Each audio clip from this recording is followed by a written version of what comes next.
Hello, everyone, and welcome to the 3.5 North America Major. I'm your host, Kojo Creations, and I'm joined by. Hello, everyone. My name is Reese, and I'm happy to be here today. So, this tournament today is sponsored by Pyman's Bargains, your premier Oh, well, solution. actually, we actually didn't get a sponsor this time, unfortunately. Oh, But my apologies then. So, no, today's no match problem at all. today will be our North America majors. It'll be played with a best of three single elimination with the top 8 players that we have today. Each player will be allowed 2 decks, which they must switch to after they win a game. So, best 2 out of 3. Mm-hmm. The prizes are going to be as follows. First place gets $50. Second place, $30. Third and fourth, 15, and fifth through eighth, blessing of the Welkin Moon. Indeed. Yeah, great prizes this time. Of course, it is a major, so we're going to be giving something a lot heftier. Even if you go, just for participating, you still get, you still get a Welkin, if you make it to the top 8, and then going on beyond that, you still get something even for making it that far, because it's not an easy tournament to make it through. Yes, just getting here is quite the achievement in and of itself. Not to mention, it is going to be a pretty intense day for today or evening, wherever you might be. So, with that being said, Kojo, are there any players that you are keeping an eye on today? Mm, I think there's a lot of players to keep on because this is actually the major with the most of them. So let's go ahead and take a look at our full player list. There they are. Look at that. They have individual player cards for each of them, so we can just take a quick look and shout out all their names. We'll go in order. We'll start with Mistake. Boom, Mistake. Look at that. See, their favorite card was pre-nerf Yoimiya. That's hilarious. The two energy are there. We'll slide over to the next person. Go ahead and read that. Yes, we have Made in China here with the adorable image. They say, "Fine, I'll go stomp majors, I guess." And I it get, looks like they're a just fan. casually. It's just casually, and they're a fan. It looks like of the freeze archetype. Hmm. Yep. Moving on to the next player, we've got Jeeput Oxide, the tried and true Klee Vaporized player. They're also bringing MMAC to the front, and they're promoting our league tournament, and they're looking for teammates. Thanks, buddy. Moving on to the next Lament. player, Lament. We This got. is Ting. They say, "I can't lose. I won't lose. Not today. Not here. Not now." And there seems to be they have a variety of cards that they favorite. Not a very interesting group for sure. So Leeway Wharf Harbor being one of them. Hmm. Yeah, it says deck not done. That's my mistake. That's my mistake. It's done. They have their deck in. But yeah, their quote's funny because they they don't lose. They just I won't lose. Period. Losing, what's that? I will never go not 2-0 against my opponent. Moving on to the next one. This is Rissa. In the very rare occasions when I don't misplay, I can win too. So they are enjoying the new. They seem to like the Geo artifact, which is interesting, with both of their decks focusing around freeze, or I should say hydro, as a primary element. Indeed, yeah. They made a joke about, oh look, I got carried here by MMEC, but I don't know. I feel like you can't just bring only one really strong deck and say, yeah, I got carried by that. I think you did something at least to make it this far, right? Moving on to Airship Friends. We have you're challenging me. I'm gonna win only if you throw though. And they have pretty interesting decks. They got the double Dendra variant of Quick and Chicken, and they have a Overload deck with Xiangling, and that's the only Xiangling we have. So that's crazy.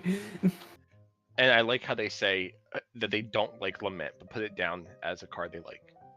Yeah, it was a weird joke when I read it. I'm like, oh, first you should delete Send Off. Lament's an okay for an MMC counter, you know. All right, moving on to the next player. Robot Wizard, the classic image of all time. The Indeed. Wharf Hater, Timmy, and Joyer. I think they're the only one that says they really enjoyed Timmy. And they seem to like their MMEC, not to mention Pyro Kaching. I like how it's so short and sweet with him. It's just two sentences. That's all I gotta say. Like a robot. Moving on to the next player. You got Meteor. I'm on fire. See, I wish I said that more dramatically, because it's like it's such a short, it's another short and sweet introduction for themselves. But I'm on fire. Looks like they are bringing MMEC plus the double Hydro Ganyu Freeze. They're Moving not on to the playing any Pyro, but they're on no fire. fire. How are you on fire? You'll melt yourself. Is that an IP address? No. So have you heard of the limited company? I think he's trying to make the IP address joke. I don't think it's actually one. Oh god. I don't think it does either. They do like Kuchosara. I respect it. There's lots. Short and sweet. Come at me, bro. No homo. Okay. Please nerf the freeze reaction, but I'm playing freeze. Don't worry about it. And favorite card, Bennett, which is interesting. Also not freeze. Also not freeze. I said something wrong here. Next one. Ningguang is going to build a wall, and I'll make you pay for it.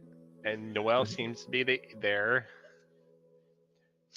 That's what's interesting is they really seem to like Noel, and the Geo comp, the Ganyu Geo, has been a popular deck we've seen recently, and the Aggravate with Kaching.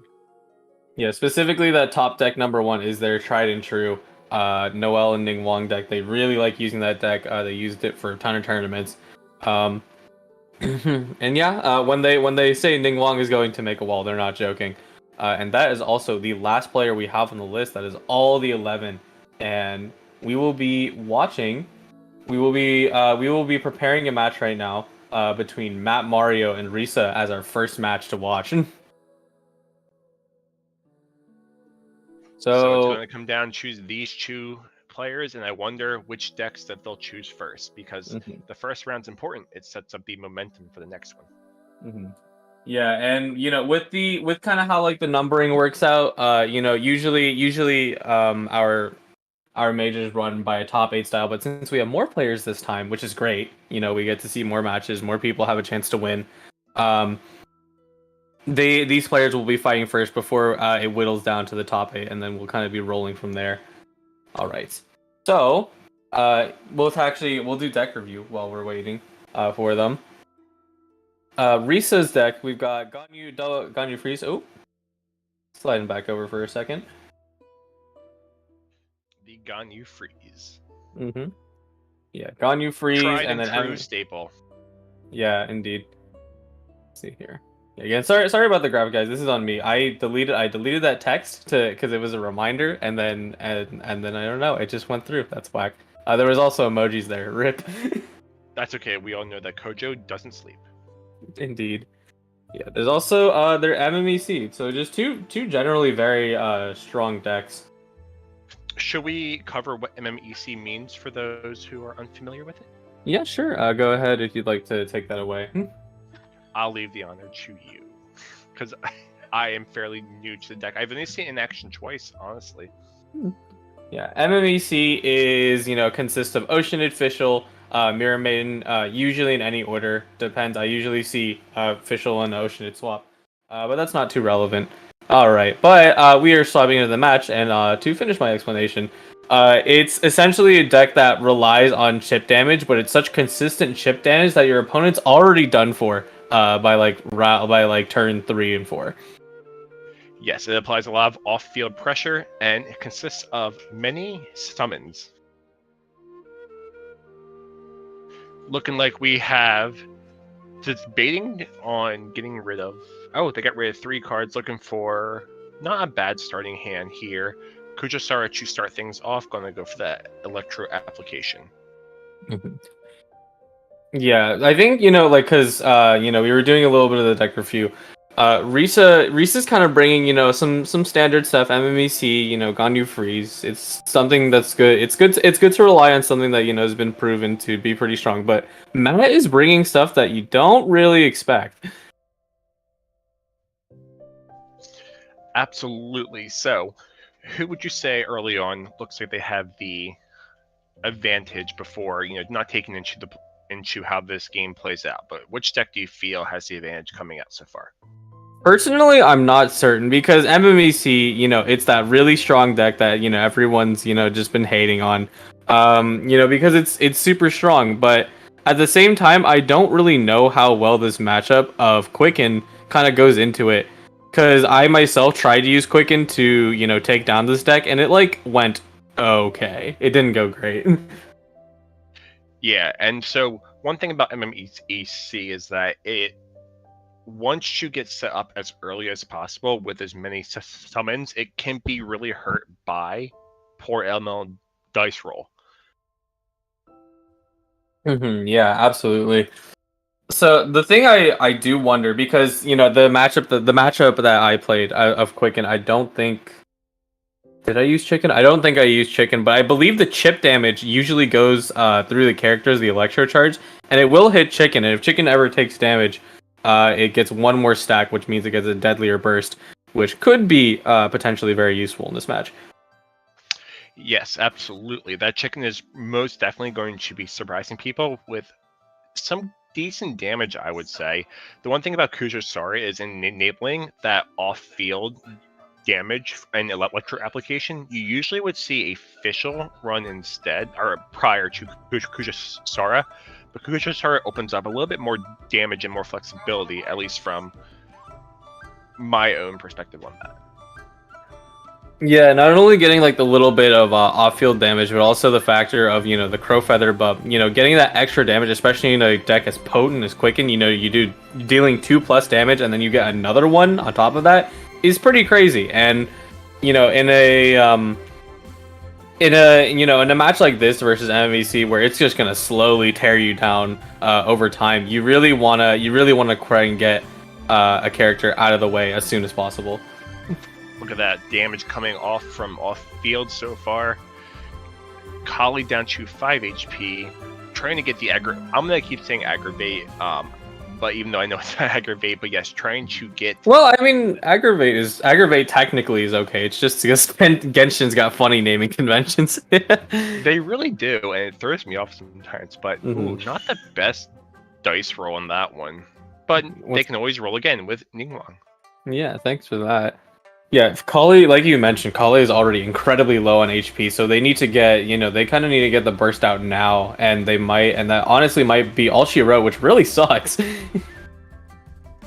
I mean, I will say one thing, getting Kali's burst off is what she's there to do, so benefit of the doubt, she has fulfilled her purpose. And will be doing a lot of off-field elemental damage, like 5 damage coming out right here, not including what happens at the end of the turn.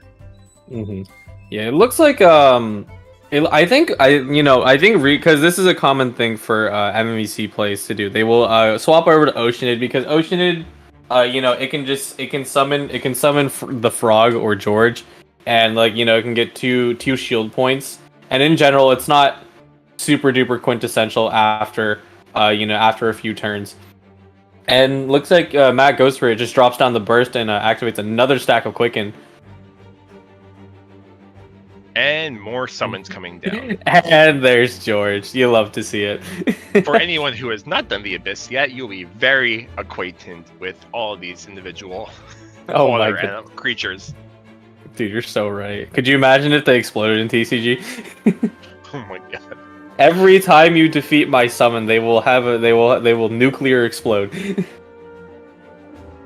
It's like, what are you all doing?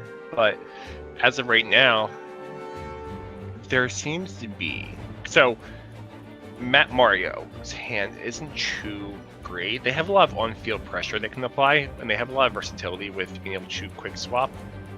But that's about it. So they're gonna probably hope to draw into some better cards here. But if they do 4 damage, that Oceanid will be 1 tick away from being knocked out at the turn's end. It's just a matter of whether or not that Oceanid is swapped out. Yeah, absolutely. And it does suck because Kale is in lethal range here, so unless Matt swaps off, Kale's pretty much done for after this. Let me think. Actually, well, let's do math. Oz does 1.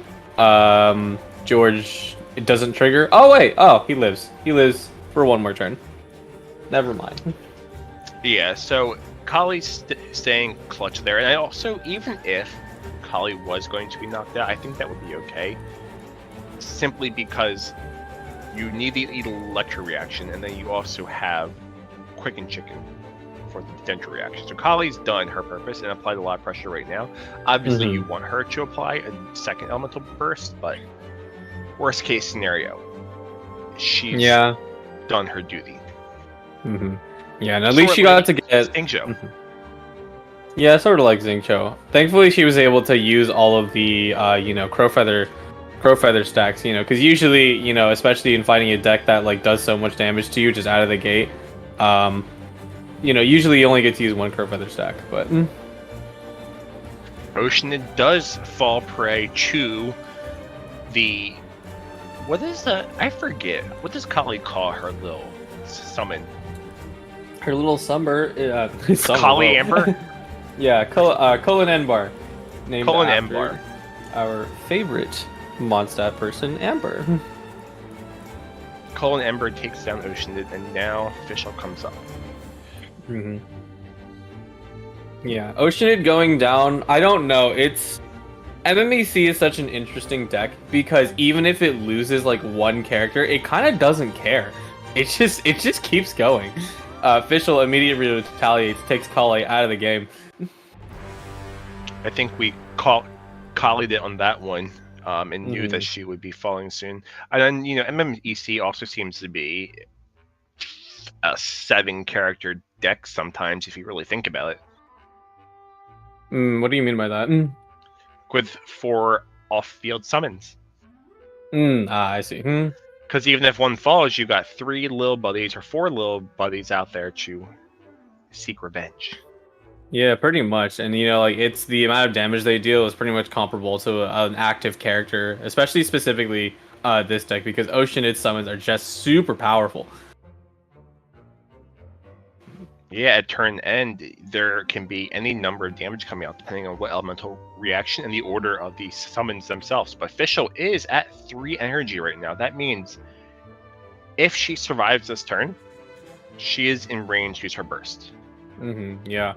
Yeah, Risa unfortunately has no more dice. They've yet to use any wovens, but that won't really help them too much. So it's Matt Mario's turn to do their best, with what they have left, because otherwise I think they're gonna eat it pretty hard next turn. Yes. Do you think that Risa will swap to the Mirror Maiden? That is a good question, because looking at it, so Quicken is currently active, so that means Colin Enbar and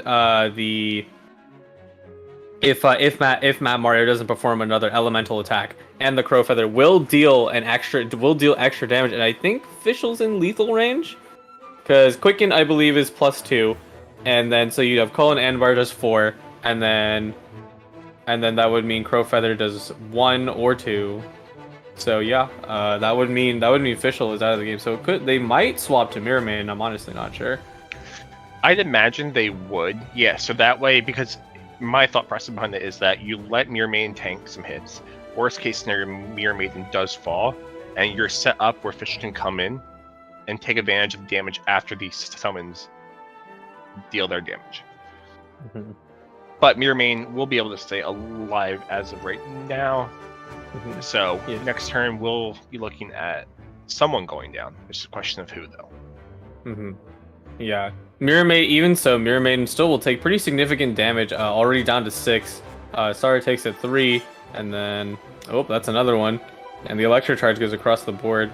No, Matt's obscuring the board. I can't see it.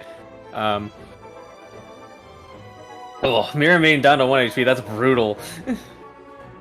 Both of them down to 1 HP. Oh, and the Kali Talon card, that would that would have been a game changer if they had had that sooner. Yeah. Oh, what a dice roll! What? Oh, all usable dice. That's crazy. That is beautiful. Dude, Matt is smiling right now. I've never seen something so beautiful in my whole life. Indeed. A tough spot. Risa does need to kind of rely on, I think Mirror Maiden gets to do her last hurrah, and then, it's pretty much up to Fischl versus Chicken, who can get their burst out first. Oh man, but they dropped the Gamblers. I think they're gonna flex. Oh wait, no, because Mirror Maiden's not down yet. Not quite yet. Looks like they're going for the normal attack, debating on it. And that little Mechanica that they mentioned earlier, I believe the Electrocharged from the end phase of last round did actually spread over to the Chicken, so they start with 1 stack, and I think, yep, now they have 2 stacks. So their burst is just going to obliterate Fischl. So close right now. Yeah. I think that unfortunately is game though. Risa did their best. They dropped the Fischl burst, but Matt has just enough to take him out. That is game. Chicken coming down for the win of game 1 in this match. Yep. So now the players will have to switch decks. So we'll kind of flip off, let them prepare. So I believe Matt won this one. So let me quickly grab his list. Let's see here. I have it somewhere. And it was a game that came down to the wire, I would say. It was pretty close there at the end. Yeah, I'm not pretty sure close. what could have been done differently to sway it. Yeah, personally, I couldn't really think of anything either. It was really good to, because I always theorize that, like, hey, you want a really, really high power deck against MMEC to quickly take down your opponent. But, because I was never able to really quite eke out the damage, but, Matt really figured it out.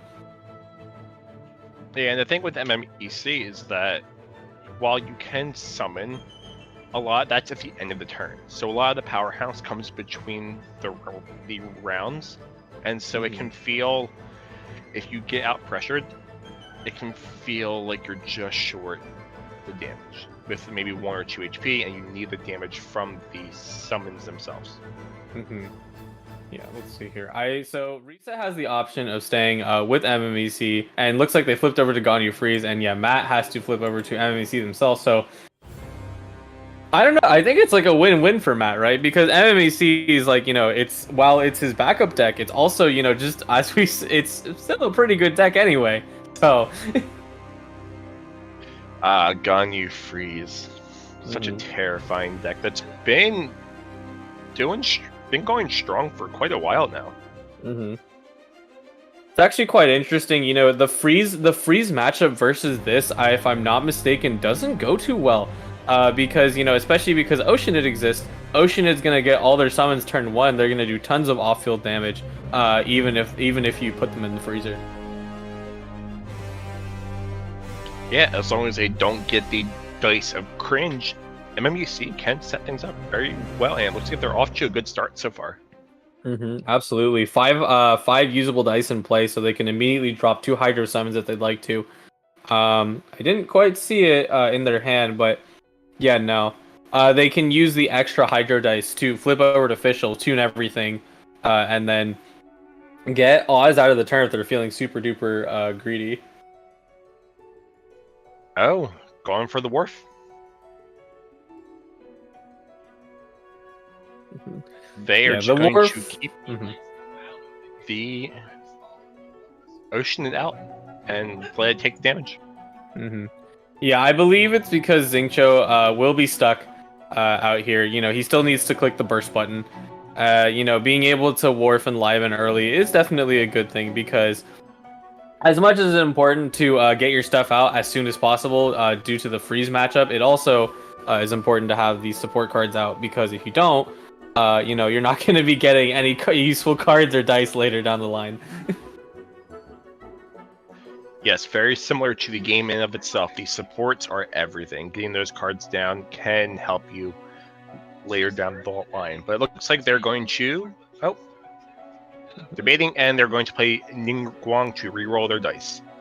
I feel like it's a little interesting. I do wonder they must be going for 5 Hydro dice total because they want to do another sum. Oh my goodness, look at that!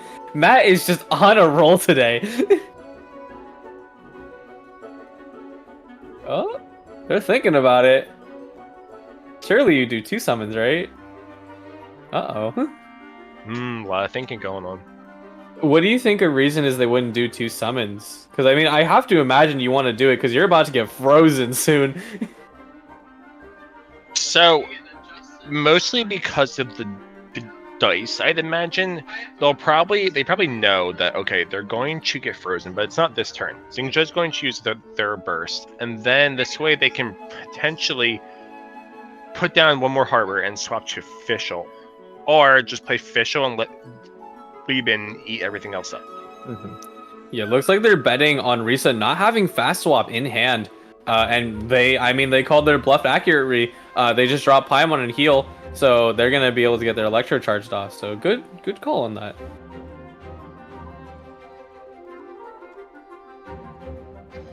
Yeah, the 3 would have been great, but it would have made it more difficult, I think. And at least this way, I mean, honestly, it's the safer play, and it covers a lot more of your options. Yeah. It's a little unfortunate that Risa was kind of forced to end their turn like that. You know, Xingqiu, you know, like you said last match, you know, they do their burst and then they're kind of done for afterwards. But you know, it's unfortunate that they couldn't capitalize on said momentum because now Matt is super duper aware that like, yep, I'm gonna get frozen next turn, so let's just get everything out now. And they're trying to figure out the best way to go about this. So they know they want to get Fischl down, but they could also do another harbor. They could eat some food. They have that one dice they can play around with, and 1 Hydro dice they can also use as well. Drops the Oz. Now that's going to be a ton of electric charge damage going across the board. And thinking about eating the hash browns. Yep, just heal up a little bit. How does the Oceanid eat the hash brown? I don't know, man. I think it just absorbs it. it just walks up to it and just soaks the hash brown in osmosis. Figured it out. Osmosis damage. My goodness. Yeah, Xingqiu surviving pretty much by the, you know, I had the words and then the expressions just flew out of my mouth. I was gonna say by the hair of his teeth, but that makes no sense. But he's on 1 HP. Only the rain swords really keep him alive. Looks like 4 Hydro dice and 4-0. Yeah, 4-0. They do have a good amount of cards in their hand to tune, and if anything, I would recommend tuning because, you know, I think 1, 2, 3, 4, 5, 6, 7, 8, 9. They have 9 cards, so they will overdraw super soon.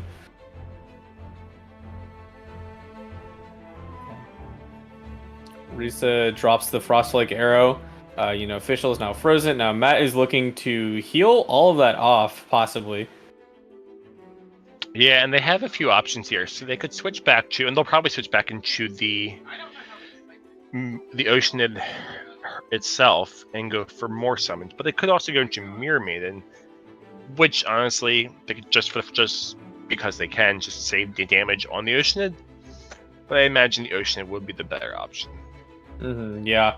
You know, because Mirror Maiden is something you can save, you know, especially if you get that I haven't lost yet, you can just drop a burst super quick. Oh, but they're going to move to Mirror Maiden. They were doing it. Oh, so they're going to bait out the freeze on this turn and then switch into the Oceanid. Yeah, that's definitely smart. You know, Risa goes ahead, tunes their dice, but they only have enough to, you know, they drop Paimon and then they swapped over to Xingqiu, so no more moves from them, pretty much. It's not a bad position for Matt Mario to be in, though. This gives them the option to set up and take first turn, or just do a basic attack and take the knockout. But I imagine they're gonna put Paimon down Mm-hmm. They Yeah, could just Matt. let these get eaten, but it looks like they're going to. Oh, they're going to go for it. Yeah, they're thinking about it. And Oh the yeah. Harbor and Lieben, yep, they went for it. They're go ahead Mhm. and used it. So now they are set for next turn to go first, and they're in a good spot to pressure and maybe take a knockout. Yeah. Xingqiu goes down, Rain Swords can't protect you from that single hit. Oh, if only there was one more summon, they could have gotten another Electro charged. Oh, nice draw. Ooh.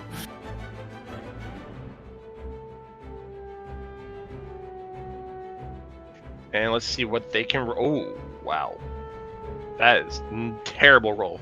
Yeah. I think maybe Matt used his luck too early. Oh. But they have but they have a lot of Paimons out. Well, they have one Paimon now. Yeah. Super close to overdraw again, so hopefully Matt spends a ton of cards this turn. Because you do not want to overdraw in a time like this. And burn potentially super useful cards. Oh, rerolls. Come on, better dice. It's going off the screen. That's funny. That's what happens when you play this game. You just have so much dice, you don't even know what to do with it.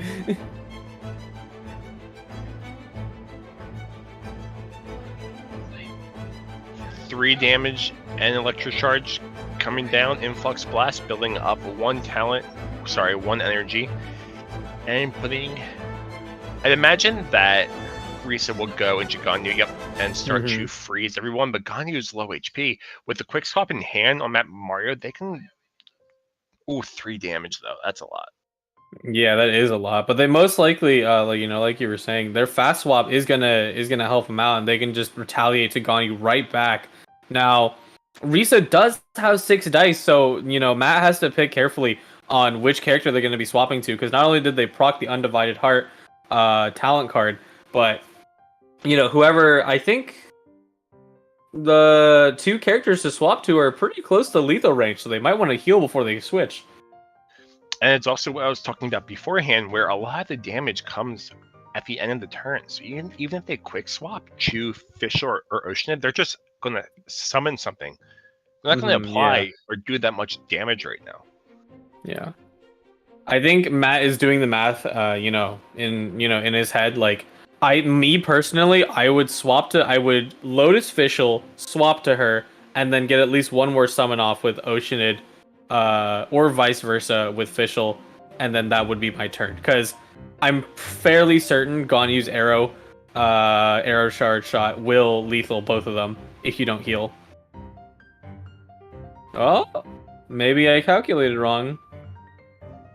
So the thing with switching to Ocean is that you build up that last energy for, and they'll be able to heal up as well. So they're going to summon additional creatures, birds.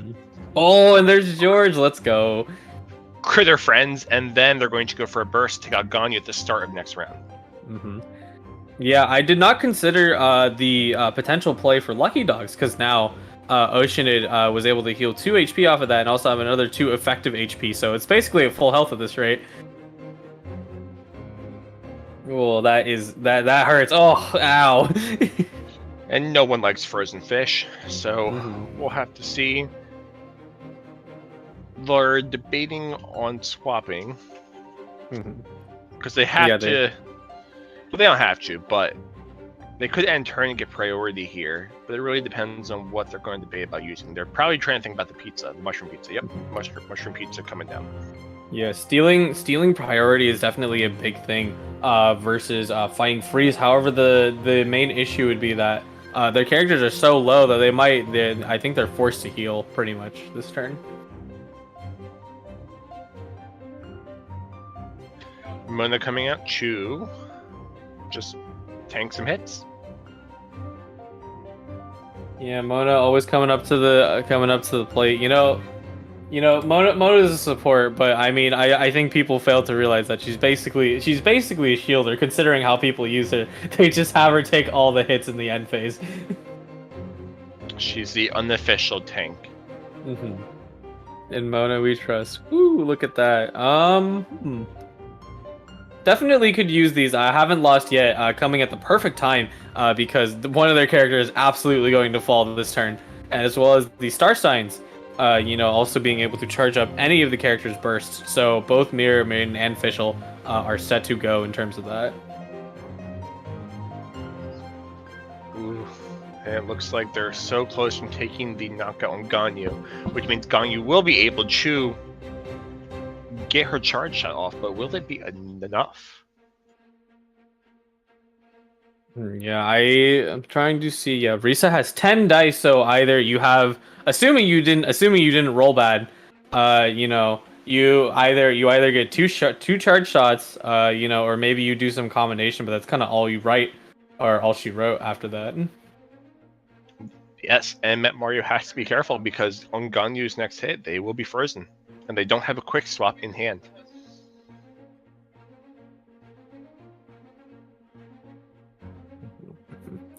Ooh, that 4 damage from Oceanid Burst. Pretty surprising because Oceanid Burst, unless the more summons you have out, the better. But 4 damage is really nothing to cough about, from a burst. And that's gonna be 3 damage coming across the board on Ganyu's charge shot, which is going to knock Fischl out. And so even if they switch over, so they could switch into Fischl and get the free pass if they do the 4 damage, and that should be able to take game unless they have some way to mitigate the damage. Mm-hmm. But Star Signs with Mirror Maiden should be able to go through. Yeah, like most likely Lotus Crisp or something like that. Yeah, I feel like considering that I didn't see Risa play it, I think they have at minimum Hydro Resonance, 1 Lotus, maybe 1 more food if they're lucky, and that will help them survive this turn. But after that, you're There gonna it have a is. hard time. 1 Lotus. Do they have Hydro Resonance though? Let's see if they drop it. Well, so here's the tricky part. Forcing the swap without a quick swap right now. Yeah. Yeah, putting the burst down, you can't get 2 charge shots out, but Ganyu's burst is so incredibly effective. And it's funny that people are like, "Oh my god, Ganyu's charge shot is so broken," but that burst is really good too, don't underestimate it. It does 1 piercing damage across the board and end phase. Both players down to their Lotus Crisp. Seeing who can override it. It's the phone of friend, the Lotus Crisp lifeline. Yeah, and Ganyu has to charge shot here, so they need the 5 dice required. So I don't know how they can break through that. But their Lotus Crisp hasn't been popped yet, so it is still there. It looks like they're praying for a roll. They did drop toss up. I think at the minimum they probably had 1 Omni dice, but if they're rolling for 6 dice, ooh, that's gonna hurt. Hopefully they get it. They do have, let's see, they have 1, 2, 3, 4 cards in hand, so they could tune for it as well. Not to mention they have gamblers on. Or not gamblers, I'm sorry. I meant they have Undivided Heart, so 3 damage is going to take a knockout on 2 of the characters. They're going to go for Elemental Burst right now with Mirror Maiden. Oh, and it will be enough to break through the shield. Yeah, not enough healing for Ganyu to survive. Matt charges up, and that's game. Met Mario with the 2-0 clean sweep in that game. Yeah, very, very nice job from both players. Congrats. Obviously, thanks for those players playing, and Matt moves on to the top 8. Yes, and honestly, despite Matt going 2-0, both games were fairly close. Yeah, absolutely. It was pretty much down to the wire. It's, of course, like someone would say, like, oh, well, that's just the nature of TCG. Like your characters will always come down to the wire just due to how many times you trade hits back and forth. But that really tends not to be the case. You can have games where 2 of your characters are just chilling, 10 HP, in the back, right? But these, like you said, these really did come to the last few bits of HP. Yeah, like how when Ganyu Freeze kind of first came out, and it was basically just Ganyu 1v3ing everyone. Not every game comes down to 1 HP all over the place. I think that there's small plays that each player can make that might change the outcome. Yeah, absolutely. So the next match we are going to be looking at is Ting versus G Oxide. Now I'm gonna quickly fix their graphic. I don't know. Again, I'm sorry about that, guys. I don't know why it downloaded wrongly, but I just need to adjust their deck lists, and then we'll be good to go pretty much. I think while we're waiting, though, I think we can go ahead and review G Oxide while we're waiting. Yes, and see some of the decks that you guys will be seeing today, that we will be showcasing today. Without even having to see it on the board, I already know they're playing that Klee Vaporize, their favorite deck. They use it all the time, and they're super good at it, Not to mention the MMEC there as well, a popular deck that you will see much more of for today. Mm-hmm. I do like Klee Vape though. I'm biased towards it. Yeah. For lack of a better term or pun, it just has such explosive potential. G-Boot, I think specifically doesn't run Book Tech, which is where Klee can do 10 damage on the first turn. But it doesn't matter because regardless, G-Boot is the one who always hits the consistent agent burst and hits people for like 18, 28 damage. He almost pulled a 28 off in a tournament last week, which is just crazy.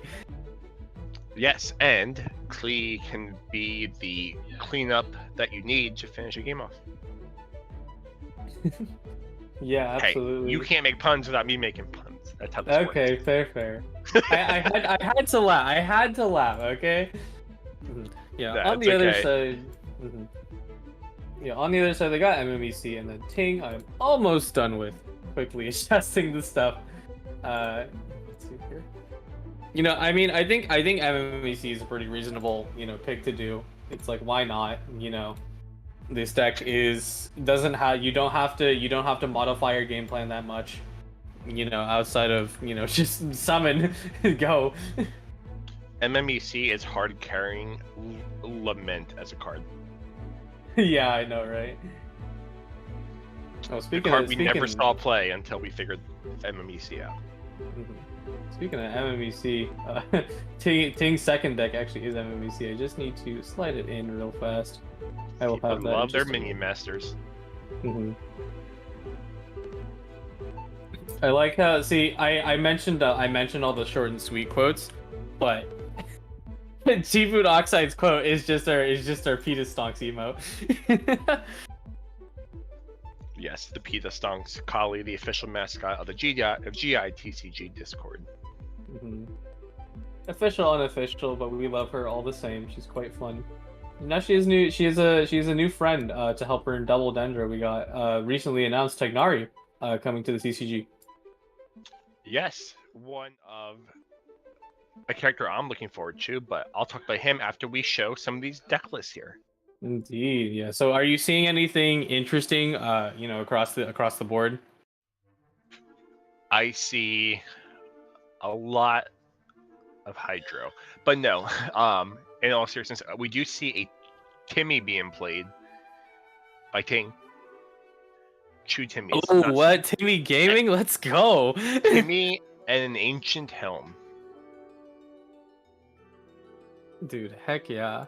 That's actually, but that's quite surprising, especially for Ganyu Freeze. Ancient Helm, I think it's a very adaptable card. It fits into a lot of scenarios, because like being able to shield up, and have extra effective 2 HP on your character is super nice. But you typically don't see it in this deck. And I adore that because it's those small changes that can throw your opponent off guard. Now, do keep in mind, this is an open deck list, so players are able to check what these decks are. Yeah, but I do have Ting's graphic ready to go, so we'll go ahead and just quickly insert that into OBS. There we go. So this is their final list. Again, sorry for that, but they have Ganyu Freeze and Mirror Maiden Electrocharged. I don't know why I want to say Minion Master Electrocharged, but that's just what always pops in my head. Regardless, there's a lot of creatures on the field and both strong decks. It'll be interesting to see how they take advantage of both those decks and play them. Yeah, Ting and Jibu are nearly ready. Also, shoutouts to Ting for the based Prophecy of Submersion, the talent card for Mona, I believe. just gotta meme a little bit, you know. It's a solid card. All right, and here we are, Ting versus Jibu Oxide. Looks like Ting is gonna pick Freeze going in, and Jibu wants to play Mirror Maiden MVC. First, that's very interesting. Here we are. Nice mulligan screen. Oh wow, Ting is mulling all of that. I personally wouldn't do that. Double Undivided Heart. Yeah, double Undivided Heart. I'm genuinely surprised because Ting is known to enjoy, like, you know, he really aims for setup right away. But you know, I think personally that like getting rid of your Hydro dice kind of is counterintuitive to your setup, because having those Hydro dice, you know, or the Woven dice, I should say, early is super important. And, you know, choosing to throw them back into your, you know, 30 card pile means you may not have the chance to draw it later. Yeah, so it's always interesting, but a lot of these players, I imagine that they're pretty used to playing the matchup by now, so they're looking for particular cards. Sometimes it works out, sometimes it does not. So it'll be interesting to see what the strategy will be coming from Ting. Yeah, Ting 100% fishing, you know, for that big Paimon, Liben, you know, anything that can give me more dice, more cards. We'll take it right away round one. But looks like the players have finished their rolls, and they will be moving in to their first move. Which will probably be something you've all seen before. A Mirror Maiden, not Mirror Maiden, an Oceanid summon, and Xingqiu working towards burst.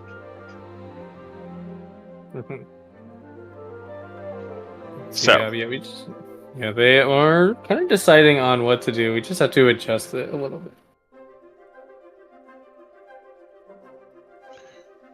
Now the thing with this, since we saw this matchup last round, is that just because MMEC won, that doesn't mean that it will win this one. Ganyu can be played in a lot of different ways, and she is capable of dishing out a lot of damage if given the time to set up. Yeah, apologies for the little bit of movement. It looks like the OBS profile came out a little silly, but our production turtle is fixing it right now for us. There we go. We got one summon out right now, swapping into Fischl to get Oz out. I would assume Oz would be coming out here. Yeah, drops over. Interesting, you know. Looks like, you know, Ting went back over to Xingqiu, but no Li Su to set up, because, you know, that's kind of the typical thing that you do to set up, you know, your, you know, Xingqiu, so you don't have to spend so much dice building up energy, but I guess they didn't get it this time. Doesn't seem to be that way. They will end their turn with 2 dice left over. Xingqiu is going to be able to get up just enough energy to burst first thing next turn.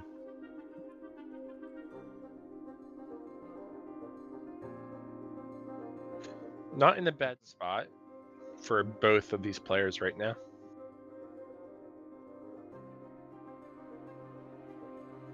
Yeah, let's see how the dice go. Looking okay. Pretty good on Ting's side. Ooh, that's not great on G-Boot. So if they'll have to G-Boot that dice roll and see if they can get a new one. That's a good one. So, if you were G-Boot Tuxedo right now, what do you think your plan's going to be?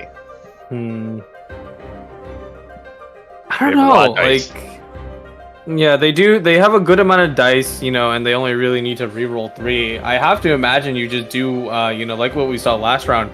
You simply just set up all your summons, and I mean that's that. Wow, look at that! All dice, all usable dice. And Oz will be coming out. Electric Charge being applied, and now Xingqiu's Burst will also be coming out.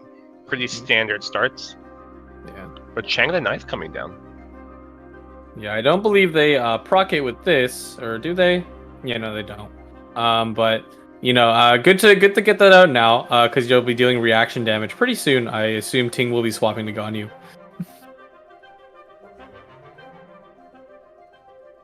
Yes, and with 7 elemental dice now left, they're in the swap Chu, Oceanid, and bring out some more summons, and they have the means to do so. Yeah, looks like they're either Jibu thought about it or not. They predicted no fast swap on Ganyu's hand. It looks like they're actually checking it. I love this match history feature, especially for top level players, because they always check their opponent's cards like, what'd you use? Tell me. Now they could, because Ganyu's going to be for freezing when she attacks. They could go for a Paimon and summon, or they could go for Chu summons for 5 cost. Yeah, absolutely. If they're going to go for Chu summons. Yeah. 2 summons, get the full value out of it, and then just take the hit. Ouch. Oh my goodness. There she goes. Plink plink. I'm actually yeah, it doesn't matter, because undivided heart, you need to wait until you've done your first charge shot, so it doesn't really matter. You have to kind of wait to play it first. Yes, and so the round will be ending with Ganyu taking, I would say, a pretty dominant position right now. Until the summons come in, and then look at that damage coming out. Oh, and the Adeptus. Oh, Adeptus Pizza? Oh no. My goodness. That's really good. Not mistaken, did Ting ever redraw into their Wovens? Because I hope I didn't curse them. Because Wovens are super duper crucial. They could be a life or death situation savior. How dare you? It's my fault. I caster cursed. Oh, they're going for the ocean. Oh, wow, big moves. Ganyu's out of the game. And that's basically the entire deck of their Ting. Without Ganyu, they lose a lot of their pressure. Yeah, absolutely. Ganyu is sort of that hard carry in terms of how the deck functions. So now it's going to be purely reliant on Mono Hydro to take the game. That's really tough, man. Yeah, they did not expect that to come out. Probably didn't think they had that card with them to be able to sneak a little extra energy down. Now, I can definitely see the Xingqiu Mono combo possibly taking down Ocean and Official, but Mirror Maiden? I'm not sure about that. Yeah, there's quite the ocean between all of them, just the size of it, and I'm not quite sure. Don't want to rain on Ting's parade just yet, but it seems to be an uphill battle for them. Yeah, looks like what they would have to be building towards, or Ting would have to be building towards, is Mona Burst. That would be kind of the game changer, because you'll double damage. But that's about it. That's like the only thing you can really shoot for. You gotta take what you can get. They're gonna search for a way they can take these out. I mean, Jibu Toxic's characters are all low HP. It's just whether or not they can go the extra mile and finish them off. Yeah, Ting swaps over to Mona, making sure Xingqiu doesn't take lethal at the end of this round. Let's see how much Mona damage takes. 1 from Oz, 2 from the first bird, and then from the squirrel they'll take another 2. So, I think it's 5, if I'm not mistaken. Maybe one more or less. Let's see, Elemental Resonance coming out. Yep, coming out for another one. Ooh, yeah, and especially if they use Influx Blast, that's actually going to make sure to apply the debuff, and I think Mona's done for this turn. Yeah, Electric Charge will come out and apply and deal 2 damage, which will take her out, unless she heals with some pizza. Oh, they're feeding the pizza to Xingqiu.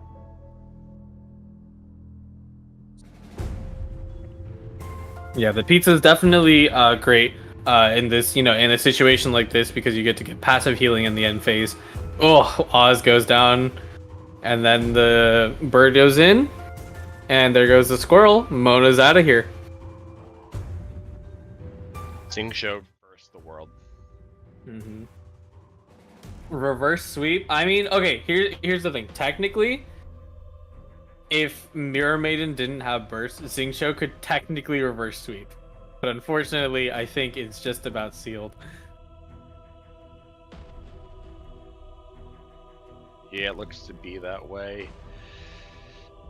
I just don't know. I mean, they could heal, but it just doesn't seem like it's going to be enough to get through this. Mm-hmm. But the shield out as well, coming down, doing what they can to take this. 4 damage will come out with Mirror Maiden, but with the Adeptus in hand, it's going to be 7 damage, and I just don't know. Yeah, it looks like Jiwoo is making sure to calculate. Just accurate. It's actually quite surprising. Ting really healed themselves up so much they might actually miss it. Let's see. Mirror Maiden at base does 5, and then Adeptus adds 3. Oh, they missed it by 1. Yeah, 7 damage, not quite enough, but I don't think this turn Xingqiu can take 3 characters out all at once. Yeah, unfortunately, Xingqiu does not have his hydropathic passive from the main game that would have his rain swords heal him. Yep, there you go. Xingqiu one hot Sarah, take out Mirror Maiden. And with that, we will get the snapshot for game, and we'll move on to the next one. Zap. GG's. All right. So we will have to see how this goes in round number 2. Yeah, we'll flip over to the good showing though. Yeah, good showing overall. It's big moves from Jiwoo Oxide. Identifying lethal on Ganyu that really definitely pushed Ting down for that match. Yeah, and that probably, taking Ganyu down really sealed the deal there. So not something that you want to see happen. Ganyu being the backbone and the driver of that deck in of itself. So they're bringing Ganyu once again, and this time it's Jiwoo Oxide's favorite deck, Cleave Ape. Yeah, it looks like who got the roll this time? I'm waiting for it. Think let's see, yeah. Ting got turn priority, so that's pretty nice. Absolutely. And there's Timmy. Timmy, let's go. Yeah. Ting not full mulling his hand, learning from last time. I think that was part of it. Losing all of that dice, so early on is not great. All right. Yeah. Jiwoo so I with wonder... their. No, just taking a look at the dice rolls, getting rid of all of them right now. That's not bad. Yeah, not bad at all. It's actually low-key like a Ganyu first turn, but that's not how the deck works, unfortunately. Why not? Just start with the charge shot, catch him by surprise.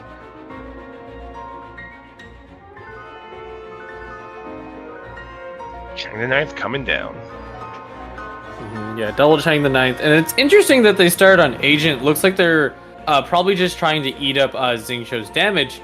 Because typically you don't see people start an Agent ever, period. Yeah, the only time I've seen people start with Agent is if they have a Pyro dice in hand and they want to go for the sneaky 1-turn knockout. Does Jiwoo yeah, they do have that. They do have the potential. Oh, you know what? You're totally right. I didn't even I didn't even recognize. They probably will. I think they're straight up gonna go for it. I think Ting knows though. Ting knows they're gonna go ahead and heal Xingqiu. Do they have enough in their hand to kind of knock him out? I don't think so, right? No, because the pyro element will only deal bonus damage when there's an elemental reaction on being triggered. So it'll only do 5 damage right now. Jiwoo's mauling right now. They just froze. They're like, "Oh my god, he healed." I mean, at least from my experience, it's a pretty obvious play. You start with the Pyro Agent. He's trying to be sneaky. Yeah, Yeah, that's definitely fair. You know, I was thinking of like Lee Su's because Lee Su's are always great to charge up someone like Klee, but at the same time, you would just do it. You would just go to Mona. Then you don't want to slow swap into your characters in this phase. I like the confidence the Ting had. They just said, "Here's a heal, here's some hash browns, and turn it." Mm-hmm. Is that an agent IC? Yeah, that's cute, buddy. There's going to be no secret agent maneuvers here. Mm-hmm. See, it's almost like Xingqiu's story quest where you gotta talk about you talk out to the NPCs and it's like a bunch of treasure hoarders and then you fight them. And then you never see him again. Yep, you never see him again. He's just gone, locked to events, never to be seen again. He's just in everybody's teams. Mm-hmm. Yeah, there you go. Rain Swords comes out. Looks like that Hydra already applied that unfortunate self-affliction, you know, one of Xingqiu's weaknesses, and Jibu Oxide is just gonna capitalize on that super hard. I think that is lethal with a pyro resonance, but Jibu's gonna save it. You know, hold on for a bit. Yeah, honestly, it's not. At least I don't think it's a. I mean, Xingqiu is not really a high priority target, so. Mm-hmm. That pyro resonance is more useful on someone like Ganyu, who is the main priority. Once she's down, the deck kind of falls apart. So Xingqiu with 2 HP, that's enough. Yeah, Ting opting just to ramp in their face, for lack of a better term. You know, double Liben.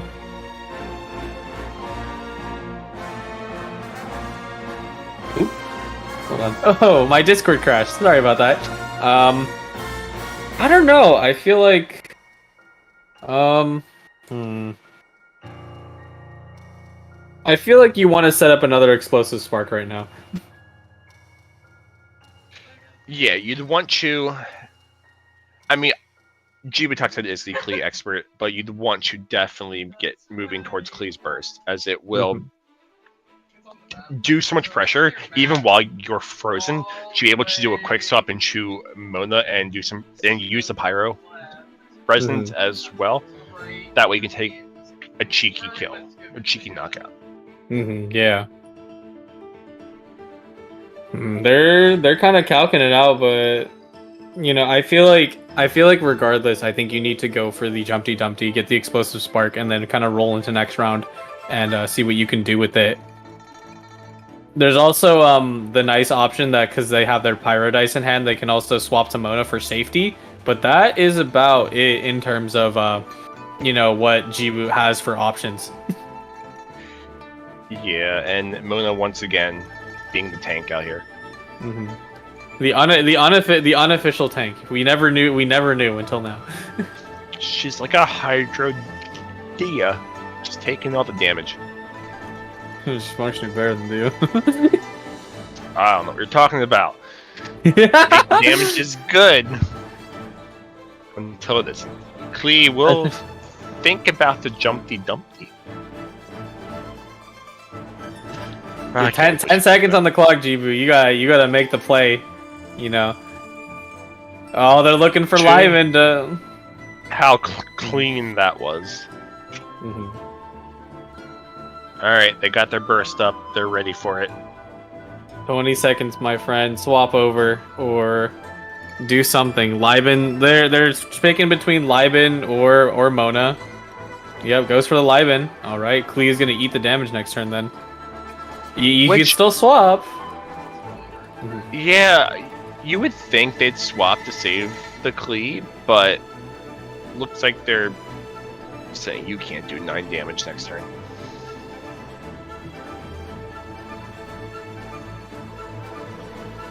I guess Klee will get frozen.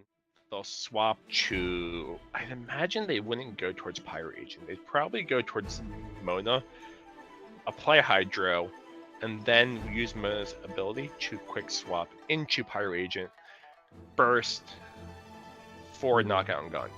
That's my theory.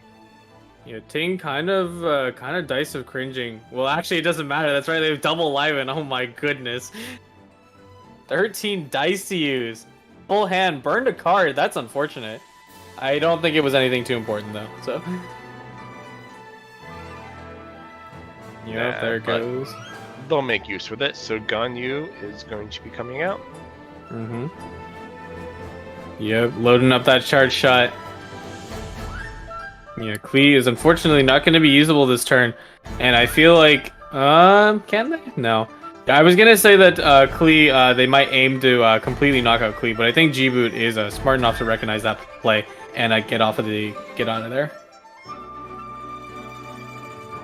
Yes, we'll have to switching into the Mona, I'd imagine. Yeah, either or, get that Hydra application, but G-Boot didn't get too much ramp, so unfortunately they don't have too much dice to work with, so they need to kind of play perfect in terms of well, quote unquote, play perfect in terms of how they set up these next two moves, because Ganyu's just gonna say, hey, stop moving. No more. And Mona is coming in right now, going to apply the Hydro, I'd imagine. Yes, going to put the Hydro down, and then looking for the Pyro Agent to take a knockout. Yeah, nice move with the fast swap. Gets off. Excuse me, gets off the Hydra application. Now Ting needs to figure out, make sure to save Ganyu, because they can clearly see that G-Boot is aiming to take Ganyu out right away, just like last game. Absolutely. Once Ganyu falls, everything falls with it, like rain. Yeah, and Ting is a very studied player, so if they've been studying, how G-Boot plays, and especially if you watch our tournament VODs, they know G-Boot tends to have two pieces of the puzzle. It's either Pyro Resonance or it's Adeptus, and that agent will just knock you out. Looks like they're opting to use Ganyu's Tray of the Kulin. And as a result, maybe they will miss lethal, I think. They could. The shield is there. So we'll have to check. I'm not quite sure. Pyro Agent is available. They do have Pyro Resonance in hand.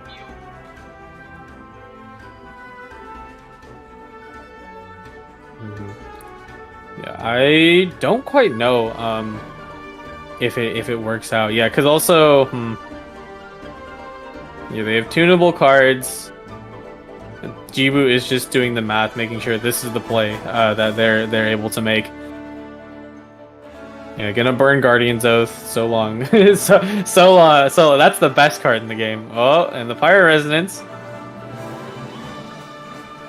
Oh, yep, no! 1 damage short. Unfortunately, the shield does come in handy. Yeah, great calculations from both players. Like recognizing, all right, let's take a Ganyu. Ting's like, no, stop. And then also takes out the Mona summon. So that's nuts. And heals. My goodness, Ting's on fire right now. Just denying all of G-Boot's plays. Yeah, I'm about fire, more like frost. I can't think of one. But they are canceling it all out right now. So they are in a good position with a burst set up for next turn. I will say though, that G-Boot Toxic has quick swap in hand, so they will have the ability to quick swap into Klee, set up a burst, and potentially take a knockout on Ganyu. Yeah. Look at that immediately as soon as the round ends. They're like, okay, what'd they use? Quickly figure it out. It's like they're probably trying to predict certain woven combinations, any of the food combinations, or just like any of their fast swaps, because since you only have 2 cards per deck, figuring out when your opponent only has one left, you can kind of calculate the probability of do they have it? I don't know, probably not. Yeah, you kind of have to play very carefully to know whether or not it's going to be a threat or not. It looks like Ting's POV just blanked out for a second. No big deal. They're probably just loading. We'll give him a second. And we are back to their perspective. G-Boot Toxic seems to be in a dominating position right now. Checking the cards, making sure it's critical to know, because one card can change the tide of battle here. Now, if I'm not mistaken, so Ting used 1 Hydra Resonance. They have a pizza on Ganyu right now. and fresh food to go in terms of what's left, but. I think they're gonna be okay. Yeah, no more sustained cards in their hand just yet. But doing pretty okay. But they all probably can only take one hit, and then they need to get out of range with Ganyu. Ganyu did draw. I mean, Ting did draw the new artifact that will provide her with a shield.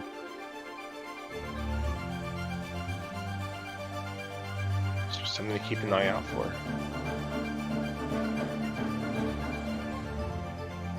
Now the question is, can Klee take a knockout with Ganyu?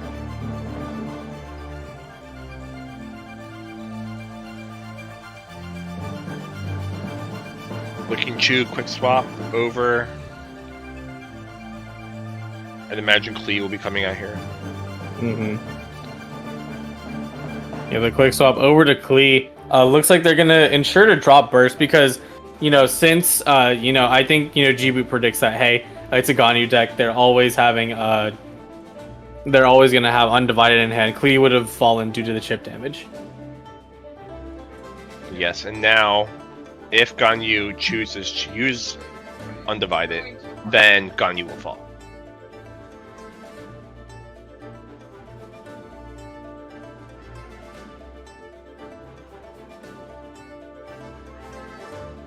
Debating on it right now, because they need to use some type of healing or shielding, but they won't be able to use their charge shot that way. Yeah, unfortunately, a lot of the cards that could potentially help Ting out, Timmy, he's helpful, after 3 turns. Tenacity, also, it kind of came late because Ganyu's already at such low HP, and the Klee Vaporize does so much damage that even 4 effective HP is not going to save you from their onslaught.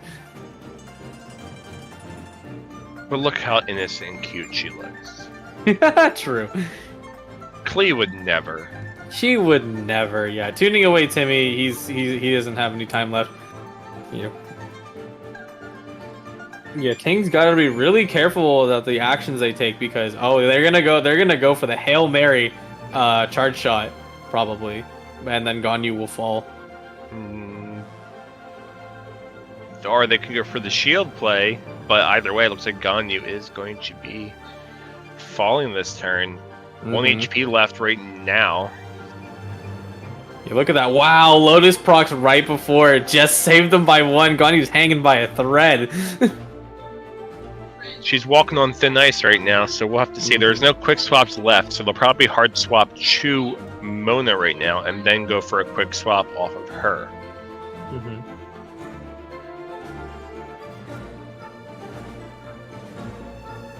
But they gotta be careful because Ganyu's burst will be doing a lot of extra damage at the end of the turn. It does do piercing damage. But they're ending the round. Yeah, Jiwoo just opts to ramp in their face, predicting. I think they recognize that Ting already used their Woven, so they're like, yeah, they're not gonna have more dice, and just rolls with it.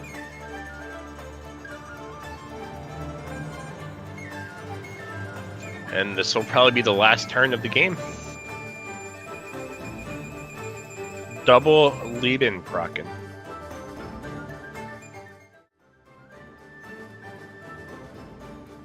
It looks like this is actually no. I was gonna say this is the last Giants Troll. No, it's not. They still have a good amount of HP, to survive at least 2 more turns. I don't know. I feel like this is gonna be the last turn. I feel it.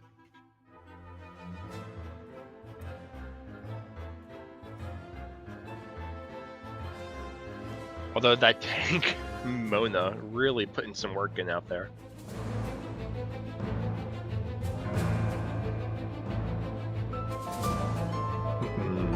So Jibutoxite in a position where they have to now figure out the problem. They're gonna definitely go for proccing the vape. It's what comes after that is the question. Yeah, it's pretty nuts that both sides have all the auras applied to them, so your characters will always guaranteed get the pretty much the damage that they want. It's a critical turn. They have to make sure they have the damage calculation out correct. There's a lot of shields though. Yeah, make double him. the Lotus Crisp in hand so that they can survive this turn. Mm-hmm. Yeah, it's actually crazy. You know, like I kept saying that Tenacity was already a card that Ting came a little too late, but they just immediately they utilized it. Now Mona is just so tanky. You know.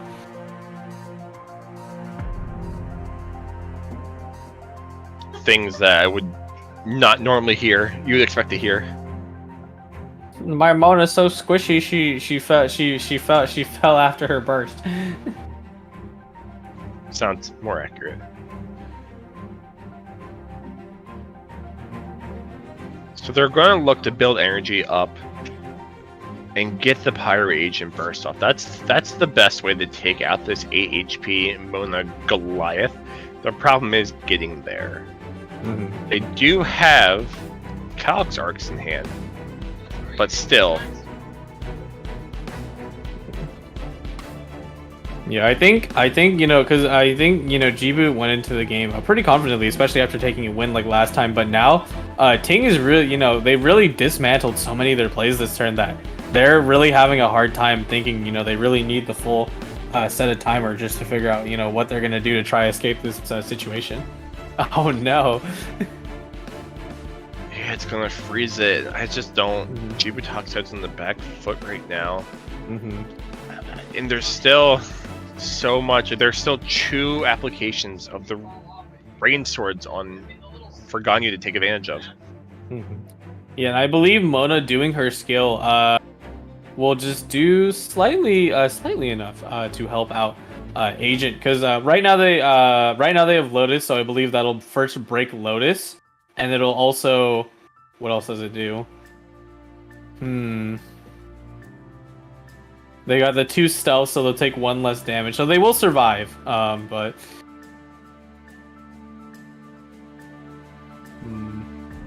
Once again, it comes down to the end, to the wire, as you'd say. Mm-hmm. Yeah, there's also that end phase. You know, the 2 end phase damage if Ting ends up choosing to use the use Mona Summon. Looks like they're gonna swap to Ganyu though. Gamblers it up. Oh my goodness, big moves, big moves! Whoa! Undivided Heart, Frost Figure coming in, taking a lot of damage on Jibutoxide's time. 1 HP left over. 1 HP on Ganyu as well. Just 1, that's crazy.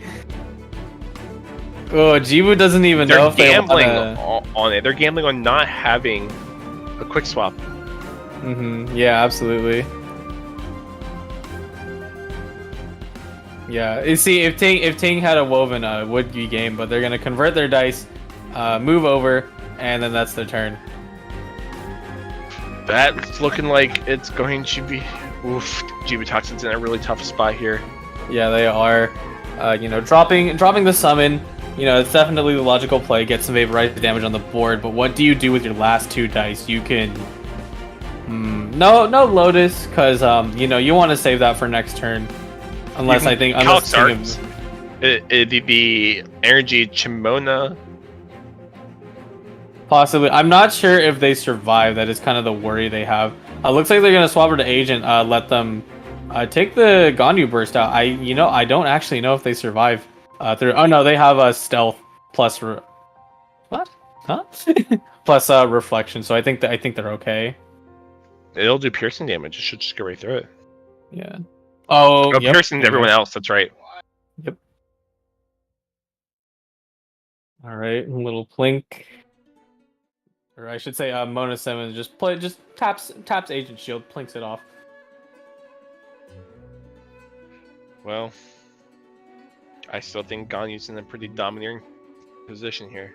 Absolutely. Oh, that's bad. That's way better dice. G-Boot rolled really bad first, but they got it back. Mm-hmm. Tossing up. Not those dice. Ooh, yikes. What are we playing? Animal Control? Ew. Oh yeah, whatever happened to that? Animal Control is there. It's just that because like it's like the only 2 characters who can actually do it. Yeah. Oh. Yep, they have just enough to do a charge shot. Yep, that's game. GG's. What a comeback by Ting. Yeah.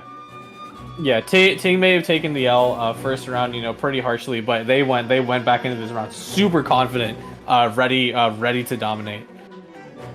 Yeah, and I don't think I've seen GITCG lose a game with Cleave Ape before.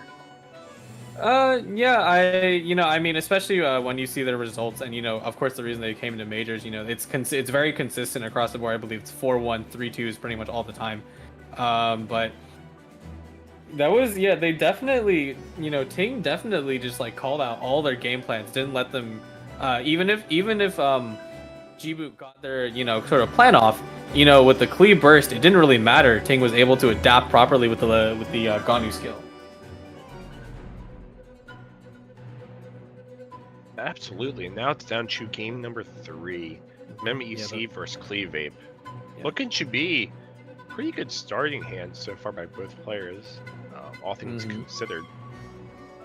Yeah, G-Boot gets their 1 extra energy and definitely would keep. I personally would definitely keep the Lee Su. It's such a strong card to have turn 1. Haha, Guardians up, let's go! Just kidding, you're never using it.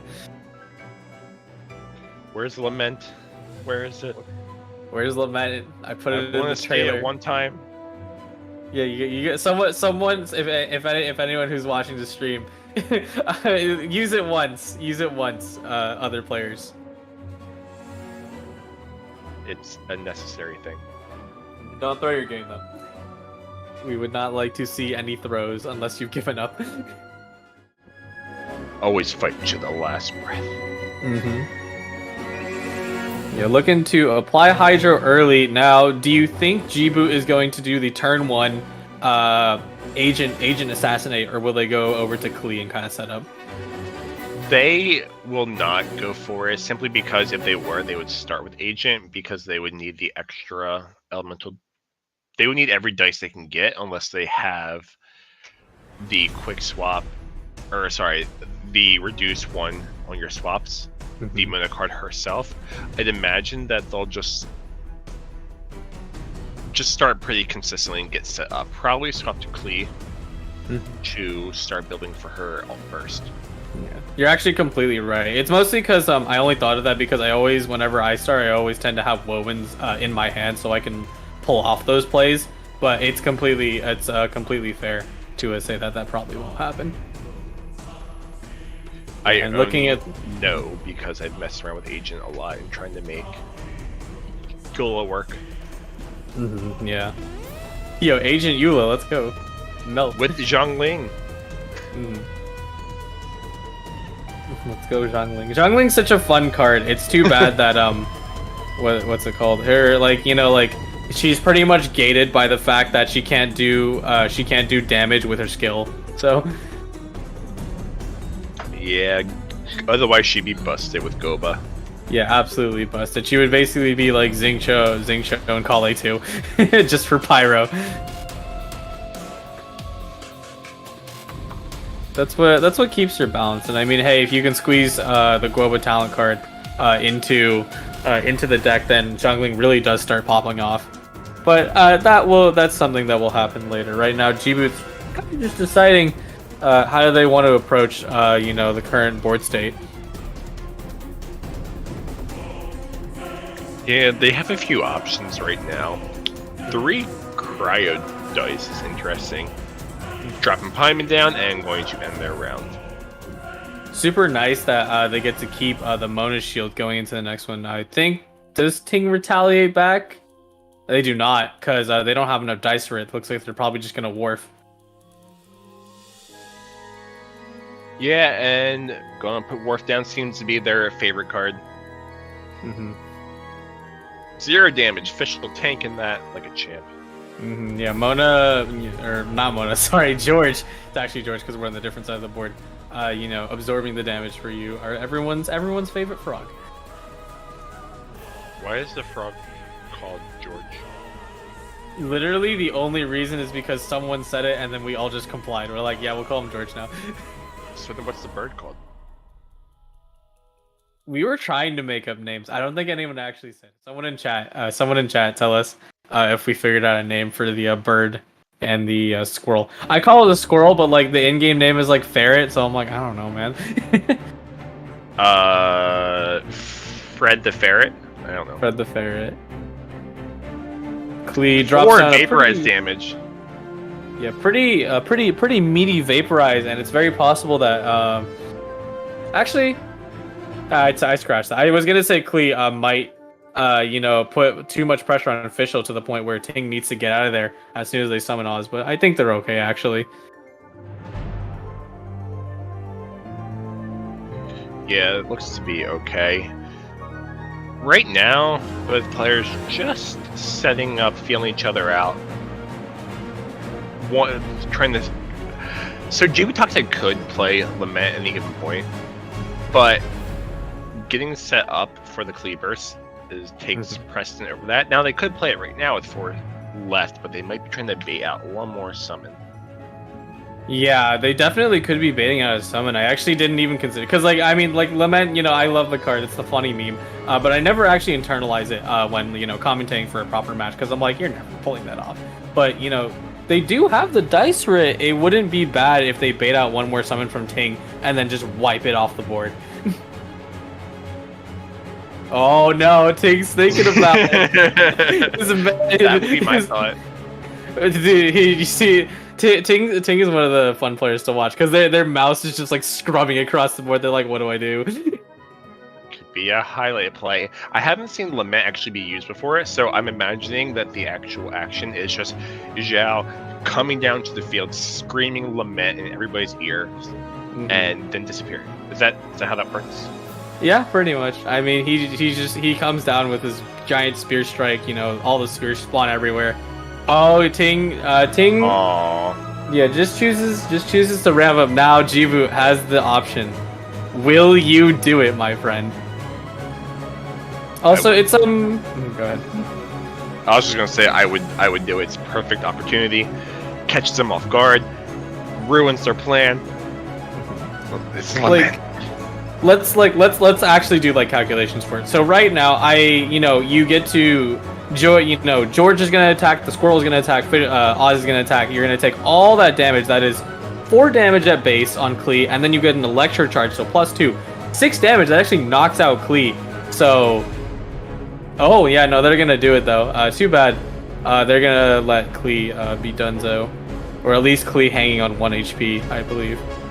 Yeah, Klee will be at 1 HP. But it looks like they just wanted to get the burst off, so... Oh, and a swap over to Pyro Agent. See, I always do the math check to like make sure I'm like not wrong, but yeah, Klee was actually done for over there, so they pushed over to Agent. Ah, too bad. We could have got... well, it's not over yet. We technically do have Lament in there. Sag. Still haven't seen Lament yet.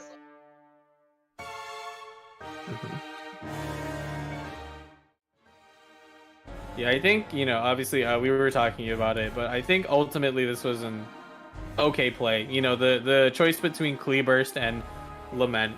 Klee Burst is just so incredibly valuable that, like, you're right. It's how could you not use it? Yeah, I think it just comes down to different play styles in terms of the more aggressive play versus stalling out play. Lament's more defensive, and Klee Burst is more offensive in that regard. Yeah, Ting's just kind of thinking it out. How do they want to approach the situation? Because, a great conversation I had about like Klee's burst is that it really does mess up your opponent's game plan. Because it's like, well, if you move, I mean, you're done for. don't move, or like you lose your characters. And that would be bad or unfortunate. Klee is secretly a freeze player because she stops you from moving. But look how cheery she is. Looking to swap to Oceanid with the Lotus. Yeah, armor's up, so they can absorb the vaporize they're about to eat if they move. You ever think about that? How you eat a food and it's so good that it just makes you stronger. Yeah, it literally helps you nullify 3 damage. You're just built that different. You just go into berserking rage and shove damage off. Like 0 damage. The agent, goes to the normal attack so they can not only proc, the Chang the Ninth, but also chip off that Lotus. So I think agent is going to go for the perfect assassinate.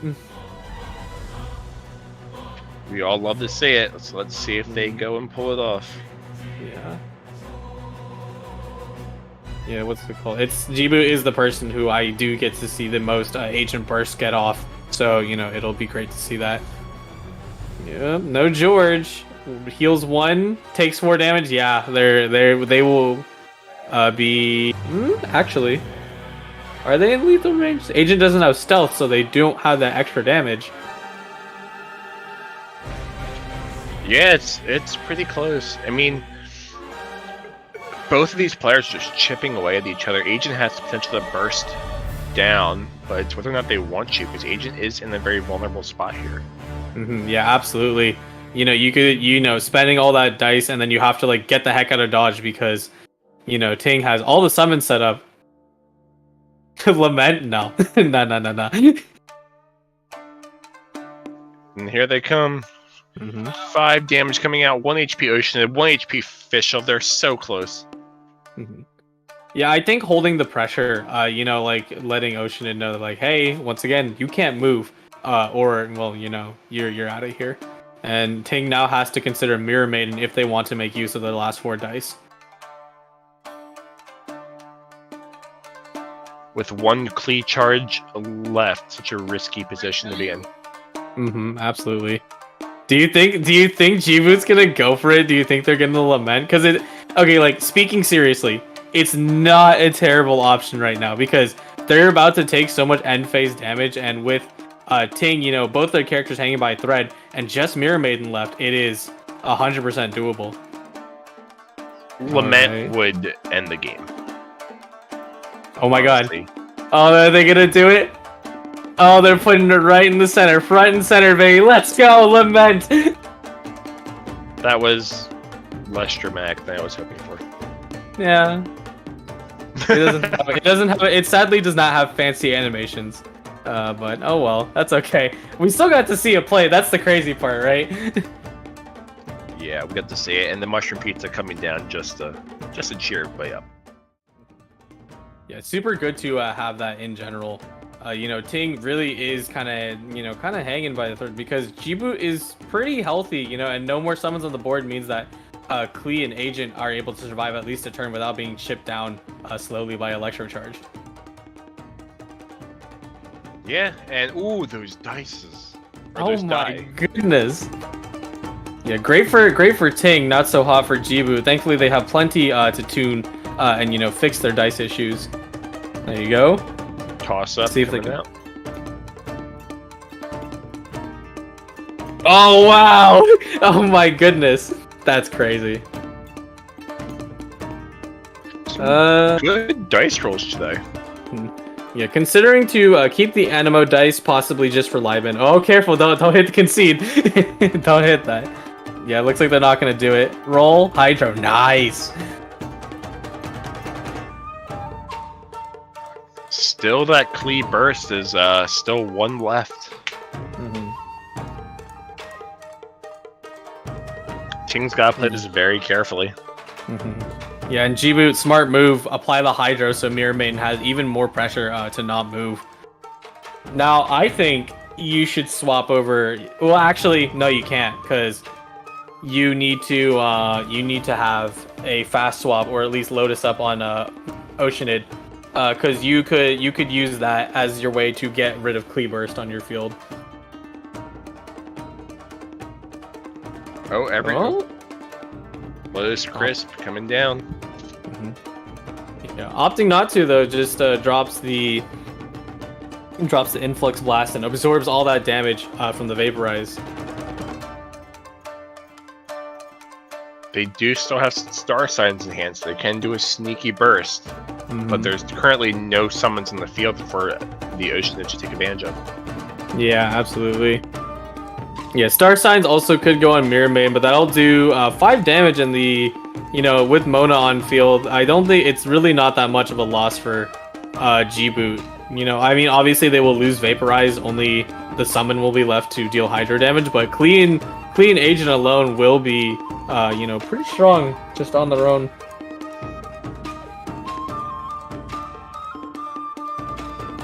Yeah, Lotus Crisp coming down the Agent.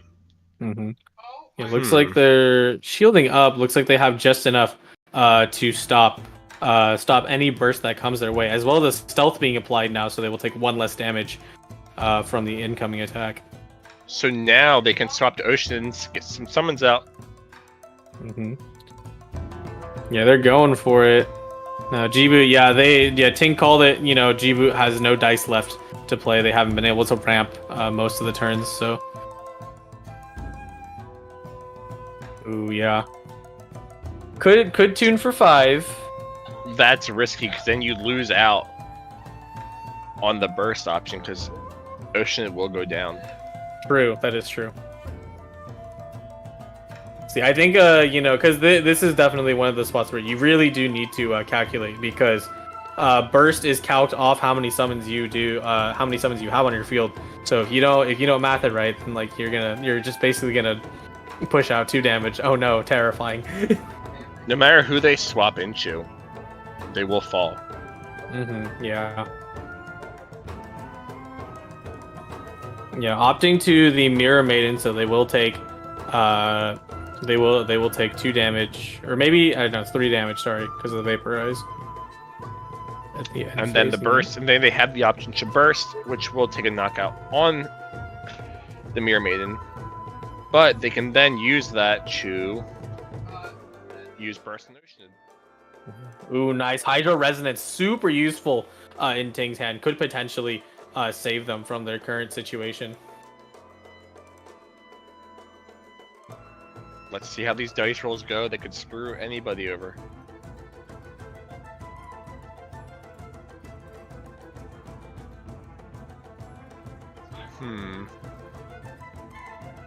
What's the play here? That's the question. Yeah, it's... Ooh? Gamblers? No? Yes? Yep, there it is. Yeah, Agent looking to take out Mirror Maiden. Looks like there was some dirty play in the Fatui den. Betrayal. You know what? It's revenge. It's revenge for that Inazuma thing. Do you know about the Agent and the Mirror Maiden in Inazuma? No. So there is a specific Mirror Maiden and Agent that are sitting that are together, looking out on the cliffside. But then when you go into a domain, the Mirror Maiden is with someone else. Oh wow, betrayal. Yeah. But now Fischl can maybe get her burst out. There's a star signs in hand. Yeah, not only star signs, but also the I haven't lost yet. You know, those are both the things you can do to drop burst. Now Fischl's burst will be devastating. You know, piercing damage across the board, knocks out Agent as well, or just anyone who's at 4 HP. Well, actually, everyone's in lethal range because Mona has Hydro applied to herself. So Fischl's burst will do 2 damage to everybody that's not the active target. Plus, if there is Hydra, that will do an extra, so it'll be 3 damage. So the end of the round will take a knock. Will basically end the game here, if Fischl can stay alive. yeah. Going for the bold play on Mona, I don't know how I feel about that. Shielding? Yeah, that is true. Looks like they're going to apply the shield. There you go. And they have the Adeptus, but they can't play it. No, they can. They just need to. But they have to sacrifice both their cards if they want to do it. Yeah. So it's a decent play, but make sure you math it right. You know, Ting's got to make sure they make the total math right. They're quickly taking into account their cards. It's like, okay, do I trust it? I'm gonna go for it. Oh, they're thinking.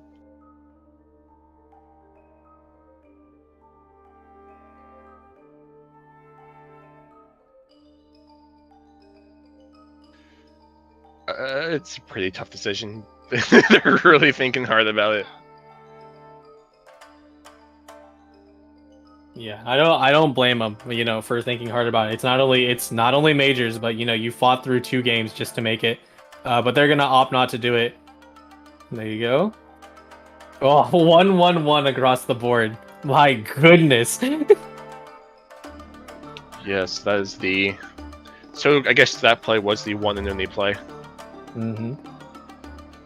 Yeah, and you know, also that's not a terrible prediction from Ting, because they also did identify that hey, Jibu has 2 dice, and I'm pretty sure they're relying on the fact that they haven't drawn a woven to you know, capitalize on that. Yeah, and that's why people always put Mona in to give themselves a moment.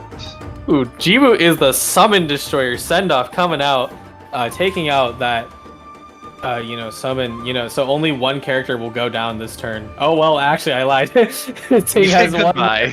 I got one more in me, baby. Yeah, I just don't know what Jibu Toxic can do to take this game back. Jibu, pretty much, I think they have to draw Lotus, or it's game over. Let's see how the heart of the cards go. Will they draw it? Klee goes Pyro down to Agent Oz. versus the world. Oh no, none of that. Actually, wait, because I think, let me see who has turn prior. I think, does Jibu have turn priority? I believe they do, yes? They should. They believe they ended first. Yes. So they could apply stealth, but I don't think that's enough to just eke out the damage. Oh no, and bad dice too, not like this. And they're short by 1, so they could trade their cards in, use the Pyro Resonance, and take a knockout. Unfortunately, But Ocean gets... Ocean Burst. Yeah, Ocean Burst. Maybe they'll make a bold play, you know, last hurrah. unless they're calcing a way out of the situation, which would be nuts. Oh, relying on that is also potential. Alright, take out Fischl. Good. Yep. You're gonna get the Gambler's proc, nice. Yeah, I think Ting sees the seal the deal. Yup, that's it. Nothing you can do about it. Takes the screenshot. The River Carving Tide. And Ting takes the set. The reverse sweep. Yeah, after seeing, Jibu play so boldly round 1, like, if that happened to me, my confidence would be shattered. I'm like, oh, I would just give up. But these players are showing who's boss. Coming back from the jaws of defeat. Thanks for playing for both players, and congratulations to Ting for moving on to the next game. Absolutely. What a showing. Came down to the last 1 HP, the last character in a best of 3. Couldn't ask for anything more. Yep. All right. Yep. So who do we have next on our game slot?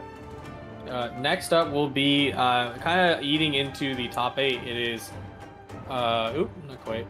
It should be Meteor versus SI. We will quickly swap over to that. There we go. All right, Robot Wizard or SI. I'm just gonna use a Robot Wizard for the match.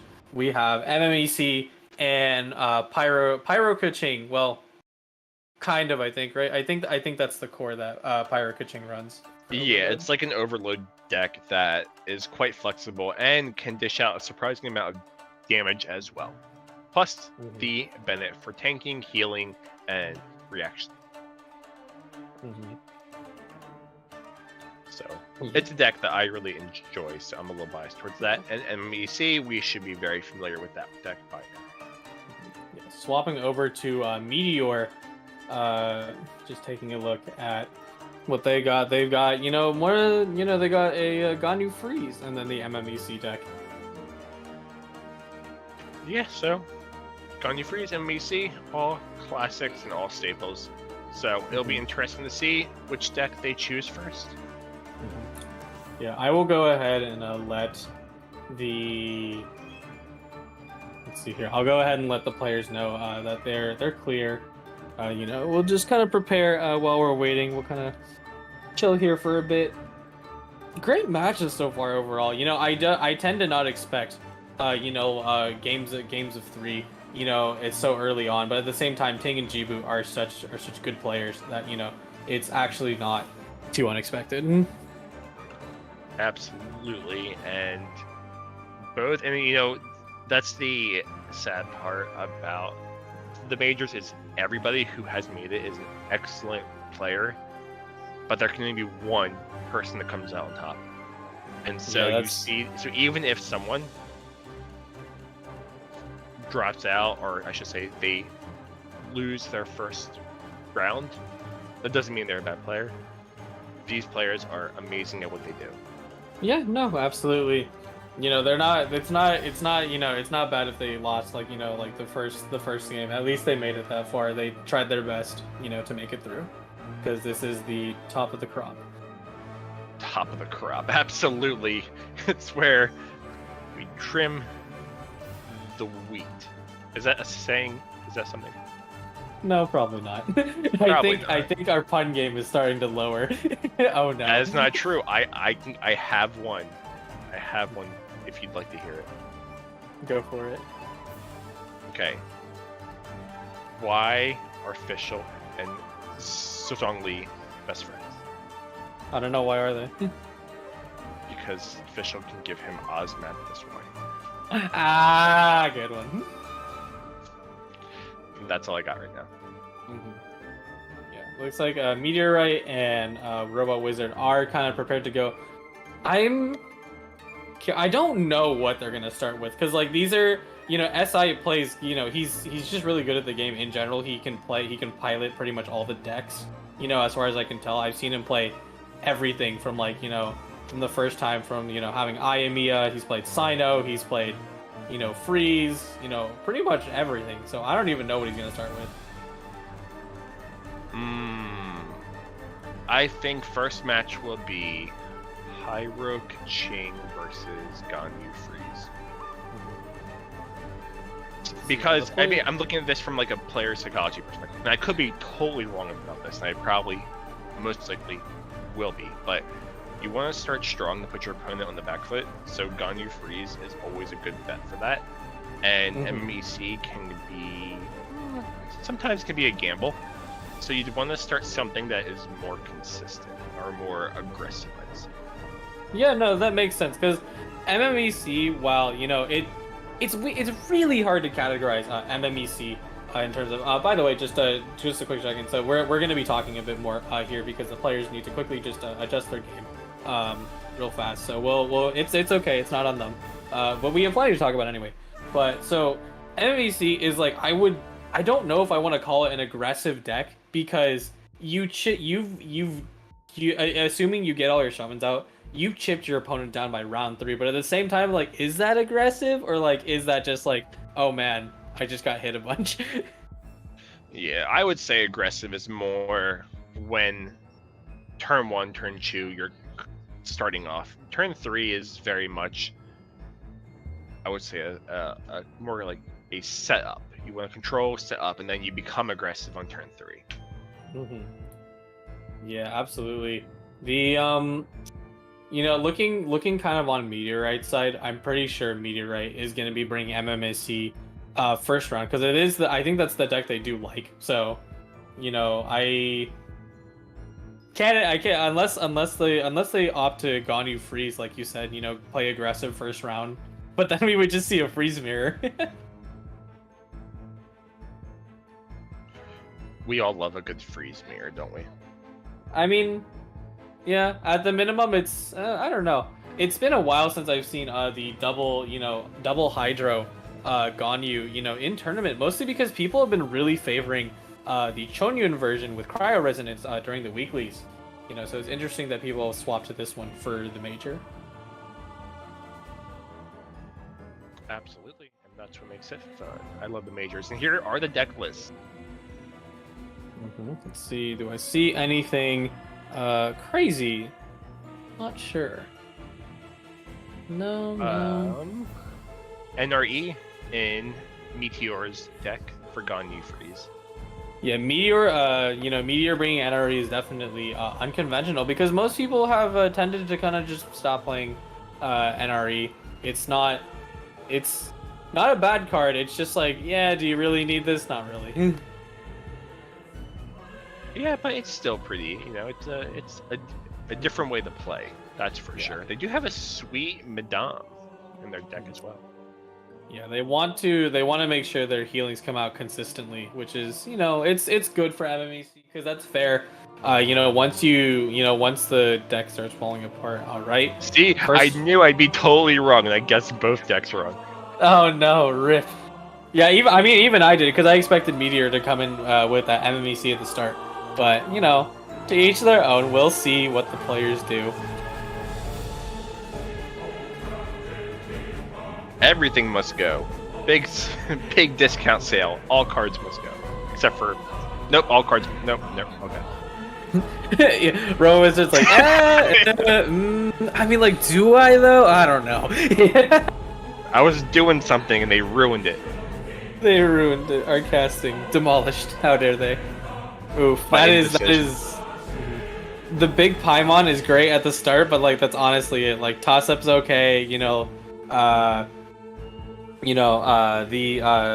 changing shifts is okay in your starting hand, but that's not too hot for SI. Mold everything still got punished. Big Paimon's fine. It's like a nice little teddy bear. You put it down, it sits there, and it helps you out in the future. Look at that dice roll, though.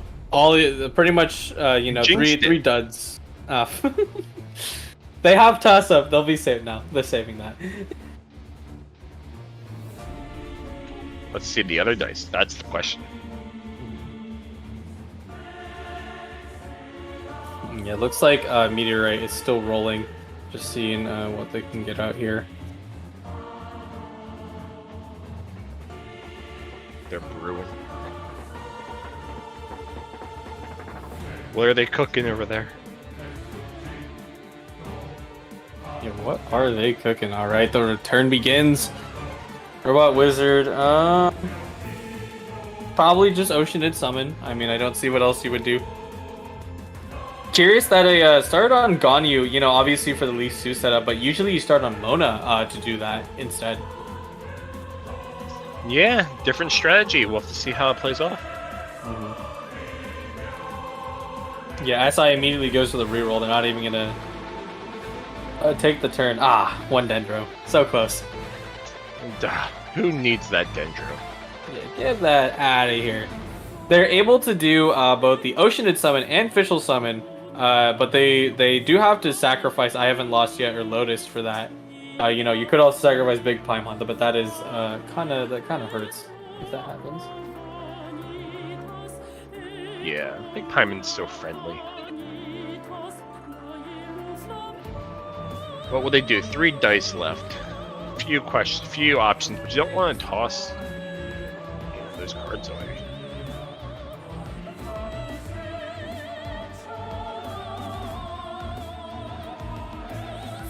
Just going to swap to Fischl and probably bring out Oz.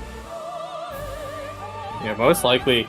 Now, I think definitely the play is to tune Ito because he came in way too early. Like it's such a good card, but at the same time, like it came so early that like you're never gonna be able to get value out of it. Oh, goes to the Big Paimon though. I don't need ramp. Get that out of here. Let's just go all the way in. Electrocharged. Fully online. Big Paimon is definitely a big boon, but I guess SI is feeling, or Robo Wizard, sorry, is feeling like, I don't really need it. I already got my summons out. I'm feeling good. That's the core of the deck right there. And look, another Big Paimon. Oh my goodness, what a draw. Never punished. Never punished. It looks like they're playing like, considering the roll, it looked like they were playing freeze. Oh no, not like this. Oh, you got 3 Geodice though, so that is technically helpful. Yeah, that is helpful. So I like how Xingdra's just tanking all the damage. He's just 3 damage, 3 HP left, but got the Rain Swords off. worth. Like, I did what you asked. I'm in so much pain. Help me. Yeah, looking. I think study up. SI. I'm sorry. Go ahead. No, I was just gonna say he's just got to study up a bit, but he's done his purpose, and at that point, if he falls, I think they're okay. Ganyu is going to start freezing. There it goes. Yeah. With the damage, it's just so much damage that comes out across the board. Yeah, opts to let Mirror Main take it, and because SI checked that you can only get 4 dice out of Wovens if Meteor even has that. So no more charge shots are going to be coming out. Maybe a burst, but that's not going to hurt too much. So yeah, they don't seem too bothered by it. now it's either Robot Wizard has a few options. They can do one summon. They could do one summon and then Paimon. Yeah, ooh, almost auto dice. Could you imagine? That would be terrible.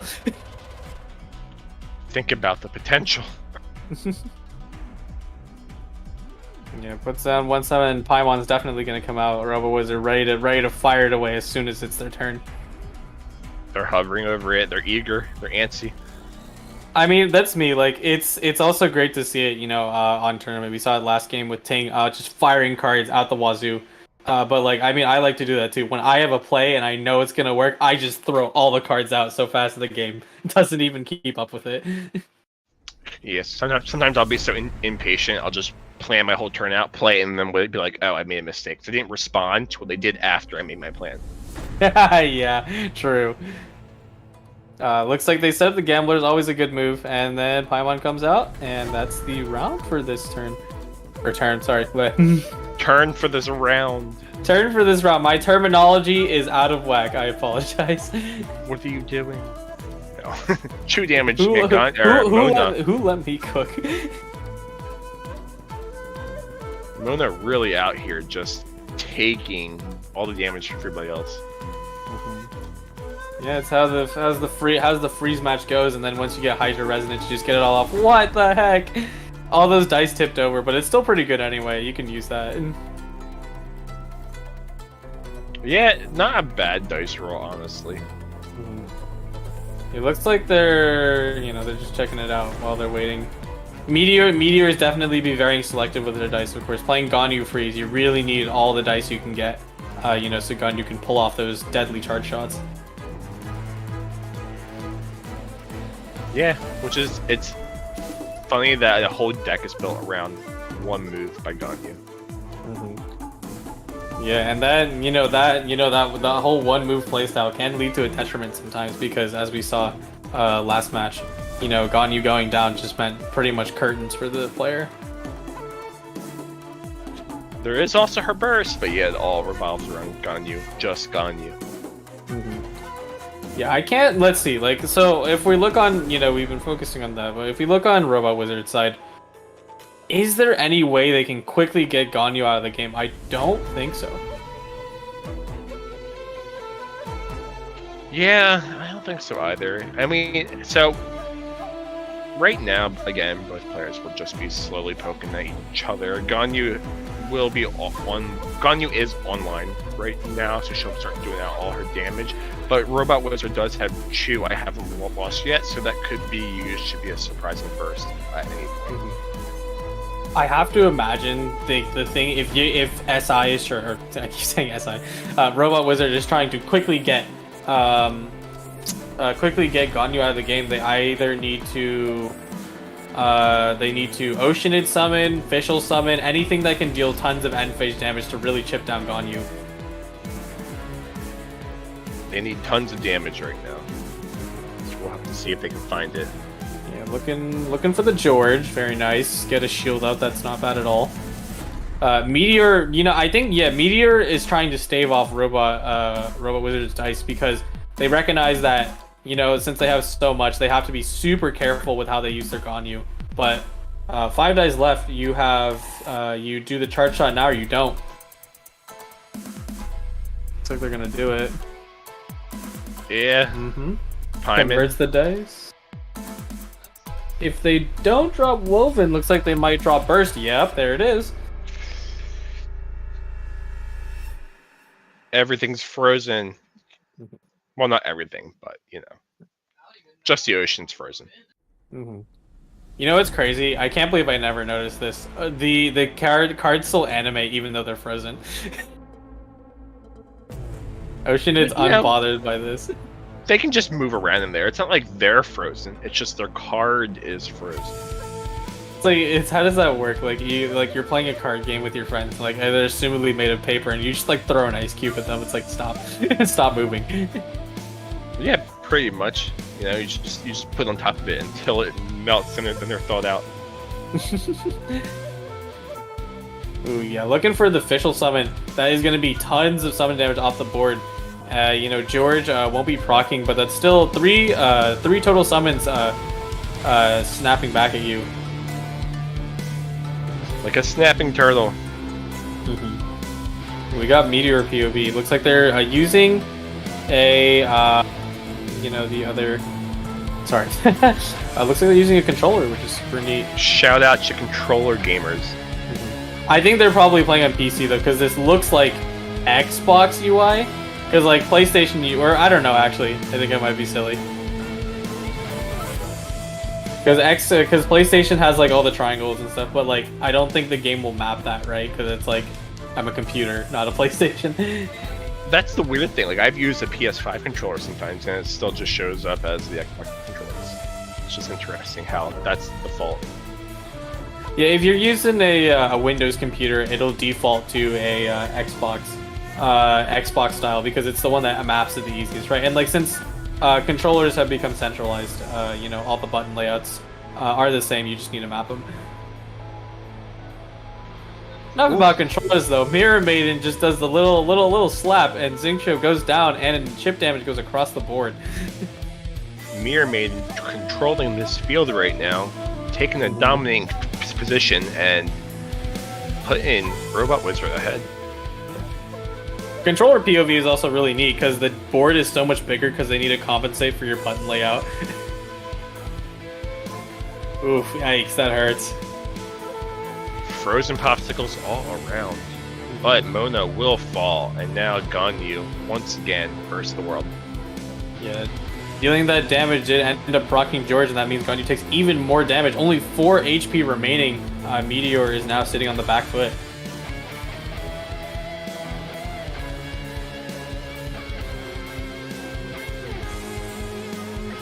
These dice not too bad actually. Oh yeah, really good dice.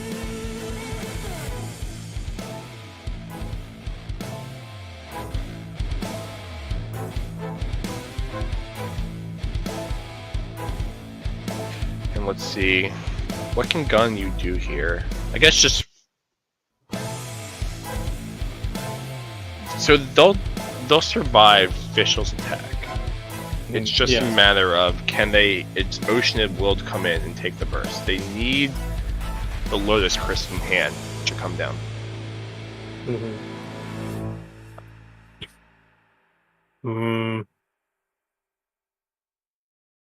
Thinking about it. Dice, yeah, they have 10 dice left. It's such a hard position to be in, right? Because, you know, I'm sure Meteor also recognizes if they take out Mirror Maiden, the other two will just burst them. Yeah. 20 seconds on the clock. 15, 14. No, nothing. Countdown. I can't see Honestly, any other option but Lotus Crisp. Yeah. Yeah, it looks like they're gonna go for it. Honestly, I wish the controller UI was the default UI, because look at how much space. Does it? And like the dice are like on the side of the board. You know, your name tags are in the bottom. It's like you're zoomed back. Yeah. It looks a lot cleaner, honestly, but I don't know. Game design optimizations, whatever. Ganyu goes to that charge shot with the undivided. 3 piercing damage across the board. Robot Wizard's characters are incredibly critical health, but with you know, tons of energy to spare.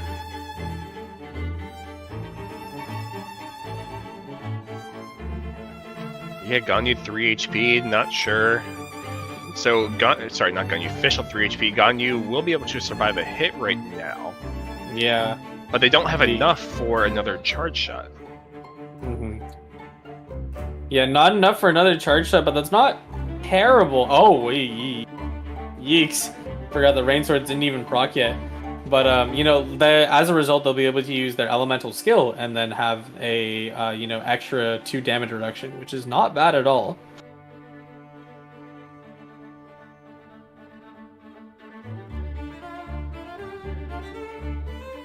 So what can... They do have a Lotus Crisp in hand. They're probably worried about Ganyu. I mean, so they do have 10 elemental dice, so the Ganyu burst won't come into play at all. There's plenty of time to take advantage of the situation. It's just Ganyu using her shields to her advantage, because they need 2 turns to take Ganyu out. I think, yeah, Robot Wizard's gonna opt to save the Lotus, only for now, mostly just because, you know, that would be a crucial, you know, life or death scenario at the end. Also opting for possibly 2 summons. Oh no, they're gonna use Lotus now. Never mind. They're gonna go for the Lotus, 2 summons, but so she'll survive the Oceanid, but so no, because the Oceanid won't be frozen because they won't be able to get a charge shot off. So Oceanid will be able to burst with the additional summons down and take a knockout the following turn. Yeah, that's super good. And I think, you know, Robo Wizard's also super smart, holding on to the haven't lost yet. They're going to use it right after Meteor takes their turn.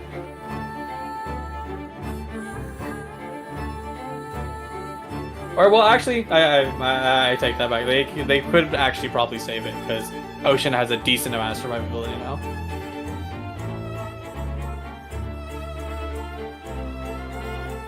Someone in chat said controller players, let's go!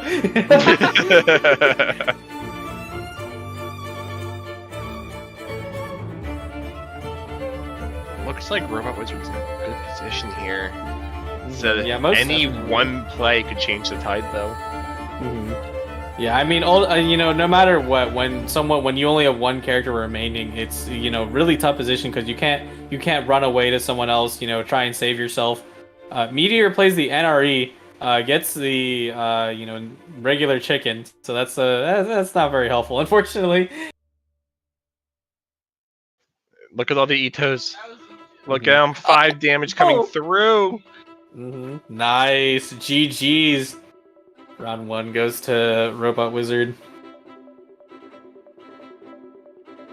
See, my brain just registered that we have both Robot Wizard and SI on the thing. So no big deal. They go by both. It's fine.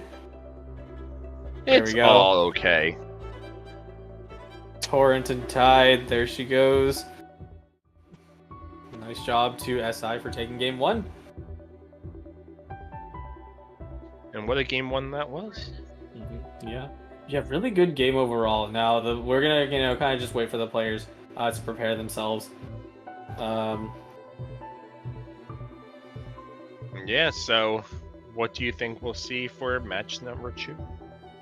So yeah, Robot Wizard took victory, so that means they need to switch over Pyro Kaching with the Agent Kaching, obviously, and then Bennett.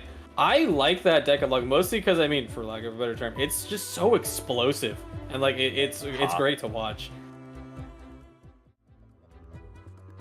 On Meteor side, I'm not sure. I do wonder what they picked. Let's see what their mulligan is. Looks like double Hydro. Oh wait, well actually that could be either of them, huh? Oops. They changed the name. It's now Stupid Idiot. SI. Let's see. Looks like they're gonna hold on to the Ganyu Freeze. They're more comfortable with that.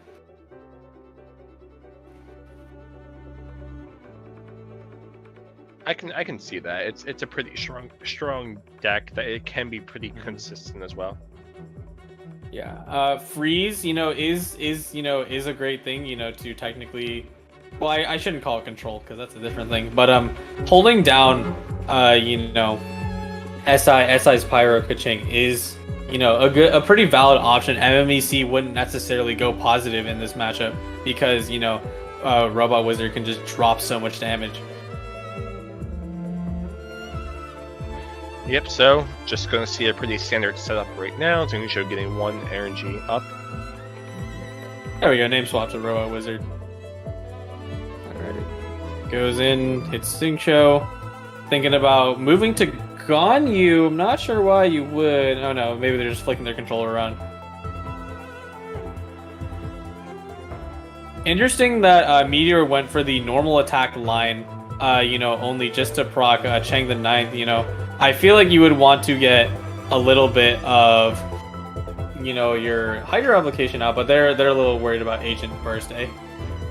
Yeah, I would definitely be wary of Agent Burst, because you never know if they might have exactly what they need, and usually Agent starts mean they do. Mm-hmm. Yeah, I agree with that.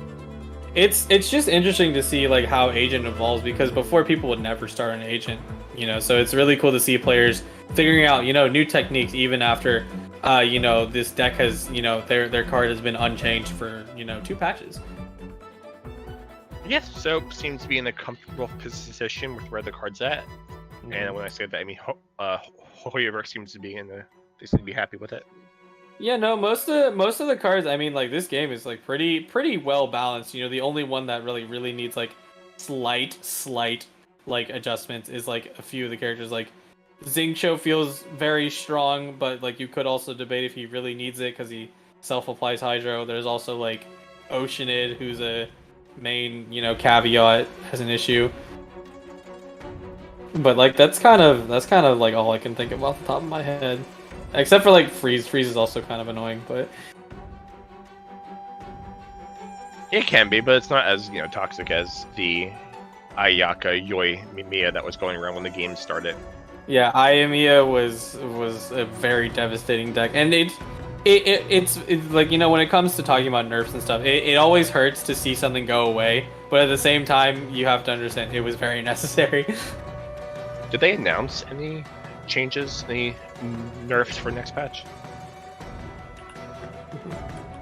Sadly they have not. They only told us about the new cards, and those patch notes won't come out until like literally like Monday. Oh, the day before. Okay, well then. Yeah, that's just how they do it, and then they stuff it at the bottom of the patch notes too. So I'm like, man, where's why? Wow. I mean, the only 2 cards that I hate, which is just a personal bias, is Bennett and Xingqiu. So,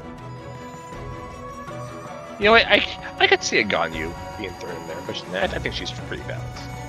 I don't know, like Ganyu because like before, especially before MMEC really took center stage, people were really on Ganyu's case, or like specifically just the Ganyu Freeze, the Ganyu Freeze team. Like it was super annoying to deal with. You deal so much piercing damage across the board. But I think Ganyu is like balanced enough. Unless you ramp, you only get 1 charge shot, and like that's it. Yeah, so I mean, I think from playing a lot of card games, Ganyu feels pretty strong but balanced. I think the decks themselves bring out her kit, which can make her feel toxic. But I don't think she herself is the problem.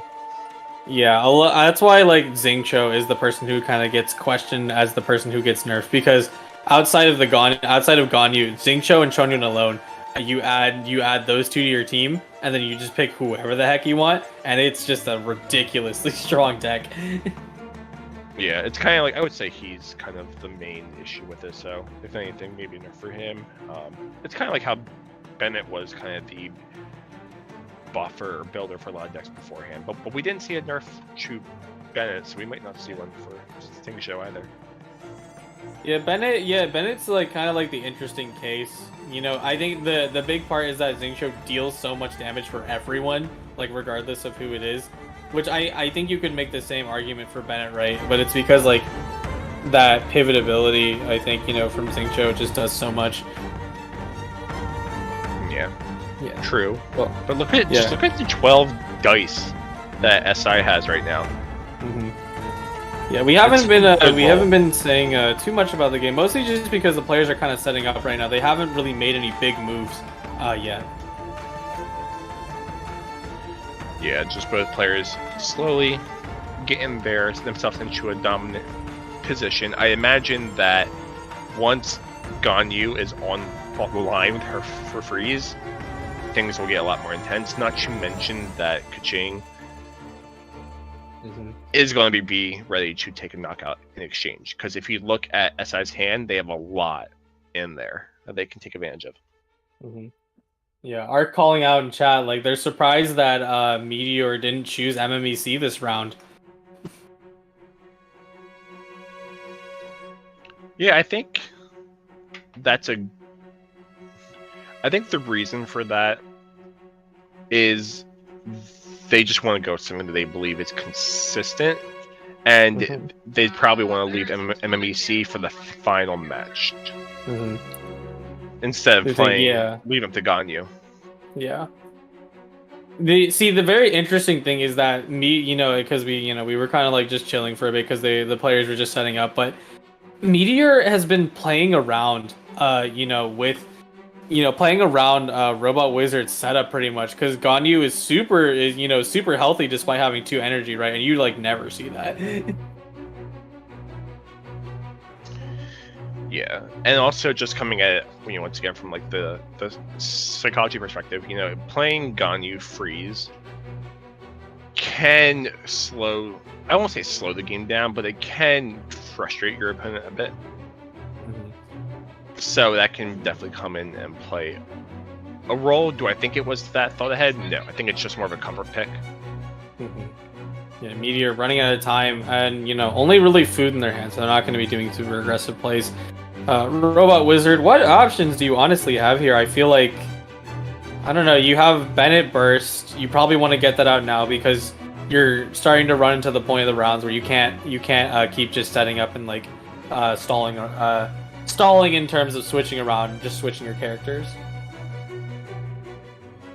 Yeah, they do have a way to escape freeze though with Kaching, but how long can they keep dancing around, like avoiding Ganyu? Yeah, absolutely. Yeah, going to heal up the Mona, a good move. And Xingqiu's, he's chilling because he doesn't. There's no piercing or electro charge damage that can go through in this deck. So, giving Mona pizza coming out again. Yeah, good move to use the. Oh, he can even use the chicken, the one-use chicken, to get Xingqiu a little more HP, which will survive a Ganyu burst, or sorry, not a Ganyu burst, which will survive. Actually, no, it won't survive anything actually this turn, but we'll just be there. Yep. Bennett goes in, burst active. It's great. It's great that Robo Wizard's getting value out of that, because a lot of the times you tend to only have Bennett burst for 1 turn because you set it up and then you're out of dice. Bennett talent card is in hand though.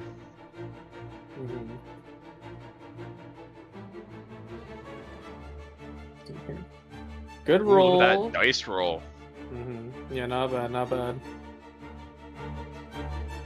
No ramp, unfortunately, though. Oh, well, actually, no, Robo Wizard just expended the last ramp of Big Paimon. Big Paimon is such a great name for a card. It's like it's funny too because the game never calls it that, but I'm not gonna call it the bestest traveling companion, and then like the other name that I don't even know because nobody calls it that. It's like Small Paimon, Big Paimon. It's such a long name. Yeah, it's like that's why we simplified it pretty much. Looking to swap to Ganyu, preparing a Lotus. Not sure if they want to push through with it though.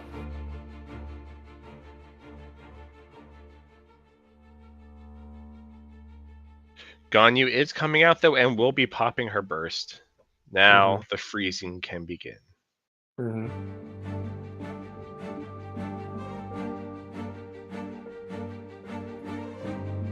Yeah, SI also should definitely, Robo Wizard should definitely get rid of cards in his hand because it's filling up, and if he doesn't, then he's gonna overdraw super hard.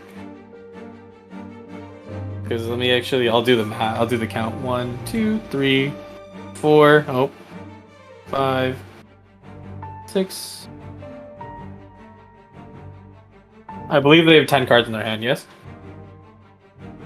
Yes. Yeah, so complete overdraw next turn. Definitely get rid of Timmy. You could probably play Gamblers with the dice total that you get out.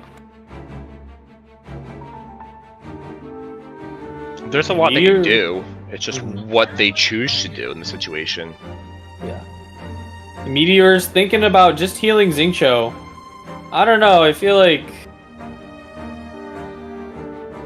Oh, no, they switched to Xingqiu instead. They're going to take him as a sacrifice. Interesting. Maybe letting Xingqiu be the bait, letting them fall. Yeah, not a terrible, not necessarily a terrible move because you get a free swap. Your opponent expends their dice, but the big thing on Meteor's side is that they don't get to capitalize on losing Xingqiu because they don't have and I haven't lost yet. And Gamblers is online though, so that's 7 elemental dice that they can play with. Meanwhile, Meteor doesn't have anything but 1. Yeah. Yeah, the Gamblers on Agent is kind of a big deal because as a result, trying to bait out their dice doesn't really do anything to him. And once you end your turn, you can't switch after that, so they could just farm a character for Gamblers. And they do have burst up too. And so the threat then becomes is do they have Adeptus or something else to increase it? Yeah. Even if they put Ganyu in, it will trigger an overload and mana will come out. Yeah, absolutely. Meteor's thinking about it. Yeah, no, looking to Mona. Yeah, no, does nothing. Gonna hold it for this turn. Now SI. Ooh, very close. Kaching also does lethal. He's gonna calculate what the total is. Probably add Gamblers to Kaching. I think that's the smart play, right? Yeah, since she'll be taking the knockout there. Wow, perfect hit too. That's crazy. Yeah, so then they can just keep attacking. There it goes. The Wizard takes it, knocks out Mona. Ganyu remaining. Now, can they swap to Agent, possibly deal a ton of damage? I don't know. They can. They have the resources to do so. It just won't be enough to go through the shield as well. Yeah, that is true. I mean, actually, with the Pyro Res in hand, it should be enough. Yeah. If I did the math correctly, that should be just enough damage. I think, what else can they do? They... like, the other option was, picking off Lotus, but you don't have enough dice for that, sadly. Yeah, SI does recognize that, too.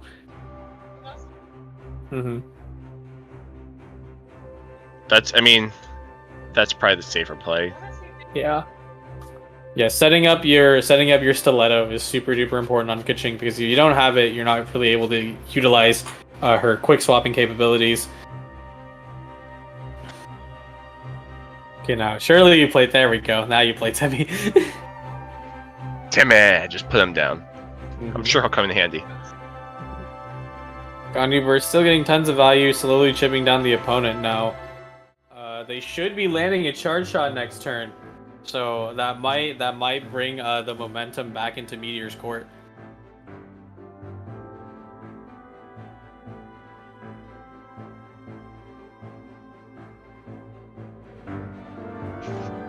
I wonder what Ganyu could do, because Robot Wizard does have a quick swap in hand, and they have Kaching there too, so they can get escape freeze so many times. Yeah, absolutely.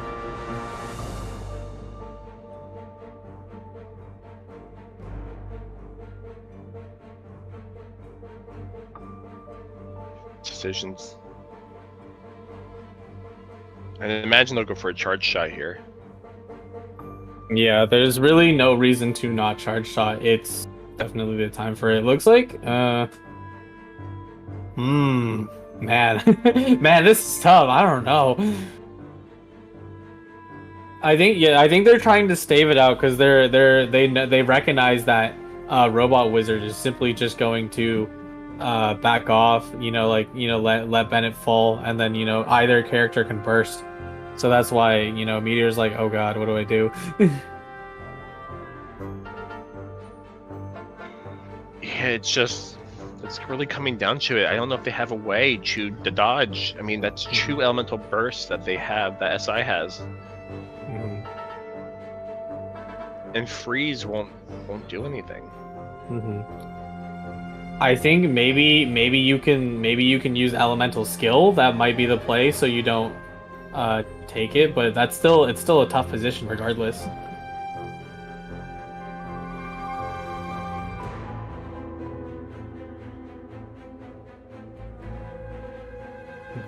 Yep, goes for that. How does Robot Wizard respond? They have so many different ways they could respond. They could just take it slow if they wanted to.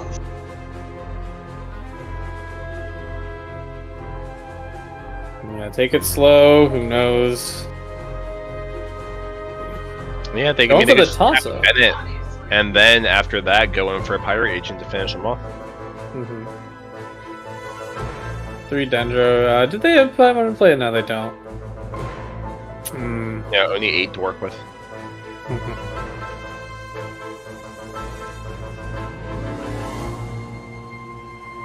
7 damage coming out. Yeah, going for the Pyro Resonance. Yikes. I think they have just enough to possibly take Ganyu out. They have 1 damage reduction from the Lotus. Yeah, and Ganyu is not doing 6 damage to chain, 5 to Pyro Agent. Mm-hmm. Yeah, not with Bennett holding the front. Yeah, gonna opt to ramp. So I think this will set him up pretty good now though.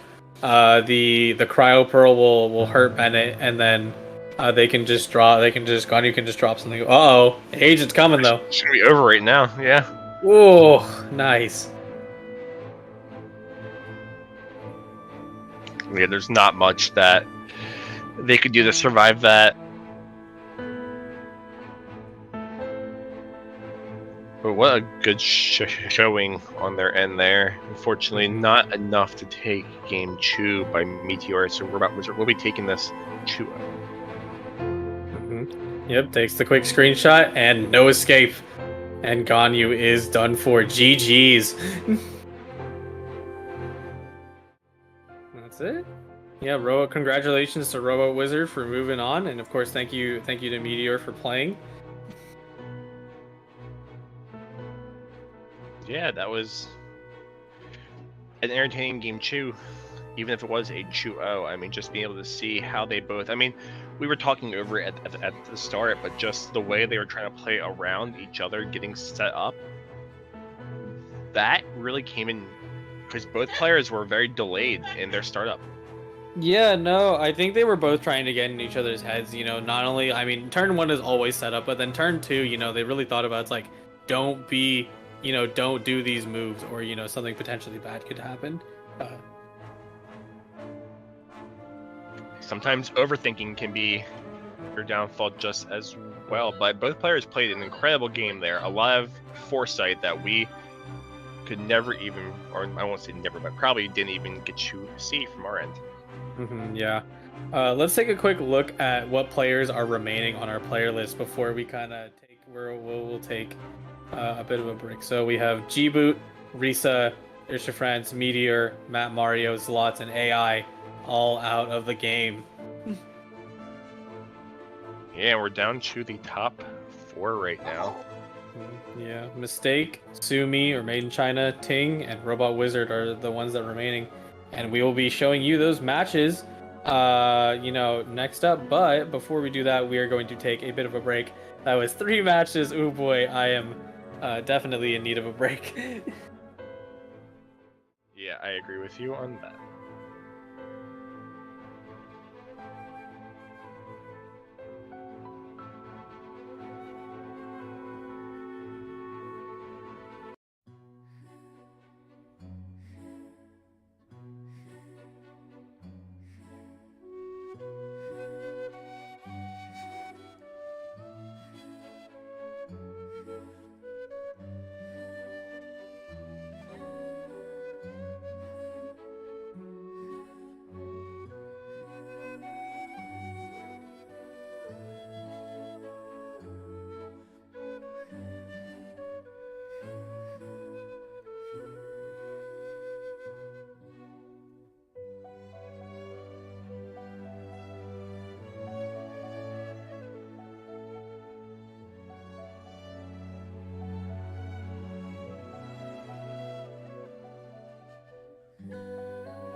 And welcome back.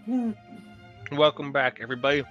We are moving on to the next round as we inch closer to our finals. Yep, this is semifinals. The top 4 players are going to be playing it out, and we will be seeing some high-level matches. And of course, we get to stream all of these matches too, which is great. You know, even if they weren't on stream, you know, great job to all the players who made it this far. You know, and you know they've been knocked out, but they did their best. Absolutely, and so we look forward to seeing them in the future for next season. Which speaking of next season, I won't go over it too much, but they did announce 3 new cards coming our way: Tignari, Ayato, and Ito. The boys are in, and I can't wait. It's super great because Ayato and Ito both already canonically played the game beforehand, but which is super cool. But also Tignari's awesome. You know, I'm sensing a Ganyu 2.0 perhaps, but Dendro. Let's do it. And here is Ting, one of our top 4 candidates. Yeah, Ting versus Mistake will be, I believe. Well, let me actually see who was rolling in first. Yeah, it is. Ting versus Mistake is going in first. So let's go ahead and review Mistake because we haven't had a chance to get them on stream. Um, I don't know. That probably won't happen, but we'll see. I guess. Yeah, And but then we can just make do with it. And we have the Kaching Freeze, Electro Charge, I believe. it's the thing I mentioned earlier. It is the Chonyun Xingqiu core with the Kaching pivot, basically. Gotcha. Yeah, I was trying to figure out. I looked over it.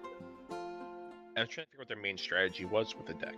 But as we get in, looks like both players are willing to re-roll a lot of their cards.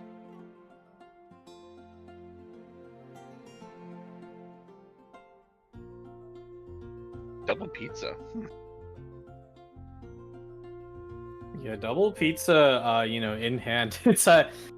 I don't think this is what Mistake wants. Honestly, it's really not too hot of a thing to go with. Ting really making sure that they get their ramp, but will they mull into it? Let's see it. Wharf. So it's all right. I love that card though. It's such a good card. Yeah, it's such a good card. Like, it completely trumps like most of the other ones. How about the dice? Not bad. Yeah, so we recently got to see Ting, play their stuff. They are playing MMEC this time, but Mistake coming in with something very unique, right? It is the Monster Mash variant, which just means that you have 2 monsters you can play Whistle Summons, but also Fischl in there. So that is a very interesting deck. What do you think about it? I mean, I really like the idea because Fischl adds a lot of flexibility into the decks, and so you can catch somebody off guard with her burst, but also Oz puts in a lot of work as well. Now we just need them to play the Fischl talent card. Yeah, imagine Fischl DPS. No way. Let's see it with a bow with the Polar Star. Polar Star, let's go. I get a plus. Polar Star would actually be so cracked in TCG because it's +1 to everything. Be busted. It'd be so busted.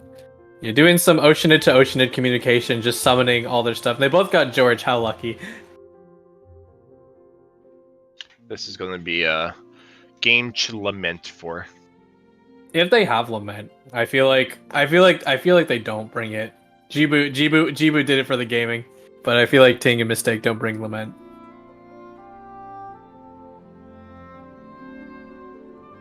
And we'll have to see. It's just going to be a very close mirror matchup here, but without the mirror maiden on one side. I do kind of wonder, like, I mean, I get, logically it works out. It's basically the same principle as Mirror Maiden, but why do you think they run Chicken? Tastes good? I mean, honestly, for the bloom. Yeah, they do get to proc Hyper Bloom, and I guess it is a little easier since you have so much Hawfield Hydro application, but Bloom just tends to be a really difficult reaction to work with, and the fact that you don't have Resonance in this deck means you don't really have any fallback in terms of dice and or special abilities. Yeah, it's interesting because you, at first glance, you'd say, well, this is inefficient, it's not going to work as well as other decks, but then you think about it, and Chicken has a lot of versatility. One, they can apply blooms, they can also tank and do burst damage. They're kind of, if you think about it from a more like a MMO point of view or like a traditional game point of view, they're the tank while the DPS, which are the summons, do all the work. And then they can come in and knock someone out. I wonder if this is a good counter to this deck, actually, I would say. Yeah, I could definitely see it because I was actually going to mention that too. Chicken is a very interesting card because since no matter what damage they tank, they get 1 charge. They can just hop into Chicken and then get a free burst without having to actually ever be active. Plus, they have, I forget the name of it, I'm sorry, the new artifact that gives you 2 shield points. Yeah, it's the Tenacity of the Millilith. Or, well, the game calls it General's Helm, but nobody's going to call it that, bro. It's just Tenacity. Tenacity. I was going to say it looks like tenacity. Mm-hmm. Yeah, no, they intentionally make it like the set piece, but like nobody calls it that. Let's see here though. Run it in. How does Mistake kind of start this round? I'm not sure. They run Abyssal Summons.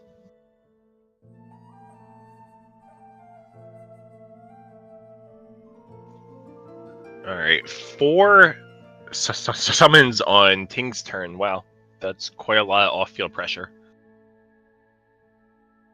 Yeah, Abyssal Summons makes tons of sense in a Monster Max deck. That's what you're capitalizing on. But at the same time, I mean, unless Oceanid goes down, you might not even have room to fit that in, you know? Because, like, there's a 4th summon limit.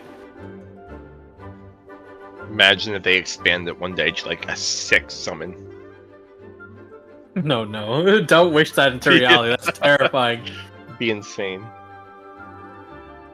Stack every summon on one side of the board, you're evil. Yes. Well, like a limited game mode, you know? I've never thought of that. That's actually really based. Hoyoverse add a mode where we can have infinite summons. Oh my god. And they never disappear. that would be unbalanced. A little bit. So, few options here. They're going to swap into the fish. I'll probably refresh Oz, I'd imagine. Mm-hmm.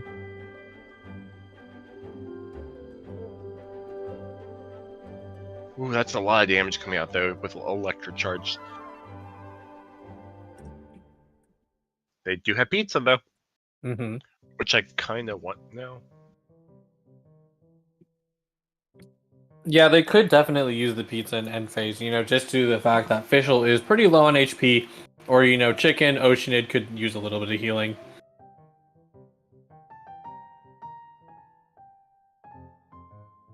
Debating on it, and yep, Abyssal Summons coming through. Mm-hmm.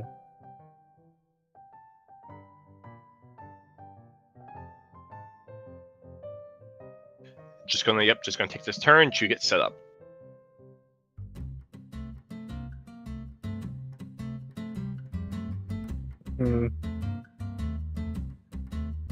Go 1 damage. And then sends out Electro Charge, nice, and then the Cryo applies. Cryo is definitely like, you know, it's a bit of a strange, bit of a strange thing. Yeah, unfortunately, someone is giving me an emergency call, so I will be right back. Okay, everything's okay. I will take over. The chicken has not been seen yet this game, which is interesting. So we might be seeing them swap into them soon, I'd imagine. We'll have to see. Right now, 2 damage looking like it might come across with Oceanid. They do have Elemental Burst up now, but only 2 summons to make use of it. Mirror Main is frozen, so they'll want to switch off into. Looks like they're Oceanid. So it's just Oceanid versus Oceanid right now. Fischl could also be an option, as she would be able to summon Oz, but that would trigger the Electric Charge.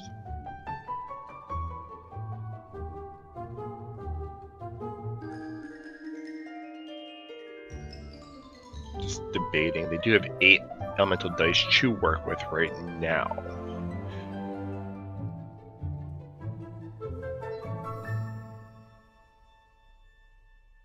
Sorry about that. No need for alarm. The emergency was fine. Someone was just not picking up their phone. Happy to hear that. Hu Tao comes in, removes a summon, swapping into Fischl. Going to summon Oz. They will be able to survive the Oceanid Burst at this point. Oh, we got a send-off in here? Dang, you know. So send-off and Lament get so much value out of a matchup like this because, you know, you have summons all over the board. That is your main source of damage.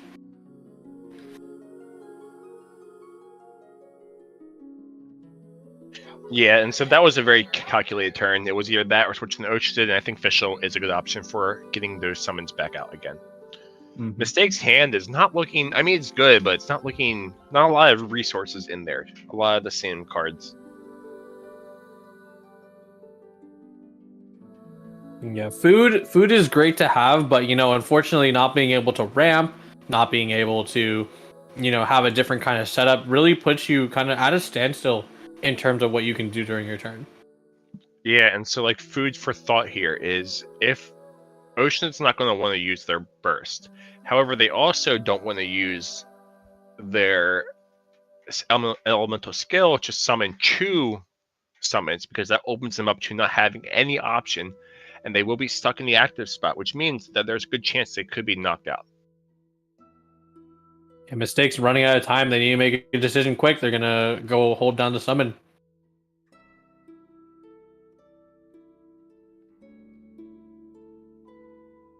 Seems to be that way, and they're throwing away the Cathedral. I like that card. Yeah, Cathedral feels great because you just get to return, especially if you're providing a summon deck, you just get to return all that damage that you heal. But it's definitely not a bad card to tune at this rate because Official and Oceanid are sitting healthy enough, and you still have a pizza in hand. Yes, you don't need all that additional healing. Plus, you have the circlet, so I think you'll be good. The question, though, because they're going to want to play some type of healing, it's just which one and what will they tune. So they'll want to get Oz out. So it's between Cathedral or the circlet. And looks like they'll probably go with, I would say probably pizza and save circlet. Oh, I've been mistaken. Definitely could. No, they might not do either of them because now they're committed to official, so they might want to swap off. Yeah. Opting to have Oceanid, yeah, both of them. Get some food, pizza.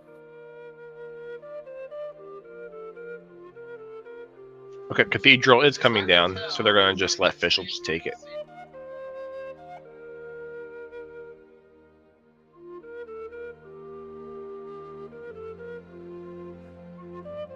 So we haven't seen. I brought this up when we stepped away, but we haven't seen Chicken yet. Yeah, because Chicken's sort of that end game character, so I'm not necessarily surprised because they want to hold it. They want to hold out as much as possible, maximize the value out of Oceanid. I agree with that. I was also thinking that maybe they were too chicken to bring him out. Nice.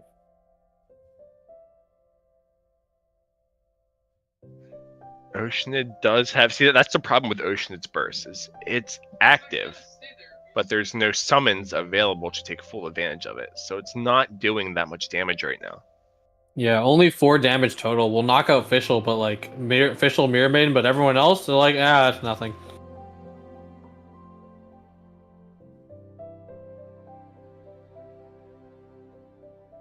A lot of options to think about.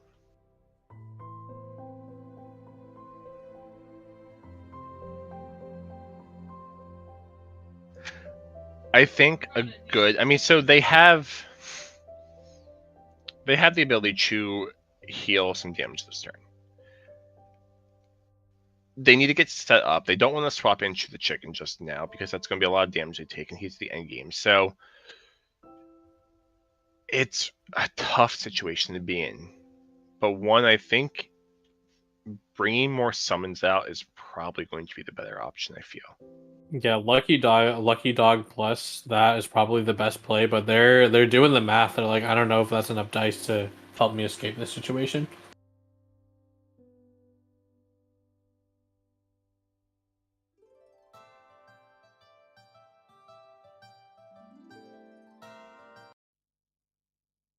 Yeah, so now what will Ting do in response? I think bringing out more summons was the strong option. Sacrificial Mirror Maiden? Yeah, Mirror Maiden's on 1 HP, so she's kind of run her course. It doesn't seem like a terrible idea, but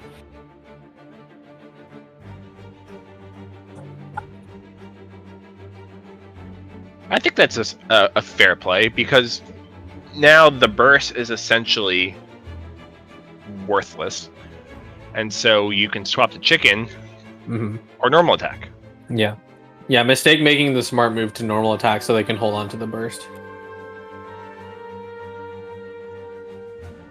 So now, what's interesting is only Fischl and Mirror Maiden are left. Ting doesn't have any burst options outside of the elemental burst that neither have right now. They do have, I haven't lost yet, so they could come in with a Fischl burst.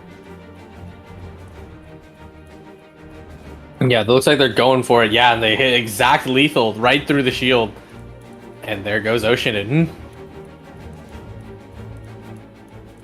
Oh, too bad. Mistake doesn't even have the I haven't lost yet, so they couldn't capitalize on that. That would be devastating. Now it's Chicken versus the world.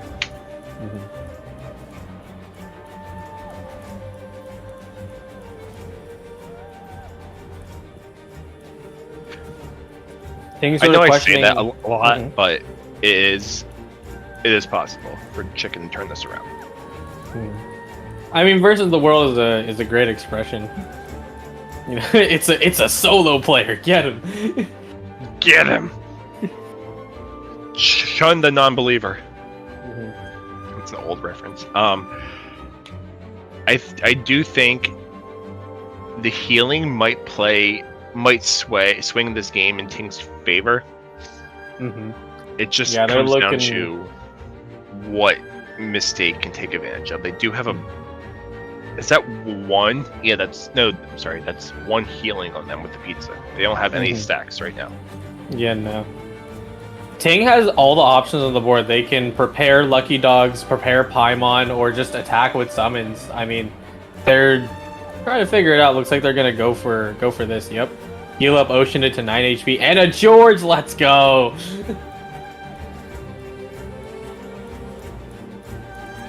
George of the Ocean, always coming down clutch.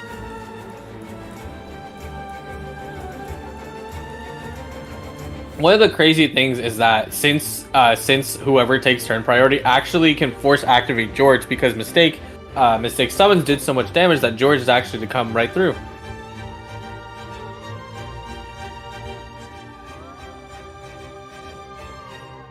So, let's see. They pop a Lotus Crisp. And then, is it enough?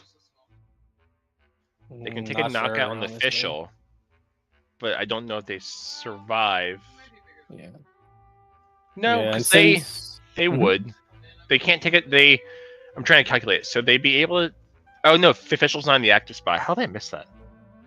No, yeah, I was gonna mention that. It's no big deal. But Lotus might save them because Ocean has no friendly summon, so they're not gonna do a lot when they do that. Looks like they're going straight for it. Didn't get defensive. Oh, they healed. Ah, I see. They're gonna hold on to Lotus. For the surprise is play, Ting gambling for George? He gambled for George. No way. And he got George. That's actually crazy, dude. What? Cause you would look at the board state, right? You would think they at least like do some direct damage to Mistake, right? Sometimes you gotta gamble for it. That is crazy, dude. I can't believe that happened. Dude, Mistake is shook. He's like, no way. Nah, you gotta be kidding me, bro. Oh my goodness. Chat is going wild after that. What the heck? The RNG. It's why we love card games. There's always gotta be a small amount of it. Yeah, that little bit of RNG, 33% exactly. Yeah, Mistake Mistake ended pretty early. I think they'll be okay. Oh no, George is gonna activate because of the turn priority. Uh-oh. 2, and now they're on 1 HP. They're really close. Oh, armor. They got the. Oh no, but they can't equip it because they already have the circlet on them. Yeah, they already have the Lucky Dogs on them. They will heal, and Lotus is a decent cover, but I think this might seal the deal. Can they pull it back? Through burst. 4 damage coming through. Yeah, 4 damage from Ocean. I think it rips right through Chicken. Oh wait, no, but they get the heal. Oh no. But Burst is up on Oceanid.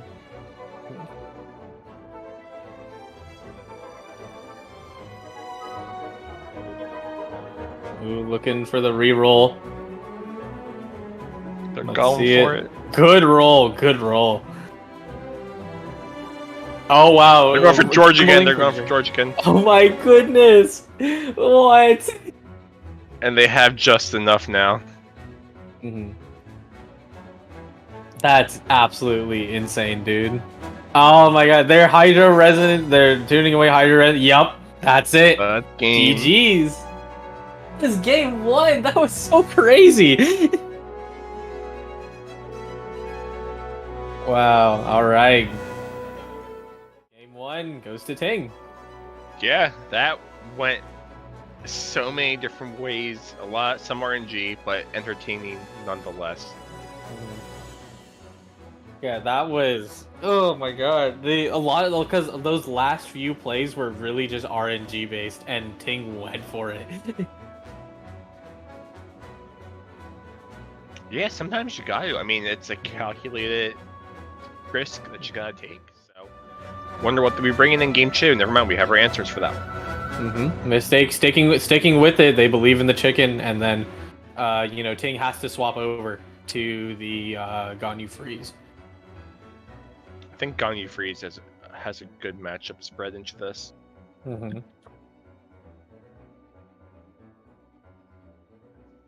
Interesting hand starts. They're gonna toss 3 away. Oh, Ganyu Freeze not looking too bad at the start. Yeah. Yeah, Mistake has not been getting great hands. That is really unfortunate. Oh, that's a lot better.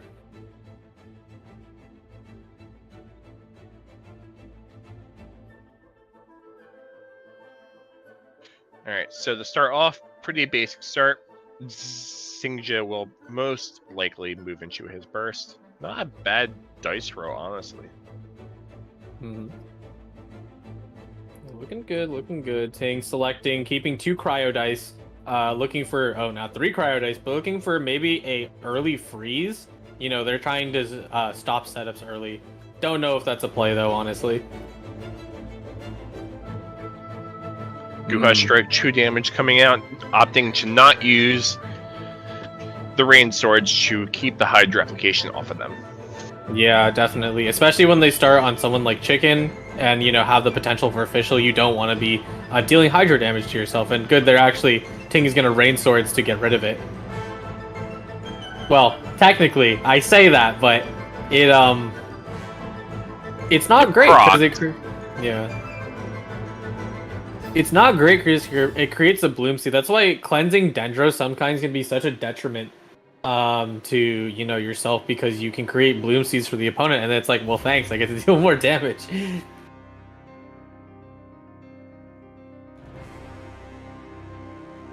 Yeah, but I think that just being able to cleanse it is pretty strong in and of itself. Maybe not against Dendro, but against everything else, yeah.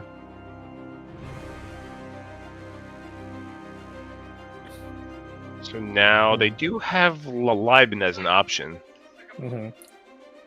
Oh, they really want to get that official, or not official. Oh, looking for Oceanid. Oh, okay. They really want to get that out. I find that interesting. I agreed with you. Like, I think they should have played live in there. Oh no, they are good. They're just swapping. Okay, I see. Yeah, they just wanted to swap. They played, they played Mona and swapped over. Yeah, feed is freezing up a little bit. No big deal though. It'll come back.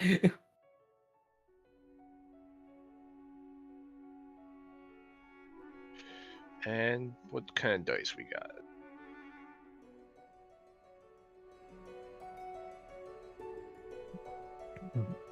Yeah, Xingqiu goes for the burst.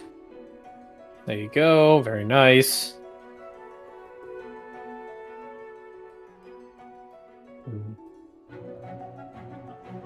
There could be a Paimon this turn, depending on how they want to set up. One thing I didn't get to call out is that Ting was actually able to set up Tenacity early this time. So Ganyu is now much more tankier and can probably survive more breakpoints, especially with Mistake threatening the factor that they do have Bloom Seeds on their side.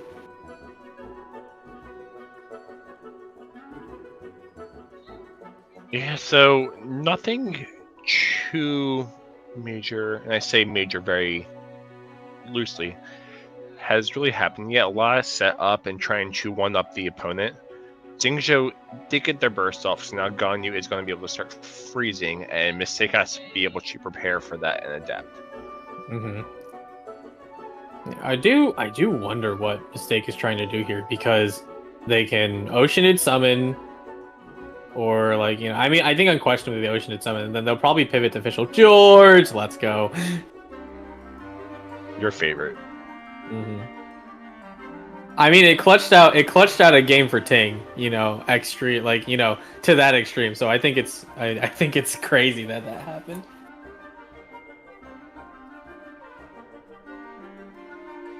One interesting thing is the double Ito is in hand. I haven't lost yet, so they could make a play around that to catch Ting off guard. Mm-hmm. Yeah. Ooh, that official. I think it's 2 damage with the Hyper Bloom, but that hurts. Oh, think about a normal attack. Still freezes.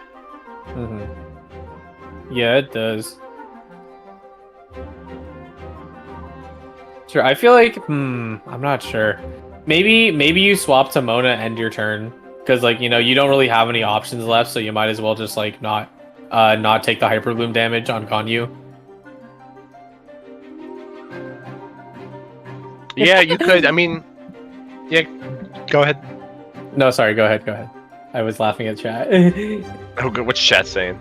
Chat's doing the Mirror Maiden copy pasta. Oh my god. sorry, I interrupted you. Go ahead. No, you're fine. Looks like they are going to go for charge shot to apply freeze onto official, which will force the Dang, swap look out. at that. Nice.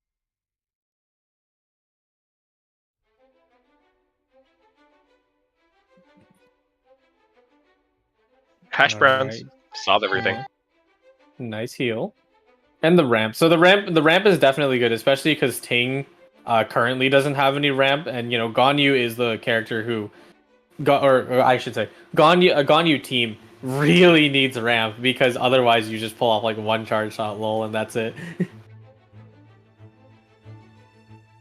We don't do one shots anymore. We don't do one shots. That was last season.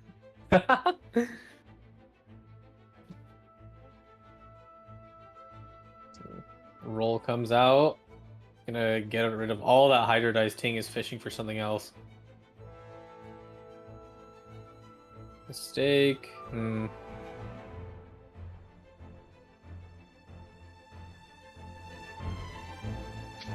Not the best dice rolls. Yeah, not too great.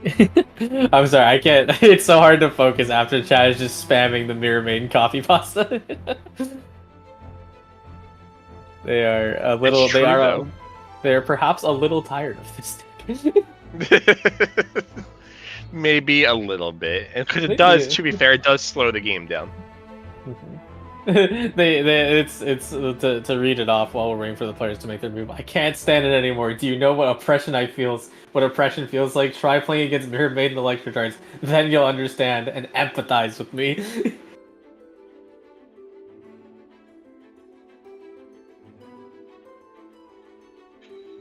Mirror Maiden's fun card, right?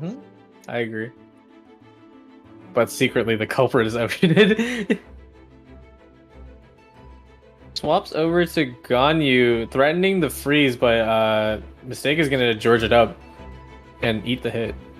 Just say he's gonna George it up. Yeah, I did. Okay, just checking. Also, it's really good too, because since Ganyu has to go for her shot now, George will be active next turn, so all summons will be bringing down damage at the end phase. And we bring in the hammer down. Mm-hmm. But Ganyu will be able to take it. Yeah, Ganyu will. What's it called? Not many to like line like different play like variances, because I think it's pretty straightforward what you do just in this board state. Yeah, but I think Ting's also in a tough spot. Yes, they are in control of the game right now, but they don't have any cards in hand. They've blown through all of them. They will be relying on their top decks. Mm-hmm. Yeah, absolutely. Mona Tank, here we go. Yeah, Mona Tank, let's go. It's still ultimately like a good position for, because like when you play freeze, or I should say this deck normally, Ganyu truly does sit in an unhealthy spot most of the time, which is great adaptation, from Ting, and choosing the cards that they bring to the major. Absolutely, and down goes Xingzhou, fulfilling his purpose. Ting should swap to Mona. They are considering the amount of damage because they do get electrocharged twice if they go into Mona. Or, well, not twice. They get it once, but it's still annoying. Yeah. It adds up over time. You might not think, oh, one damage spread, it's not a big deal, but it does add up. Absolutely. I mean, one only simply needs to look at MMEC to see how much chip damage goes. And chip damage makes people salty. Yeah, I know, it makes me salty. I can't play Noelle against it. Oh, Noelle. I love that deck. Any double Noelle Geo deck is great. Too bad we didn't get to see any. Or, well, we had one, but we didn't get to see it this time. Alright. Ting's going first. Goes for the toss-up. Definitely rolling for a charge shot, I think, yeah? Yeah, I'd imagine so. I mean, it's not going to be enough for a knockout, but it's going to be pretty close. Ooh, not great dice. That's not great. Oh no, wait, that's actually really bad. And no cards to tune Chew. Drop a Paimon pass. Paimon switch to Mona pass. Yeah, most likely they'll just do the drop Paimon and pass. Looks like Mistake probably has the read. He's like, okay, well you didn't charge shot, so what are you planning?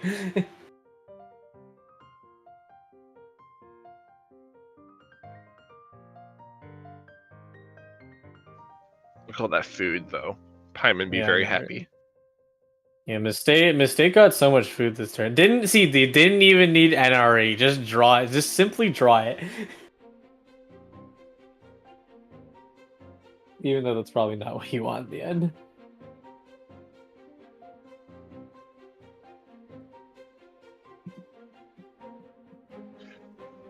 I mean, there's a lot of options here. But they don't. So that's the thing is, Mistake doesn't know that Ting rolled poorly. They have to play as if Ting got enough for a charge shot.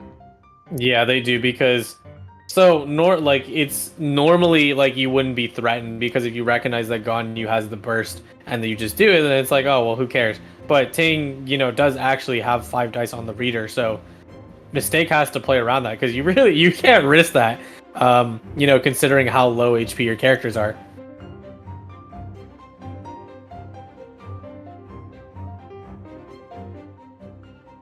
Yeah, you always play as if they have it.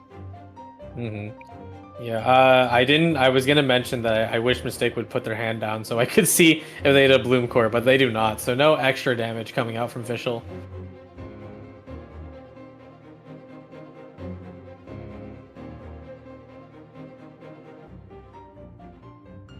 Yeah, trading blows, and Ting is able to make the Paimon out. Now they only have one more attack. Mistake only has one more attack before the turn is over.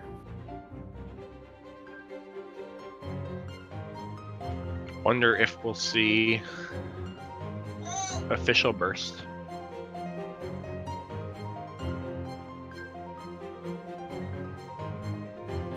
Yeah, official burst has quite the potential. Probably heal and swap, I'd imagine.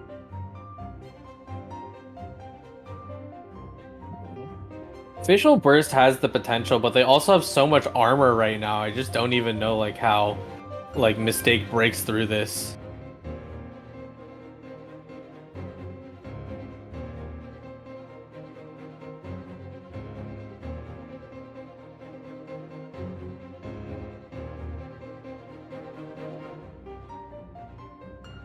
And 1 second left, they end their turn.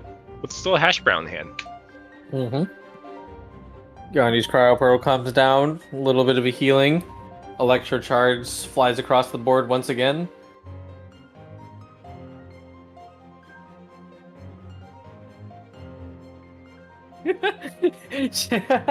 Chad said RN Jesus wants to see a game 3.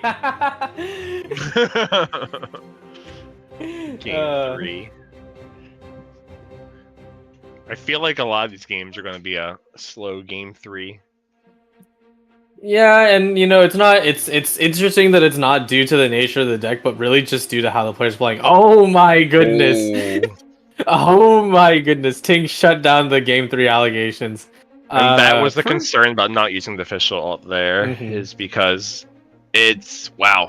And there. Mhm. Not that it would change anything, but wow, gun you coming in for a charge shot to take 3 knockouts in one.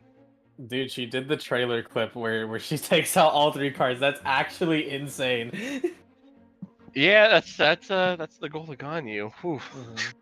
Yeah, congratulations to Ting to moving on. I believe that's the 2-0, yes? Yep, Chuo. And thank you to Mistake for playing and making it this far. Yeah, and that means that we have only 1 match left. Yeah, 1 match left before finals. It'll be Sumi versus Robot Wizard. That is pretty spicy. Absolutely. And what a wild night it's been. A lot of MM, a lot of Mirror Maiden, and a lot of Oceanid, but hey, the deck's good. Yep. We're gonna kind of let the players prepare themselves, but in the meantime, we can go ahead and review their player cards.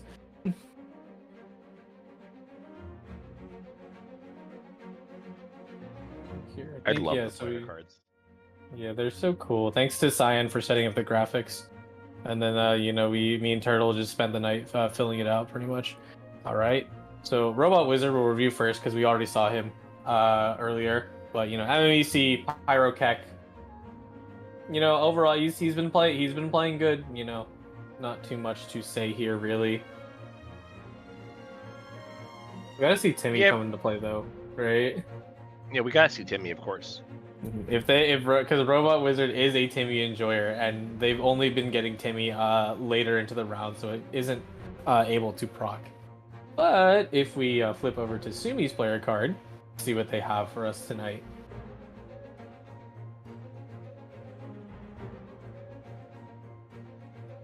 Right. Down with MMEC. Yeah, Chad agrees. Maybe they will be the one. Maybe they are the MMEC destroyer. They have Ayaka. It's the only Ayaka we've seen. Yeah, they got sorry, my brain short circuited. They got the Superconduct and then the Ayaka Freeze. Ayaka Freeze is very unexpected, because I mean, everyone's in favor of Ganyu Freeze. It's like, why would you ever pick Ayaka? Because you want to play Ganyu in a different deck. Yeah, my very pretty first much. deck, Ganyu, Kaching, and Fischl. Yeah, true. To call it's. Yeah, I guess a lot of the combinations actually do get knocked out because you can't do Kaching, Xingqiu, and Chonyu, which is the other core that works out really well. But that's already taken as well, so you can't do that. Yeah, you have to have it that way. And you know what? I think it's good because not many people are going to remember how to play against Ayaka, so it's going to change the gameplay a bit.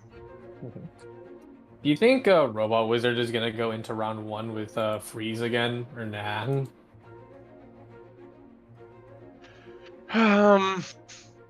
I think they save Cleave Ape for, or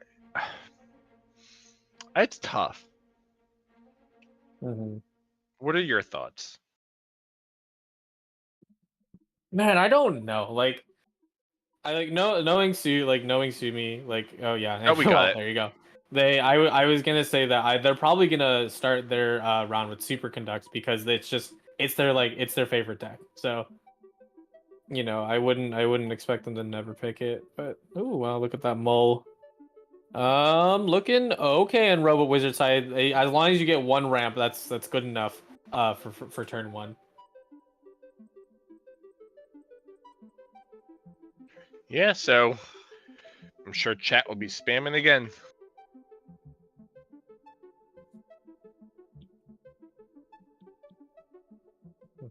Hmm.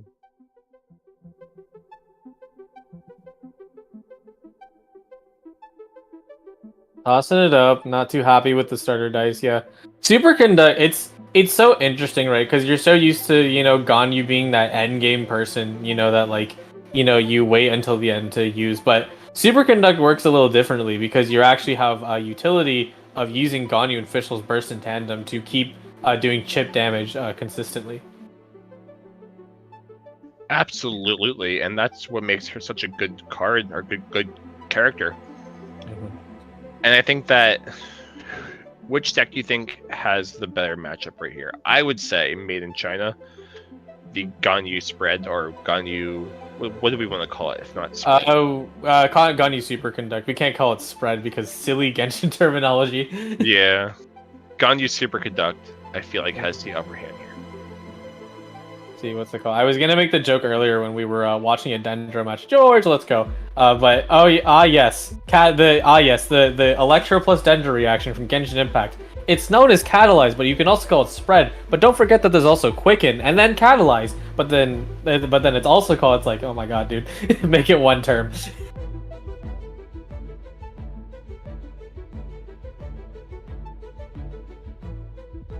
Yeah. So we officially getting set up right now. Oz's are coming out, basically bringing out the summons. Mm-hmm. Yeah, no, just got everything on the board. Thankfully, Oz is only doing 1 damage, so George is not going to proc. Because that's a big deal with how much damage you would have taken otherwise. Fischl would have been dropped to 2 to 3 HP, I believe.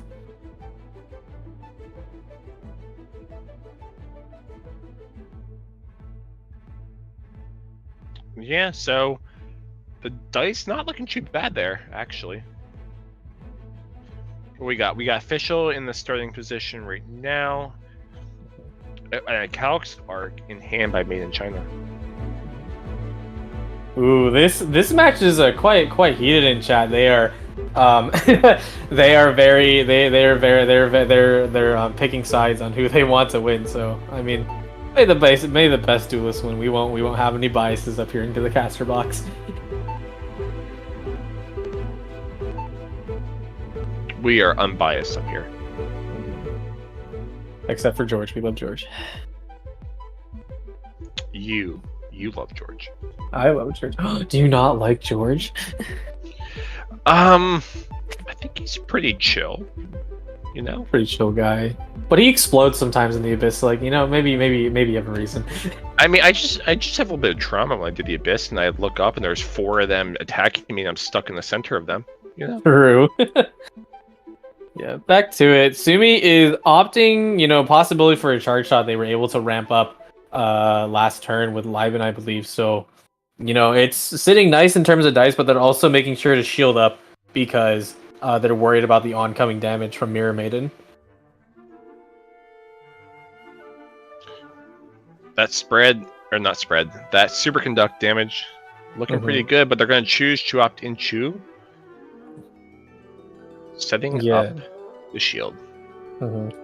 Yeah, setting up. Oh my god, I can't call it. It's called Ice Flower Lotus, but you can't call it that because that's just confusing. Setting up their element, setting up their skill, and so they can really eat all the damage away because they don't want it. They don't want to take too much because if they lose Ganyu, they'll be struggling pretty much. Yeah, and terminology, semantics, bah. Yeah, true. Big Pieman's gonna be dropping down. I feel it. I feel it in my bones. Yeah, I can definitely agree with that. One thing that's interesting is that I would say Electro solo without reactions is probably one of the decks that does, or one of the archetypes that does better due to their resonance being the charge up, right? Because other ones like, or well, I guess you could call that for cryo too, but like things like pyro resonance, have a hard time because, they if they don't have reaction, it's like, well, guess I'll die.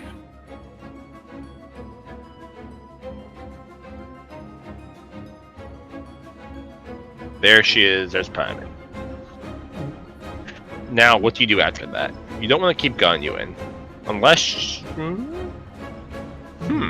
Cogsarks.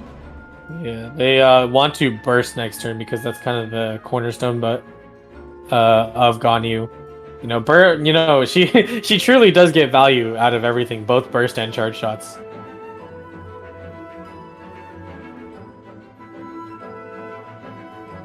Look at that. All that armor, and Ganyu only goes down to 7 HP.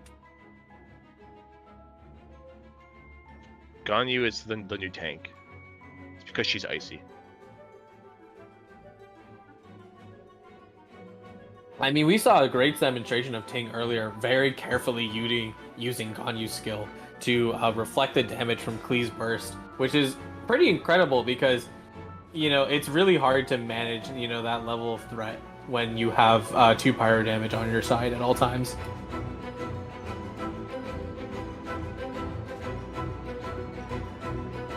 Superconduct's just fun, isn't it?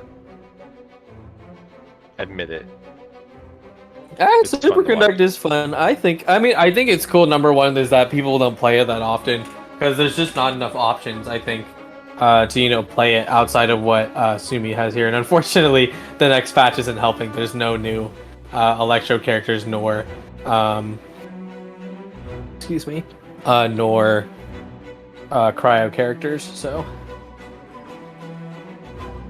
it'll probably, unfortunately, stay that way. Unless someone gets buffed. Beidou.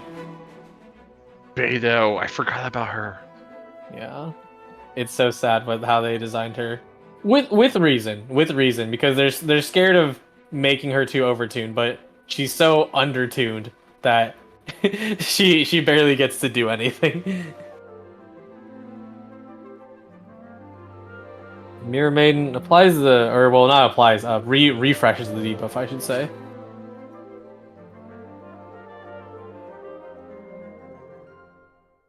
Yeah, so Robot Wizard has a pretty healthy side, whereas Made in China is kind of hanging on, but so it's difficult because Made in China's deck with the Superconduct, you kind of want to be the one ahead in terms of chipping because you want to be able to use your burst to finish people off.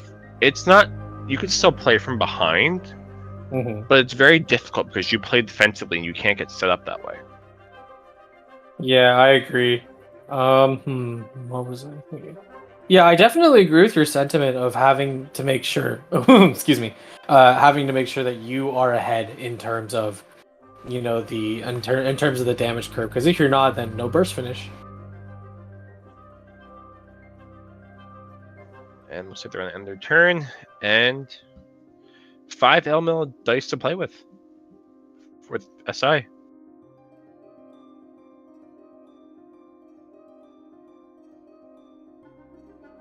Yeah, looks like he's gonna definitely make use of it. Probably gonna summon back Fischl, or considering the big Paimon to ramp because Sumi has considerable amount of ramp on their side.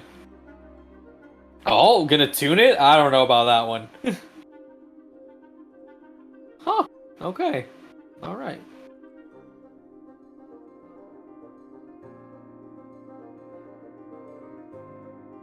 All right, then. I do like their hand, though. I will say that Robot Wizard has a very healthy hand that they can do a lot with. That's very good counter against Made in China's deck.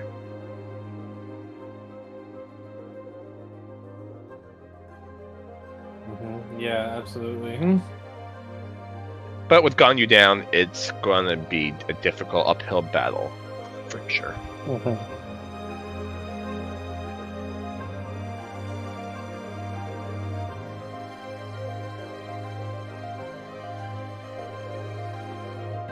And the healing comes out. Yep. Heal it all back off. No more. There goes the cryo pearl. Oh my goodness. Pizza's still here.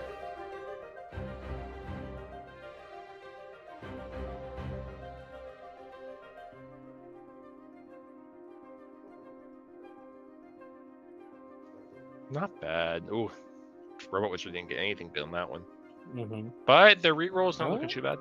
Maybe. Yeah, reroll's a lot better.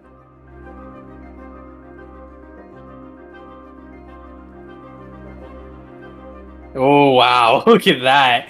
That's pretty tough.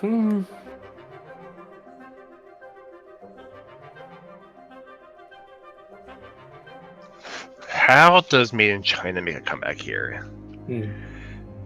I I guess they'd have to let Fischl fall and burst with Kaching.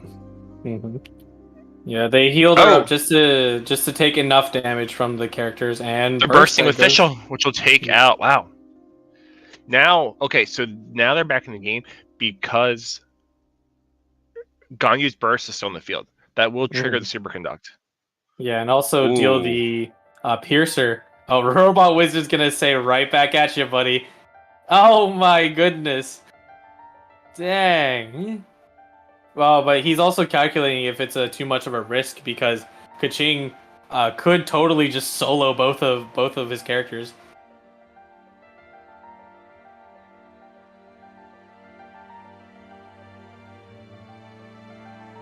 Kaching still can, so it's just 3 energy is a lot to get.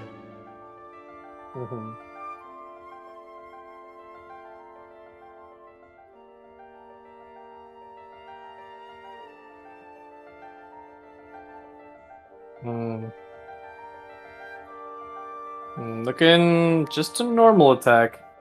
Drops the stiletto. Yeah. 6 dice left with Robot Wizard, though. And a decent amount of healing. Yeah, definitely can, just utilize the healing to its full effect, but he does need to kind of figure out how is he going to, respond back to Sumi's current standpoint, because, like you said, gotta use Cryo Pearl super strong, and just Kaching herself one more energy until she bursts. Yeah. If they can draw into something that gives them 1 energy, then it's a wrap. So they probably want to... No, even if they did heal, it wouldn't matter because Superconductor is going to trigger.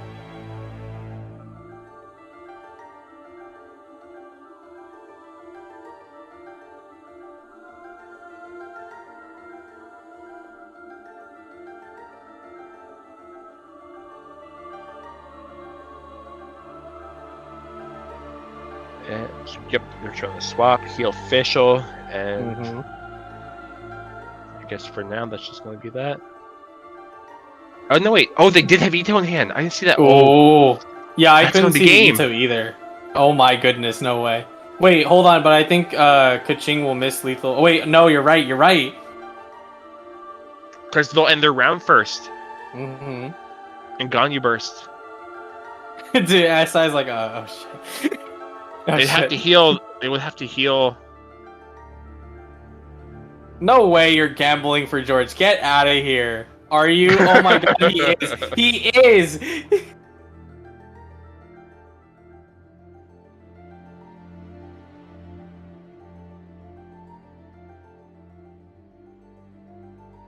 But Kaching's is piercing. Well, I guess it's piercing to everybody else but the active target, so. I'm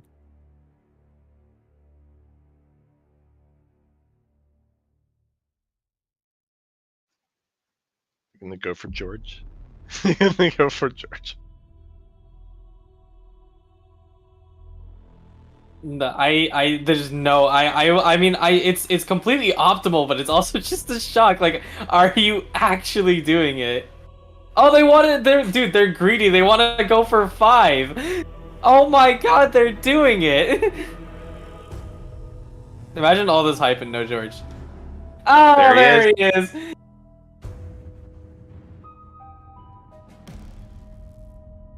actually insane. Well, with Chu, it's a bit easier to get him. Yeah. Wow. That's wow.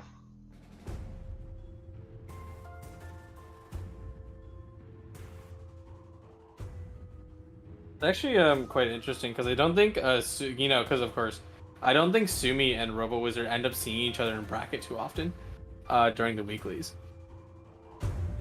They always end up getting like paired off to someone else. So it's awesome to kind of see It's this just match so end. close. Oh man, 1 HP difference. Oh, pain. Oh no, the BM just give him the little slap on the face.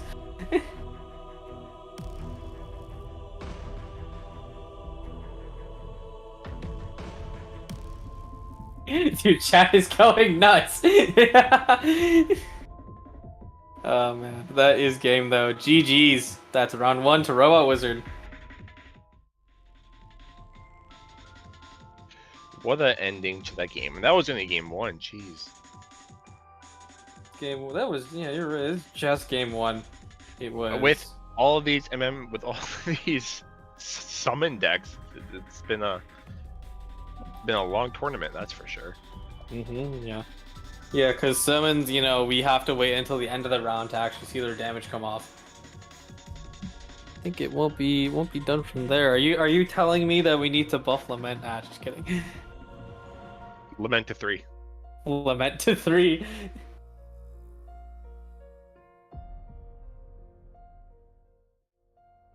All right, next round. Here we go. Robot Wizard. Wait, hold on.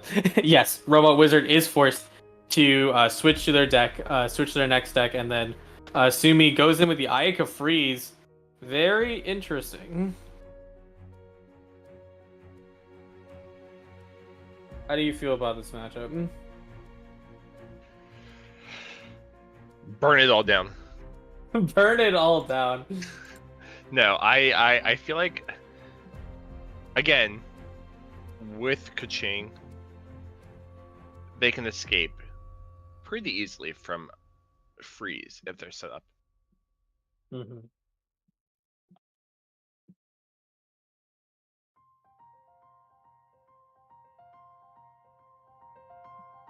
Let's see. I don't know.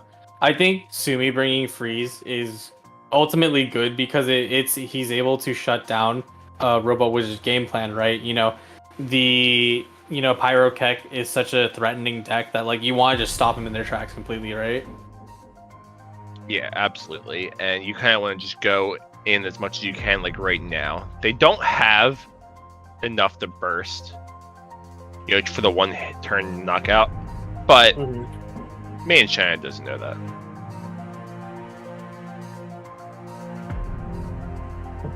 Looking at playing it smart as usual, just using Xingqiu normal attack, only intentionally expanding Hydro Dice, only very smart to play a Paimon.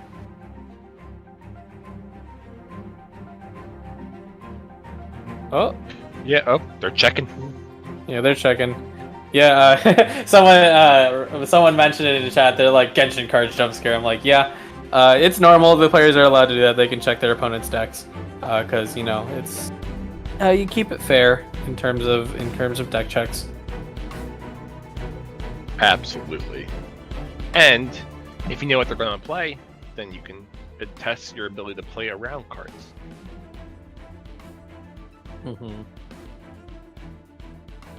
See, ooh, oh yikes! What the heck is this? Dice of cringe. Oh my goodness! Robot Wizard's okay. Sumi's not.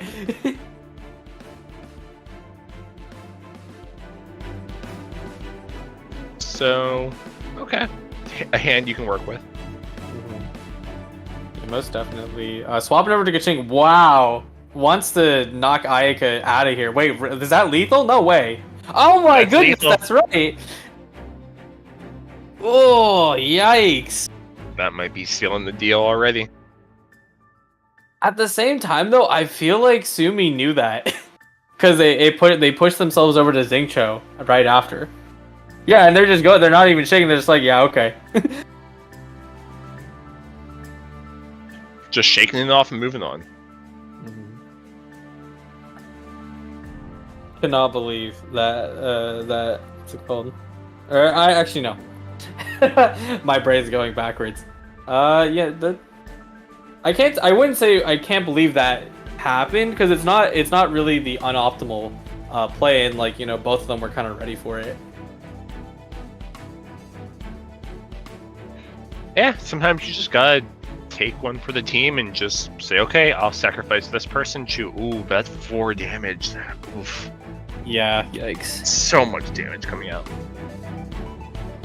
You know, it's funny that like Bennett, because like typically people like first turn Bennett, but Bennett has yet to do anything. He's on the sidelines cheering on. Emotional support. Emotional support Bennett.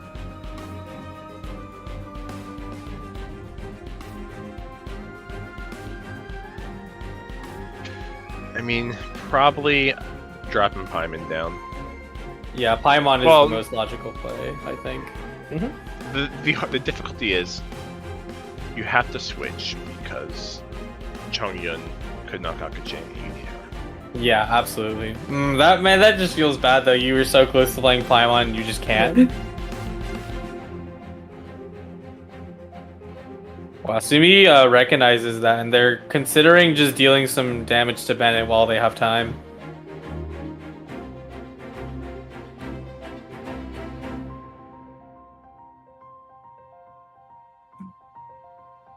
Look at that hand, though.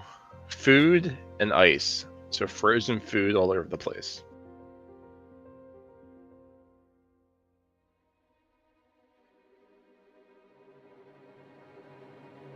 Yeah, there he goes. Yeah, just one normal attack. Interesting that... Oh, wait, actually, no. It made sense they spent the Northern Smoked. I was like, why did you spend that? Oh, wait, you have to.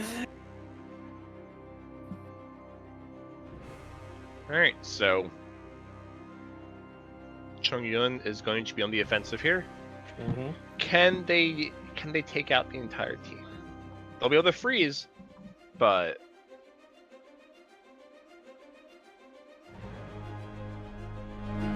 Indeed. Ooh. Chongyun eating a Lotus. Yeah, going straight down, shutting Bennett down. No burst for you. No quick swap. Well, besides that counts. Yeah. Yeah, that good move with the Lotus though, because that it did nothing. Oh no, wait, is Kaching just done for now? Because both of these do lethal. Yep. Oh my goodness. That's crazy. And then Chongyun can still normal attack. That's nuts.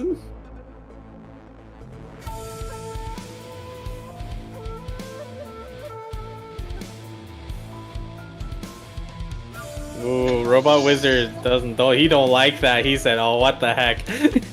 He's like, "How dare you?" Yeah, because you can't swap to Bennett. Bennett's in lethal, and like, you know, that'd be a terrible situation to be in. But also Agent, and then he gets dropped to 4 HP. That's terrible too.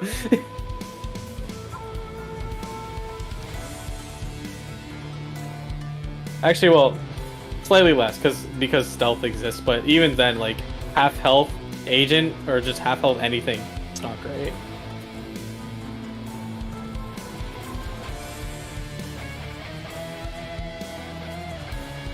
The thing is, Agent can come in and burst.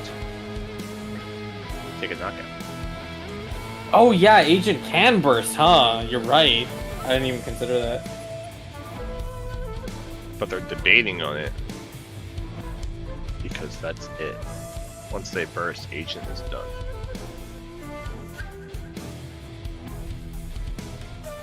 Which I think is still a good play. Yeah.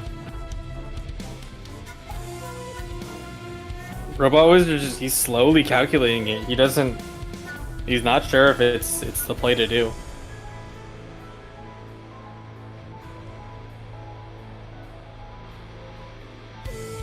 He's putting a lot of thought into it. Making sure everything's right. Pine in play. Wow. Oh no, sorry. Away Throwing away. Oh, exact lethal. But do you do it? 20 seconds on the clock. Wait, you already read. Wait, you lethal. Wait, what? Huh? Oh, that's really interesting. They want to save the burst. Huh, okay. Yeah, this is like the advanced level. Wait, drop Ito. Drop Ito. No? Okay. That's fair. Some Actually, that next is level fair. plays here. Yeah. Oh wow. Oh no, they got Adeptus? Like, you know, because like, you know, from your time, you know, casting these games, like you expect people to go for lethal, but it looks like Robot Wizard is trying to play around certain food combinations, I guess. Yeah, trying to keep wants to save the burst. I guess they realize that Xingqiu is a threat and wants to take them out and save the burst until they absolutely have to, because they know they're not getting knocked out. They know 9 damage isn't happening. Yeah. Sumi opting to use normal attack on Xingqiu. Now, it's half-half, because I don't know how I feel about wasting rain swords, but at the same time, like, you know, if you rain screen, then well, you just applied Hydra to yourself and then you're dead.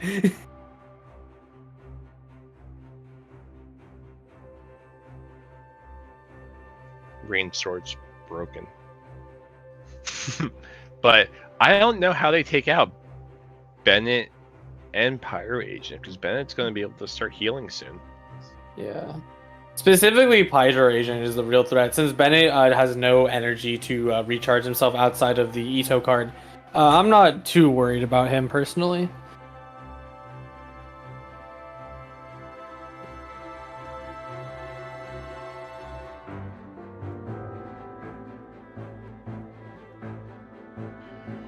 I'm trying to think. If they want freeze, I wonder what Robot Wizard is thinking. Like, are they worried about? They're worried about being frozen, so they take a knock on Xingqiu. They're worried about getting frozen and then being stuck. Mm-hmm.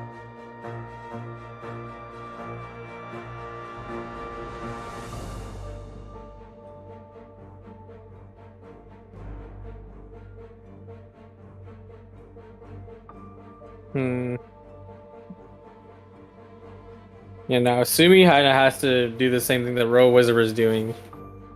Or well, actually, sorry, it's Robot Wizard's turn, but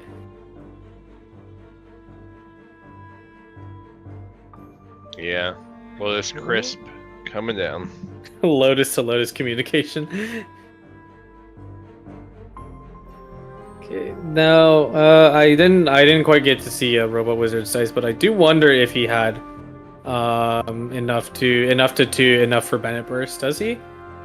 Oh yeah, he does. All he needs to do is one. But do you go for it? That's the question. I feel like you're fine ultimately, right? Because Chonyun's the big threat. Xingqiu, I can't think of lines that Xingqiu wins the game outside of refreshing rain swords and stuff. Oh, wait, I'm dumb. It's Cryo Resonance. He's scared of that.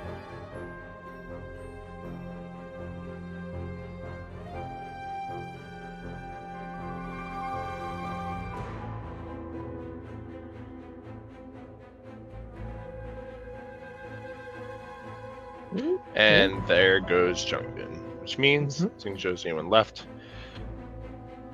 And probably will fall at the start of their turn. Yeah, they get one last hurrah. They do have Frostfield though, so they can freeze at least once. And I don't think they'll Robot survive Wizard... the burst though, because Robot Wizard's going first. That is true. Wait, no, I think Sumi's turn, Prio. Yeah, they do. Oh wait, no, they don't. I'm dumb. Sorry. Yeah, the Robot Wizard can just burst. Oh no, never mind. Oh yeah, the turn Prio got messy. It's fine though. Plink. Clink. Oh dang, Rain Sword's refresh too. That's so good. Oh wait, just Bennett just gets frozen. Oh no. No way, Frozen reverse popsicle. sweep? The last turn though, last turn for Cryo though. Yeah. Surely you burst. There's no reason. There's no way you don't burst. Or at least like rain screen. You have to apply Hydro now.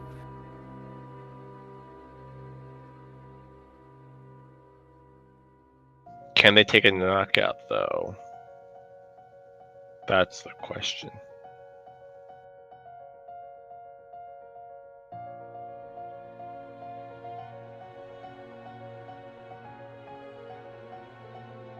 I think what Sumi's calculating is the potential cryo resonance versus NSC.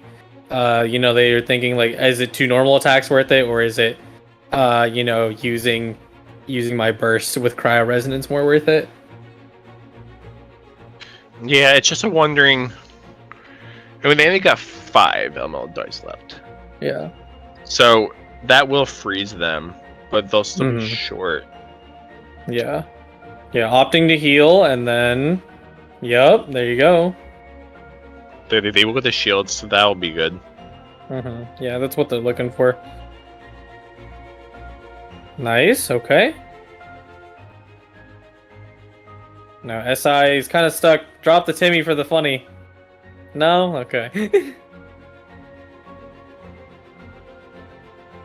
Nope, just ends their turn. Alright, now we drop back over. I think this is the last turn we'll be seeing from these two. Can Sumi pull it back?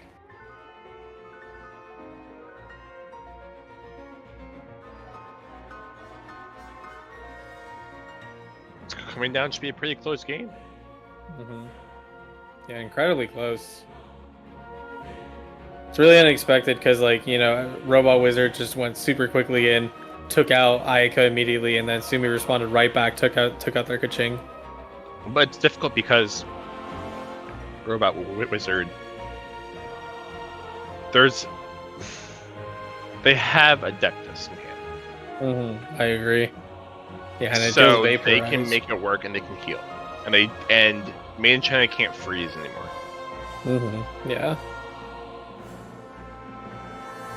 He still is calculating it carefully because he doesn't want to, play super risky and just lose like that. Definitely make sure to get talent card though. They might miss that. Oh no, they're going for this. Yeah, I still think there's not a way, but because burst will go right through the shield.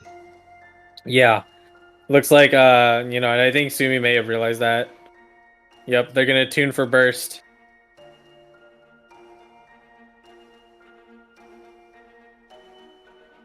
That's it. GG's. GG, 7 damage. Yeah, pretty close on Sumi's side. Almost made it back, but Robot Wizard has it just right, and that burst will seal the deal. No escape. GG's.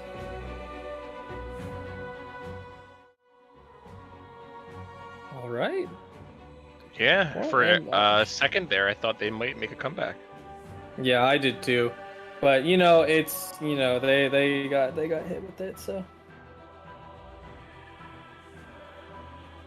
Yeah, congratulations. Ayaka didn't even get to show off her strength. Yeah, rip Ayaka, man. It's like, oh man, heck yeah, we got an Ayaka. Oh, she didn't get to play. She was cheering on. She's cheering them on. You can do it. Yeah, so we will be moving to the next the next match. The players are gonna go ahead and get themselves set up. Or well, hold on, actually wait. I think I'm being silly.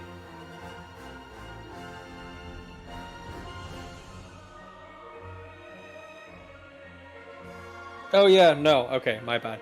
I am being silly. So this is now finals time. I think. Let me just Yes, check it is. really fast. Yeah, I think before we head to finals, let's take a break.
All right, welcome back, everybody, and we are showing you the final player list. It is Ting versus Robot Wizard.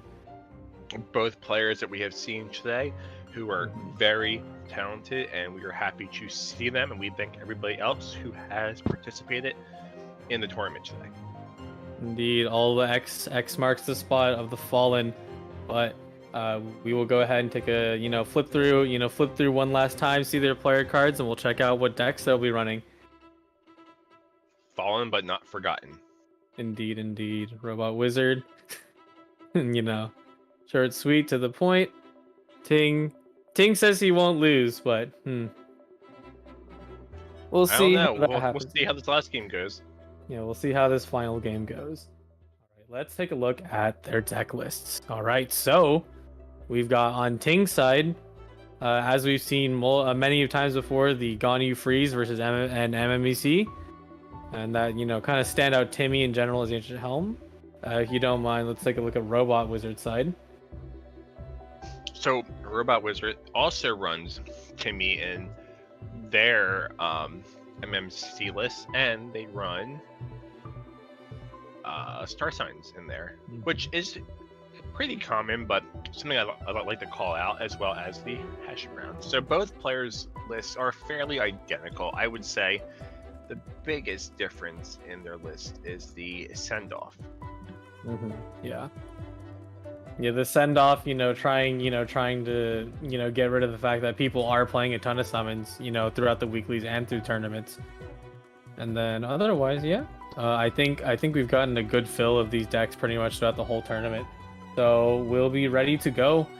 We just have to wait for the players to kind of set themselves up, and then we'll be rolling. Yes. So Kojo, who do you feel has the upper hand in this upcoming match? So in terms of decks, right, I would say, Yeah, that's hard because I keep saying that Robot Wizard's Pyro Keck would be shut down by freeze, but at the same time, I don't know. You know, like he's been adapting. He's just like, man, who's freeze? We don't believe in that here. What nonsense is that?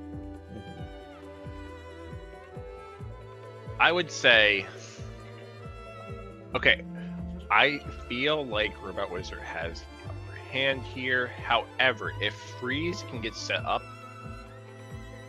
if Freeze plays into MMC, I feel like Freeze takes the game. If they're against Kaching, I feel like Kaching has the advantage. Yeah. I think, like you know, speaking from deck power, like I think Robot Wizard inherently has the advantage. But the one thing I will note is that we saw it with Ting. They have that ability to sustain, with the General's Helm, and it is the Mirror Maiden, mirror on the wall. Who will be the grand champion of all? All right, I know what chat's gonna be doing. Do you understand what oppression means when you have fought MMEC? I'll show you. Well, strap in. We will be here for a long while in this one. So, what do you think they're going to be starting off with Kujo? Kujo? I didn't know I was part of the Kujo clan. Kojo. That's fine. Sometimes people call me Kujo. I mean, it is like MMEC. So one of the things, and I mean, why people dislike it so much is that they tend to play literally the same lines. Now, I won't be expecting that too much, because this is grand finals. This is Ting versus Robot Wizard, very talented players. So they will be starting to pick out variances in between each other's decks. But otherwise, I mean, like. It should just be turn 1 summons, but it's like turn 2 and turns 3 and 4, I think, where they're going to change up their styles a lot. I think in the mirror matchup, it also comes down to once they're set up, it becomes very much reactionary, and that's where the gameplay will change. Yeah, absolutely. I mean, we've seen that like level of adaptation from both Robot Wizard and Ting, like calling out people's plays, noticing. Like, hey, like don't like, like that's gonna hurt me, or like this thing will, and it's really good. Yeah, and right now they're just kind of figuring out which way they want to play. I mean, there's no summons out just yet. I imagine we'll see them out coming soon. Maybe a George. Yeah, I do think they need to speed that turn up a little bit, because it is the first turn, so like unquestionably you just set up. Hey, there he is.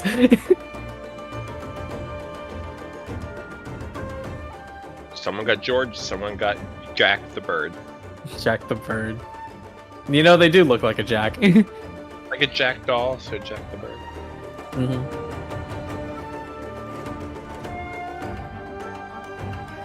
Robot Wizard's been hovering over that lucky dog for a while.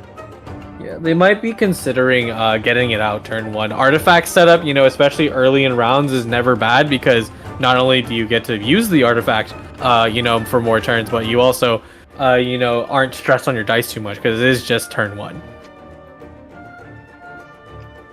It's when you are setting up. So, looks like Robot Wizard is a little bit ahead right now. Yeah, a little bit ahead in terms of damage, but not in terms of ramp. Robot Wizard opted to not use Liven or Paimon, but that's fine. They can just use it next turn, so no big deal, really.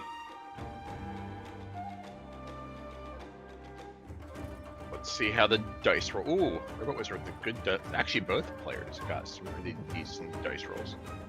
It was I couldn't mention it earlier because we were watching a different match, but people were arguing about like the math on like how you calculate the chance of summons for Oceanid, and like there were a bunch of answers thrown out. They were all fighting each other. It was funny. It's a small percent. I have no idea, honestly. It's Oceanid only has 3 total summons, so it's just split it 1/3, right? 33%. That seems easy. Yep. And then it goes down to a 1/2 after you summon one because you can't get duplicates. How busted would that be? What would? If you could get like duplicates. Dude, double George? Triple George. Triple George, let's go. Yeah, what is this? That's dice for next game, Robot Wizard. I'm surprised. I mean, did they literally just do single summon each time? That's interesting. You don't expect that. Playing very conservative. Yeah. Yeah, trying to just feel out what Ting is trying to do. Surprised, dude, Lament would be so cool here and none of them are running it. Oh, that would be the best mirror matchup tech. See, I mean, technically, it goes neutral because it would be ruining your stuff too. What the heck? 10 damage. Officials out of here. Wow. My goodness. Oceanid with the big plays. I'm shocked by that because I never get to see it happen. Oceanid always just shoots out like 4 damage maybe. Oceanid firing with the fire hydrant, absolutely destroying Official. Yeah, I mean high pressure water's deadly.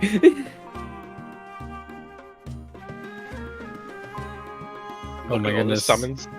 It's so much damage. Mirror Maiden's on too. My goodness, but Ting summons come right back. Oceanid. Oh wait, is Ocean done for? Oceanid's dead.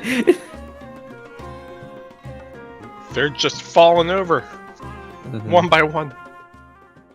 My goodness, trade for trade. I think ultimately Robot Wizard got the most value out of that because being able to burst and then lowering, Mirror Maiden to 2 HPs, I think is the superior placing. Oh, there it comes. There's the copy pastas. There it goes. Oh my goodness. Perfect. That's what we needed.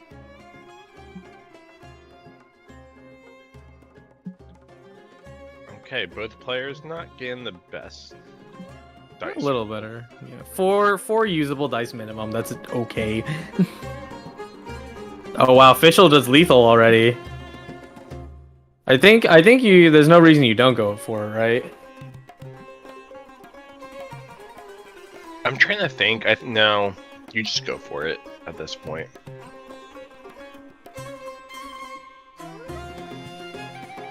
Yeah, and from there it'll pretty much be the Mirror Maiden solo, which is definitely doable with the Hydro debuff and the 2 available summons. But no, wait, actually, that's a lie. There is sustain. There's not only Lucky Dogs, but the Hydro Resonance.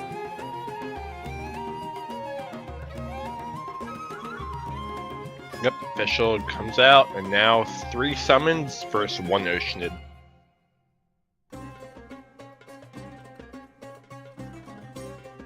Oh no, George. No, George. No shield points. But, I mean, they got their burst up, so, Yeah, that definitely is true. And Ting could retaliate just like right back, basically. All they need is 1 more summon. Also mentioning the fact that Ting really needs to spend some cards because they are about to overdraw. And that is not what you want in a solo situation where you're on the back foot. Not one bit. They do have Cathedral, though, but not sure how much that'll do. They gotta get through this turn, which they most likely will, but... Yeah. I think expending a little Paimon is smart, would save your other foods. No reason to not play it. There you go. And then single summon because George is guaranteed. Oh, big moves. I think they gotta be Ting's gotta be careful because if they consider that Robot Wizard has the I haven't lost yet, and of course as casters we know they have it. I think Ting will be pushed to a spot where they won't make it. Oh, they're going for it. At this point, you might as well. You know what? They're trying to force. They're okay with forcing burst because but they use Adeptus too. That's it. Tunes the card. That's it. 1 game over. Oh my goodness, I'll hate them trying to join. He wants to see this. Wow, that went from 0 to 10 real quick. Yeah, exactly. My goodness, what a game! All right, wow, a really quick game of MMEC. It's showing the deck's power. Couldn't have a finals without it. Surprisingly, wow, that was a pretty good one. You got to see the mirror matchup, what everybody wanted. Mirror, mirror on the wall. Who's the fairest maiden of all? Indeed. So now, Robot Wizard is going to be forced to switch to the Pyro Kaching deck. Now, I don't know if Ting is going to switch decks as well. It could be, they'll consider it. I'd imagine they would, Mm-hmm. or not. Or not. Yeah, it looks like Ting is willing to stick with MMEC. Kind of reading the matchup, feeling that this is the play over Freeze. All right, looking at it. Ting has good setup. Robot Wizard does not. Hopefully they get a better mole. Much better. Nice. Double Harbor on that one. Rampity ramp. Let's see if they actually use it the first turn. I feel like Ting will. I don't know about Rosa Wizard though.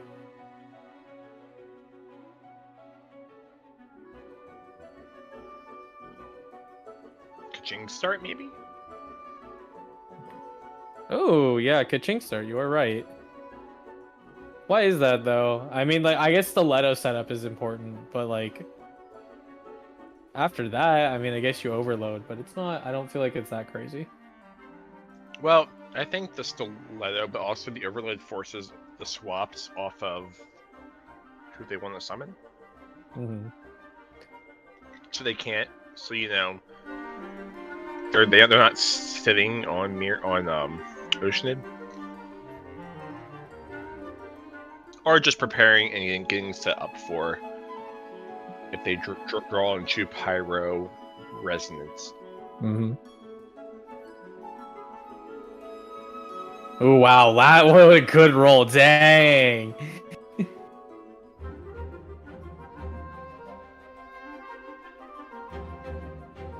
And throwing away Leeway Harbor. Yeah. Got one. I suppose you don't need another. And Ting is set up to run a Paimon. Ooh. Yep, also running a Paimon. Looking for an extra attack though, and a live. Oh wow, not even an extra attack. Just ramp it up. Just do it. We'll go to next turn.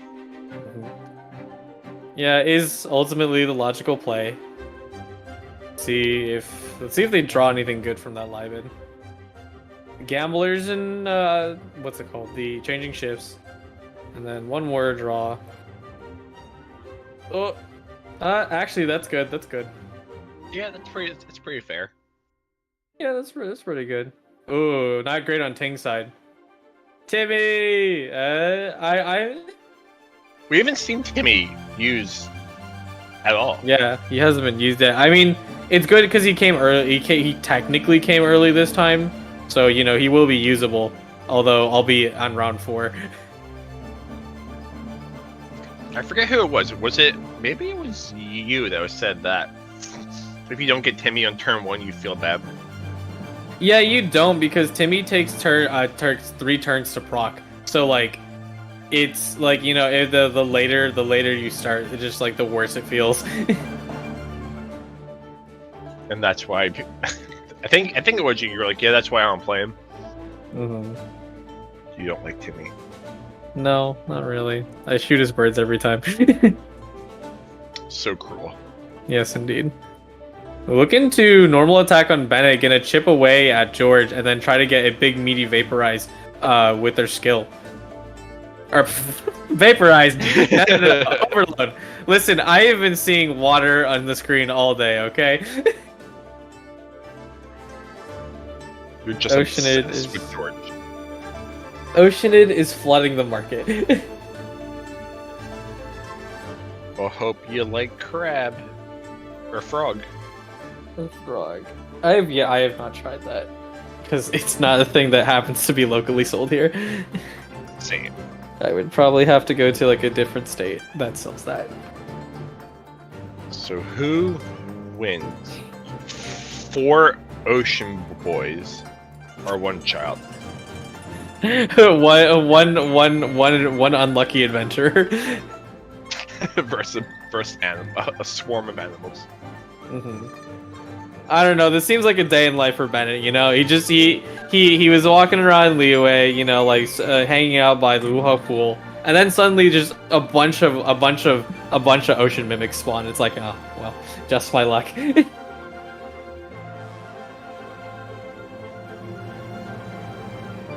He'd enjoy it though. He'd try and pet them. 5 damage though coming out. Yeah, absolutely. The Bennett burst always, you know, taking Bennett to heights that you don't expect. You know, it's such a strong thing. Mirror Maiden looking to retaliate though. Yep, gonna tune it all away. Oh, tuning the Adeptus feels bad, but that is a good amount of damage to get onto Bennett. And now he's in threat range of the summons. And Timmy Chu saved the day. Yep. They're just gonna let Bennett go. Yeah, I think... Yeah, I guess Bennett served his purpose. I think Robot Wizard also has identified that Bennett hasn't been able to really be used, so they might as well just eat the hits while they still have it. Oof, that Electro Charge, my goodness. Alright,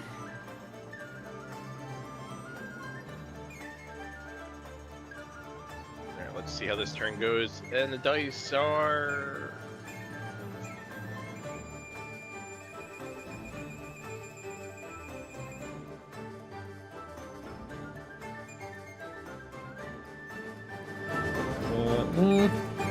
Alright, oh, the stiletto is getting tuned. Gambler's coming out. Yeah. That is a nice little tech about stiletto, is that you can also get it as tuning fodder. So if you're someone who just has to expend all the cards in your hand, you do get that. Absolutely up, and Lilith Crisp coming down.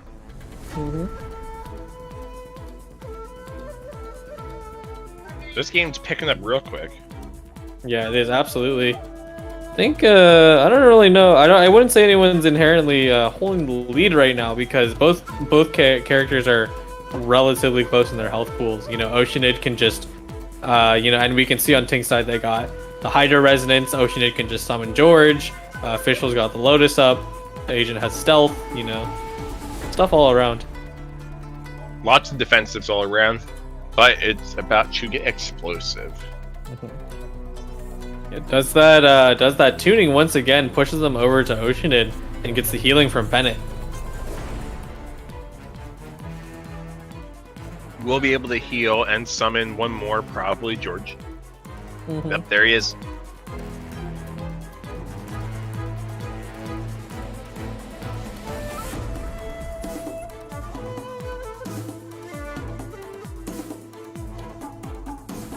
What do you do? I mean, both down the Chew, both in prime spots, but those summons are really, they're gonna apply a lot of pressure. Yeah, absolutely. I think actually, you know, Robot Wizard might need to make a play now, because with how the summons are set up right now, they're probably going to take too much damage for it and they'll lose value with their characters if they don't make a move.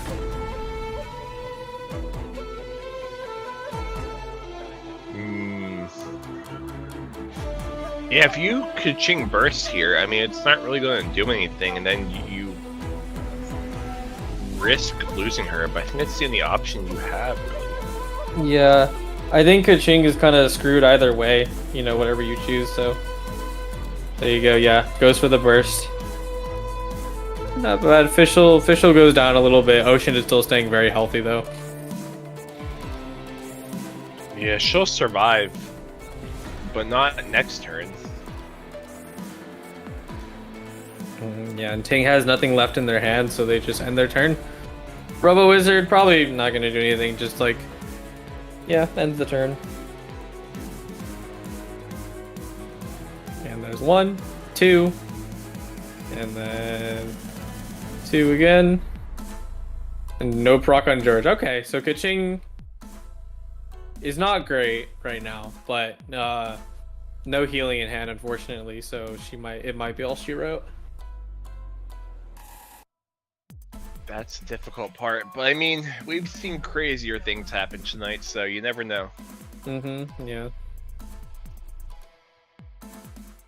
Cool. Just the threat of Ting having both bursts nearly ready to roll is just so scary.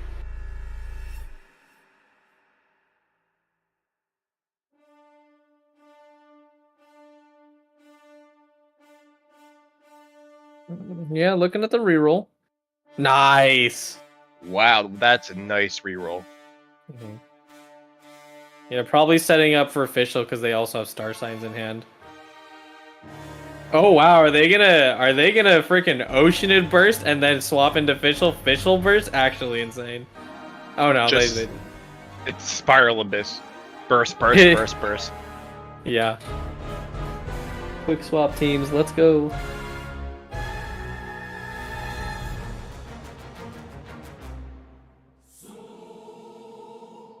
Trying to think. So Pyro Agent can come out, but they can't get through that shield. Forced to swap the official. Yeah. Yeah, and I don't think, because sometimes, you know, being force swapped into your characters who are like low on HP doesn't really matter to you, but oh wow, they're just gonna retaliate with it. They're going for it. Might as well. 4 and wow, that's a lot of damage that comes out. Yeah. Robot Wizard still plays bold, just immediately lethal official out of the game. But oh yeah, and that's a good thing actually, because Kaching is the person who's in charge here and gets gamblers to proc. And will be able to use E-Tail as well. Oh wow, that's it. That's game. Came from the back, on the back foot in that one. Robot Wizard taking 2-0 in the final match of the night. I think the trend is continuing from last major. The grand finals is always just a super fast match. Both players know what they want and they know how to do it.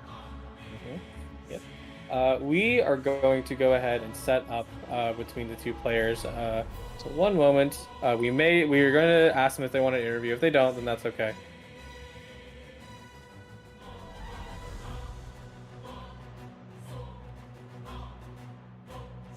See if we can get them in here and talk about their thought process and what went into the planning for tonight. Indeed.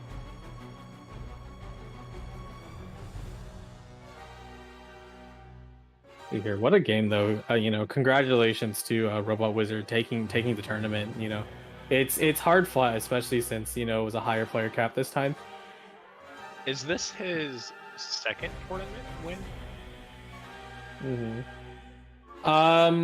No, wait, let me think. Robot Wizard came very close to winning last major, but they got second place. Oh, that might be what I'm thinking about. Yeah, they were very close. Yeah, I just need to kind of check in. No worries. So I guess the question then becomes is,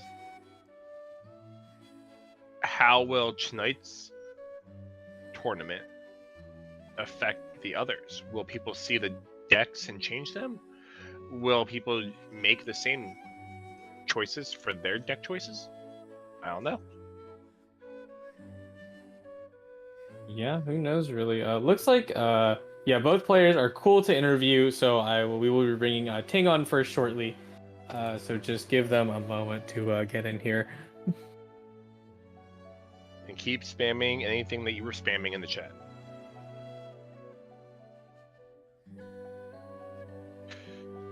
So, I mean, all things considered, we saw a lot of the same decks tonight. The standouts seem to be Oceanid and some variant of a freeze deck. Yeah, freeze and MEC, kind of I would say the defining decks, or defining archetypes of this patch. You know, because you know, no nerfs, just the slight adjustment to summons, which technically isn't really isn't really a thing either. But yeah, I think it's even though it was like the standard decks, we still had pretty good games overall. Yeah, despite it being a lot of the same decks, they all played very differently. Mm-hmm. All right, I think Ting is ready to roll, so I will just let the producer know to slide the text in, and I will be dragging in Ting. All right. All right, Ting, give us one moment. We're just adjusting the text, and then we will be ready for you to. All right. How's it going, King? I'm doing fine, thank you. Hey, congratulations on making it this far through the tournament. It's still crazy because there were a much higher player capacity this time. So. Thank you. So, what was your thought process coming into the tournament, and why did you pick the decks that you did? I picked the decks that I did because I thought that MMEC would be a large part of the tournament, which ended up to be true. So, best decks versus MMEC is the mirror, and I felt that Hydro Ganyu had a good chance versus MMEC if I put a bit more stall into the list. Mm-hmm. I definitely agree with that because I actually really do like your Ganyu freeze list because that usage of tenacity on some of your rounds, it turned out to be pretty useful, eh? Yeah, definitely. See here. What do you think? Out throughout the bracket, what was your hardest match that you had to face? I felt my hardest match was versus G-Boot. I think while on one hand I tried to make a meta call with the decks I brought, I wasn't practiced enough on them, and as a result, I'm just happy that I did make it this far. Yeah, I mean, it's what's it called? We did get to catch G-Wood on stream. That was a pretty crazy match, but it's this placement is nothing to scoff at. This is like this was a really good showing by you. Thank you. Absolutely. And so, do you have any thoughts about where the meta is going to go moving forward? I think MMEC will still hold a strong place over the meta, and while the new characters may shake up the meta a little bit for the first week or two, I think that the meta might stay largely the same. Yeah, and I can understand that sentiment since Genshin has yet to release the patch notes. But if we see, let's say for example, hypothetically, we see nerfs to Oceanid and Xingqiu, do you think then the meta will change up slightly? I think definitely the meta will shift largely if if such nerfs are come to happen, but because there are no patch notes yet, it's hard to make a definite call how it will shift. Yeah, I can agree with that. Reese, do you have any other Absolutely. questions for Ting? No, those are all the questions that I had right now. Yeah, no, I think I'm good too. So thank you so much for coming to interview Ting, and congratulations for making it through the tournament. Thank you for running it. All right, and we'll see you later. See you, Ting.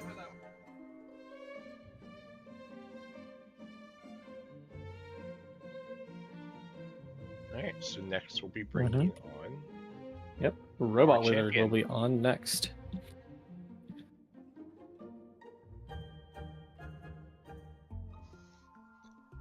And be sure to let us know what you guys thought of the event so far.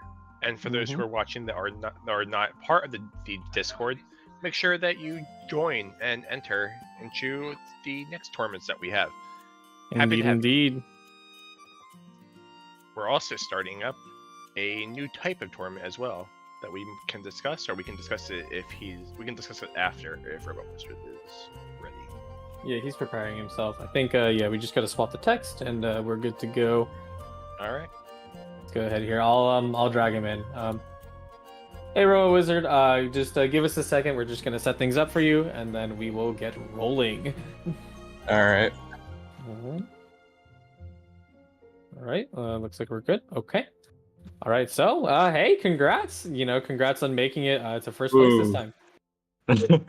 Got my revenge this time. Yeah.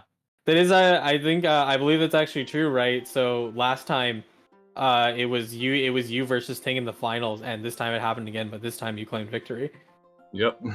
Exact same. It was yeah. I forgot what I called it in general, but yeah. Rematch. Repeat final, right? Rematch, revenge, repeat. But yeah. I think at least So, you can... what kind of planning did you do before the tournament, and how come you picked the decks that you did? Well, MMEC is the best deck by far in the game right now, so that one has to be one of my decks, unfortunately. And then I was debating between a Bennett and a Xingqiu deck for my second deck, and I thought Xingqiu decks were a little bit easier to target, and I also thought that Bennett lists were better into MMEC, so I decided to bring a double pyro list instead. Yeah, okay. Which seems to have not been the consensus among people. I see a lot more people bringing Xingqiu plus MMEC, so... Yeah. I'm curious, how do you feel about because during the time when casting, and just like from my general experience in GITCG, I find freeze to be a poor, a bad matchup for you if you're playing Pyro Kaching. Do you think that's the case, or am I not properly assessing I think that? the Chongyun Ayaka freeze that I played against, I believe, in the semifinals is a terrible matchup, but the Ganyu freeze is normally okay because they can't freeze everyone with that list. Yeah, that was And your also, fight versus Sumi. Yeah, so I have a tech card for Xingqiu freeze lists in my double pyro, which is the singular northern smoked chicken, so I have slightly more consistency on doing agent normal attack burst openers to stop Xingqiu's. Yeah, I ended up doing that. I had a way to NA burst on agent every single time I played the pyro versus Xingqiu matchup today, so got pretty lucky there. Very neat. Reese, did you have another question? Yes, I wanted to ask you. So, where do you see the meta taking shape moving forward? Are we talking about like 3.6 or? Yeah, 3.6. Yeah, with the cards that we do know that are coming out, and how this tournament was, whether that is over the weekend or in 3.6. Well, if nothing's changing, MMEC is still probably the best deck, but Tainari is pretty good. A lot of people are sleeping on Bennett.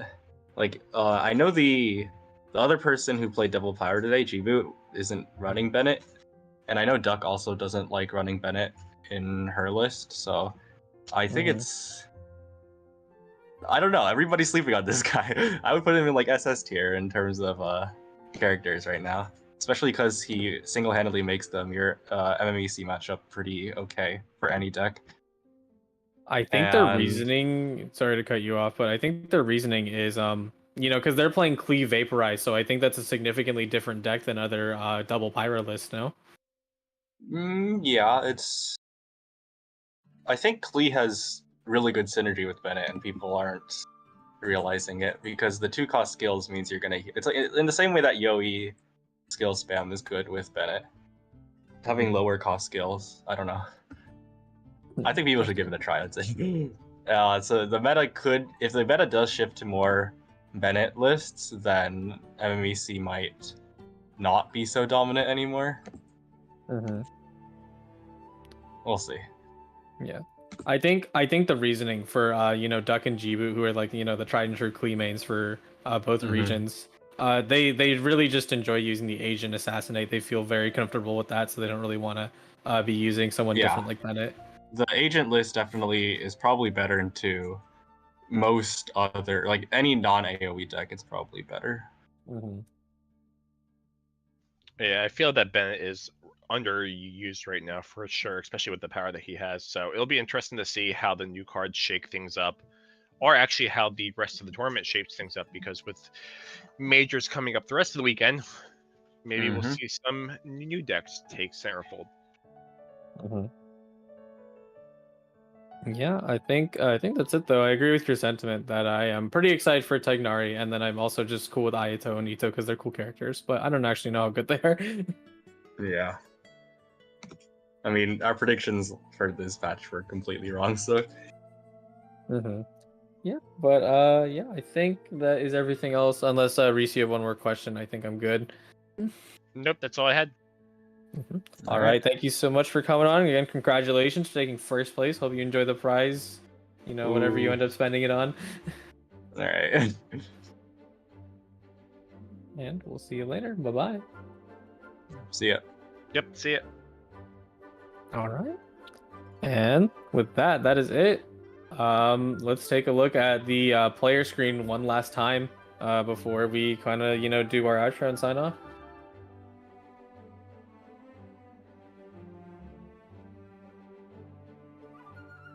Yeah, it's been quite the evening so far. MMEC showing up, but here is the player list of all the contestants that we had today. Everyone eliminated outside of it until we get to SI or Robot Wizard. And yeah, once again, congratulations. It's not an easy, congratulations, to Robot Wizard for making it, and to everyone else, it's not an easy feat getting into majors, and it's also not easy even to just crawl through the bracket either. Yeah, and so we thank Robot Wizard and thank everybody for participating. And once again, don't forget to join the Discord for the tournaments that we have coming up, which there is a new team-based format that will be starting soon as well. Indeed, yes, there is a team-based format called the International League that is being run by our TOs. So you can check the tournament section for that. I think the team slots have filled up. They're pretty close to being filled.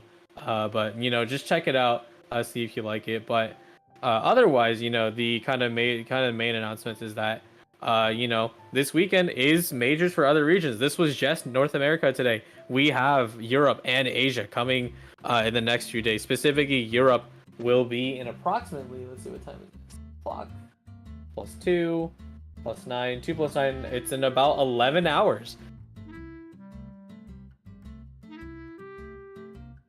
So make sure you keep an eye on the Discord and check that out when that is available. Yeah, EU will be streamed right here. I'll be running it, and then Asia afterwards will be, I believe, about 22 hours from now. I have a busy schedule ahead of me. Oh boy. You enjoy it. I know. Yeah, and to clarify, Asia will the Asia tournament, which is the last one in the list, will be streamed on KQM. Yes, and so for those that are interested, check it out and stay tuned. Otherwise, I believe that would be everything for tonight, and we thank all the participants for being involved with this, and we look forward to seeing them in future tournaments. Yep, 3.6 is just around the corner. Thank you to all the staff on site for helping run today. We had Kenkaku, I think this is Kenkaku, Haunty, and Epid, our tournament staff kind of chilling. I think MB might have been there too. Maybe someone else, not sure. Thanks to Turtle Off for doing production today. Great job on that. And yeah, everyone, pretty much everyone involved, who helps run this tournament on the GITCG team. Yes, we greatly appreciate it, and thanks to see you. Bye-bye.